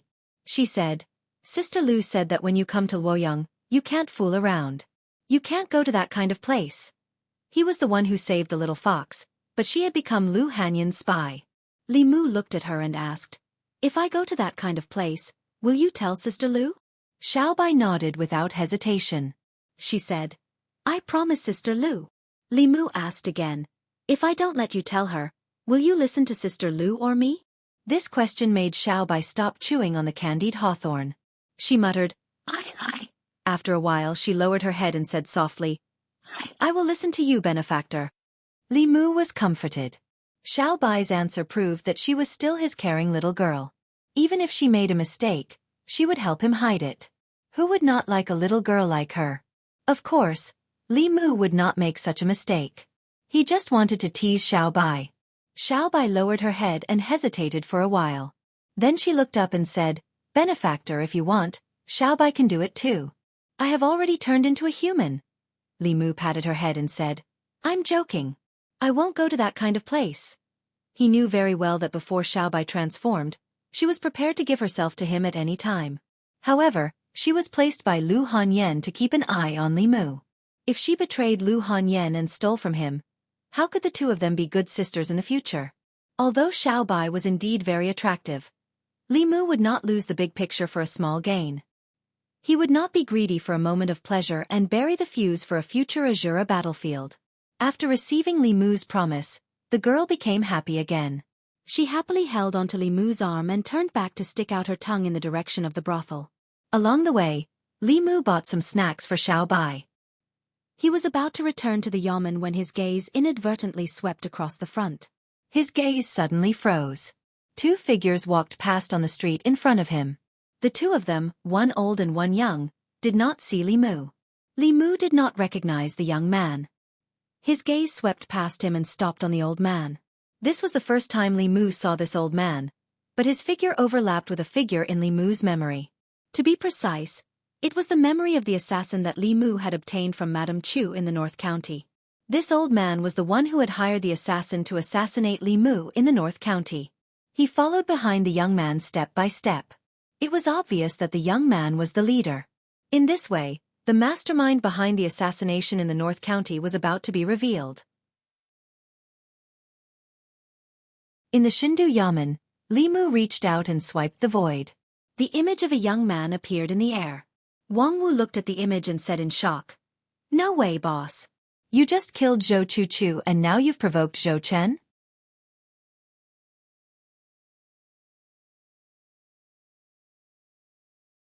Chapter 234. Mr. Mei had warned Li Mu to be careful of the Zhou family.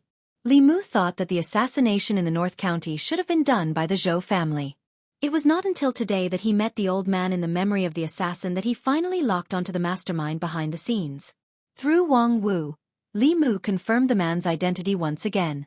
Zhou Chen was Zhou Chu's elder brother, but he was not Zhou Ting's son. Among the four brothers of the Zhou family, Zhou Ting was the fourth. Zhou Chen was the only son of the third brother. Zhou Chen usually kept a low profile and was not as flamboyant as Zhou Chu. He also did not bully the people, so the people of Luoyang did not know much about him. The old man beside him was his bodyguard. The disciples of the big families in Luoyang all had bodyguards, and these bodyguards were the closest to them.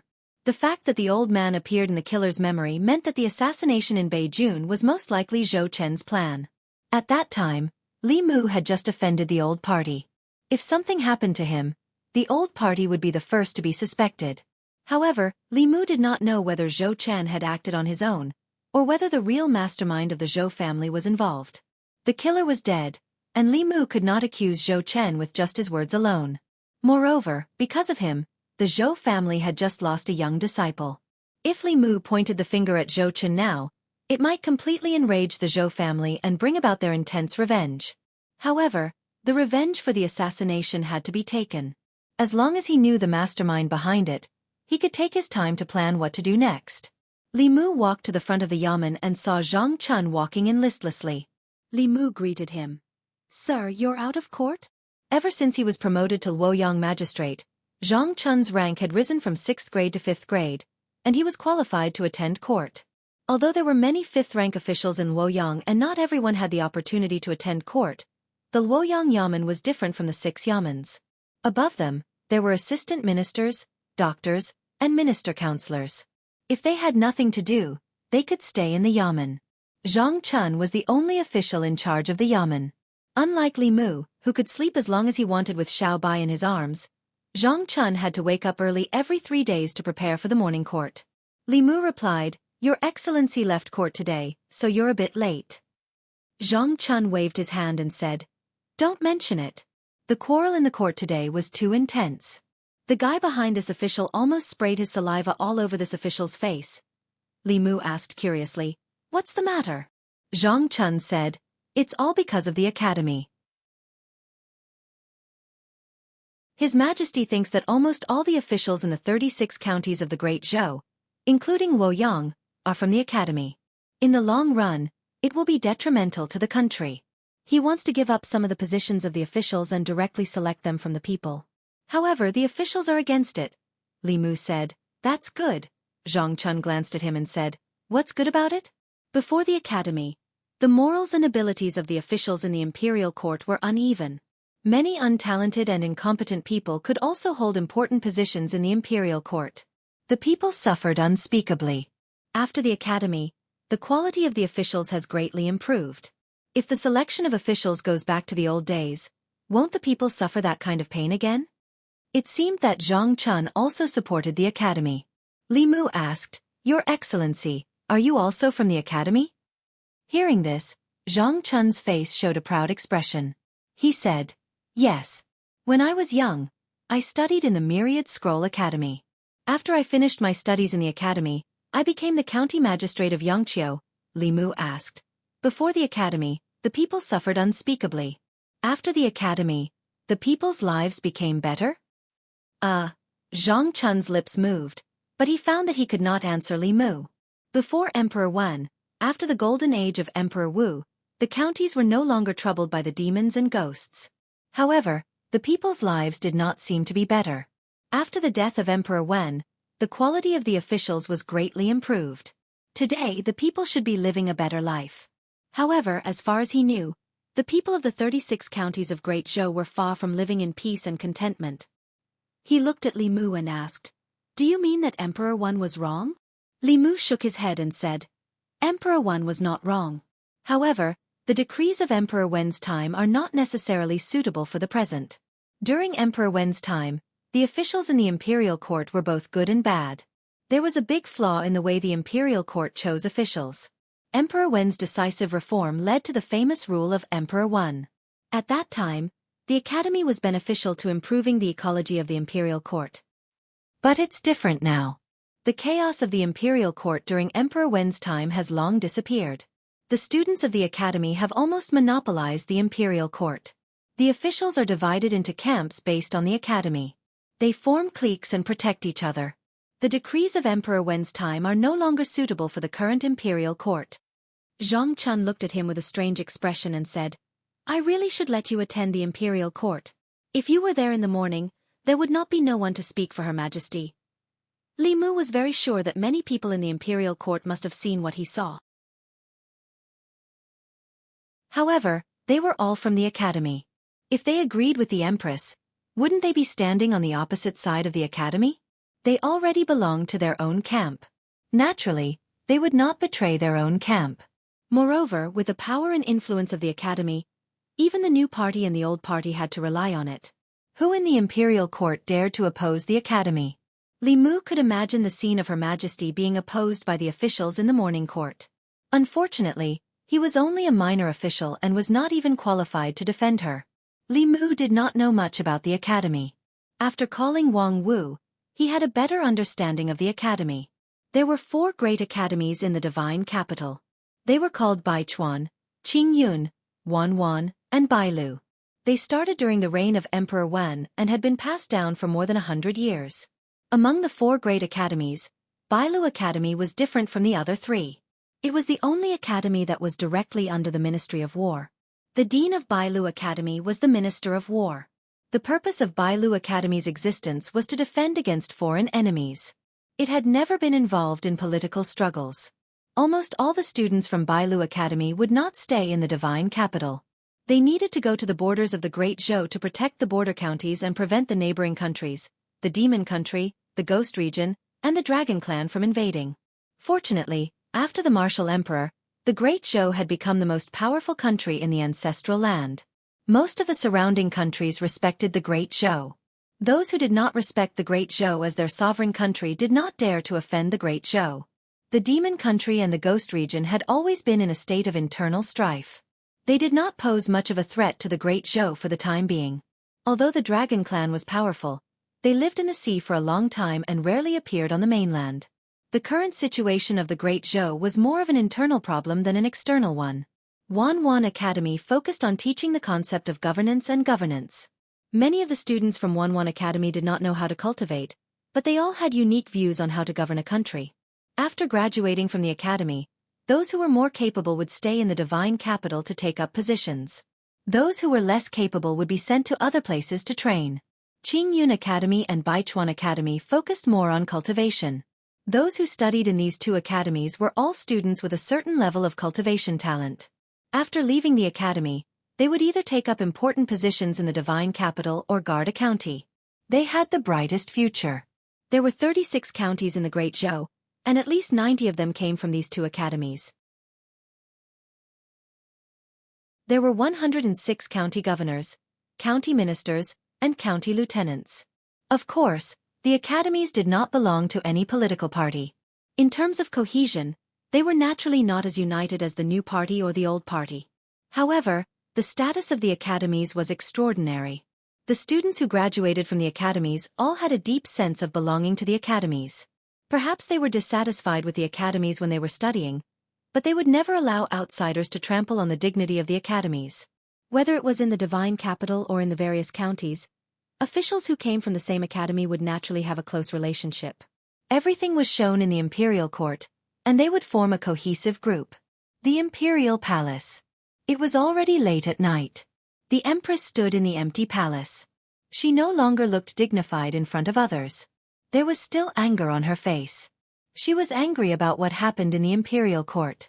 She looked around, trying to find someone to talk to and vent her frustrations. However, she could not find anyone.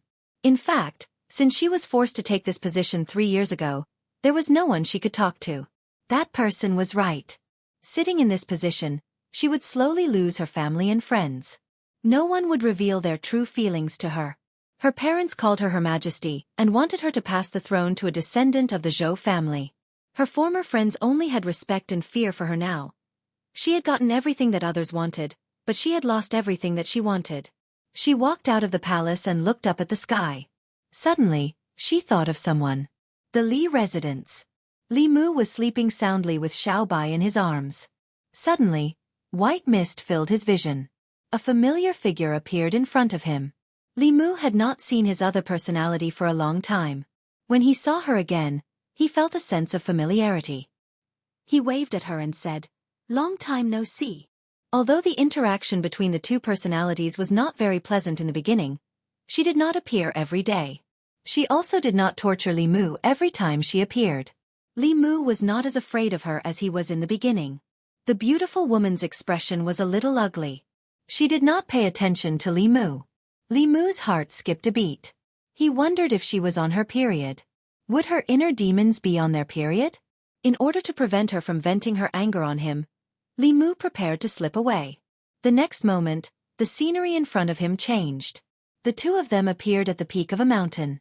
There was a pavilion at the peak of the mountain. At this moment, the two of them were sitting in the pavilion. There were a few exquisite dishes in front of them. The aroma of the dishes made Li Mu swallow a mouthful of saliva. He complained in his heart. Whose dream was this? Why was her control of the dream more skillful than his? The surrounding scenery was so real. Li Mu could hear the birds, smell the fragrance of flowers, and even feel the mountain breeze blowing on his face. The few dishes in front of him were so delicious that Li Mu began to wonder whether this was a dream or reality. Legend has it that the powerhouses of the upper realm can use a kind of dream transference ability. They can use their consciousness to invade other people's dreams and freely weave the content of the dream. The person who was transferred by the dream would not be able to distinguish between the dream and reality.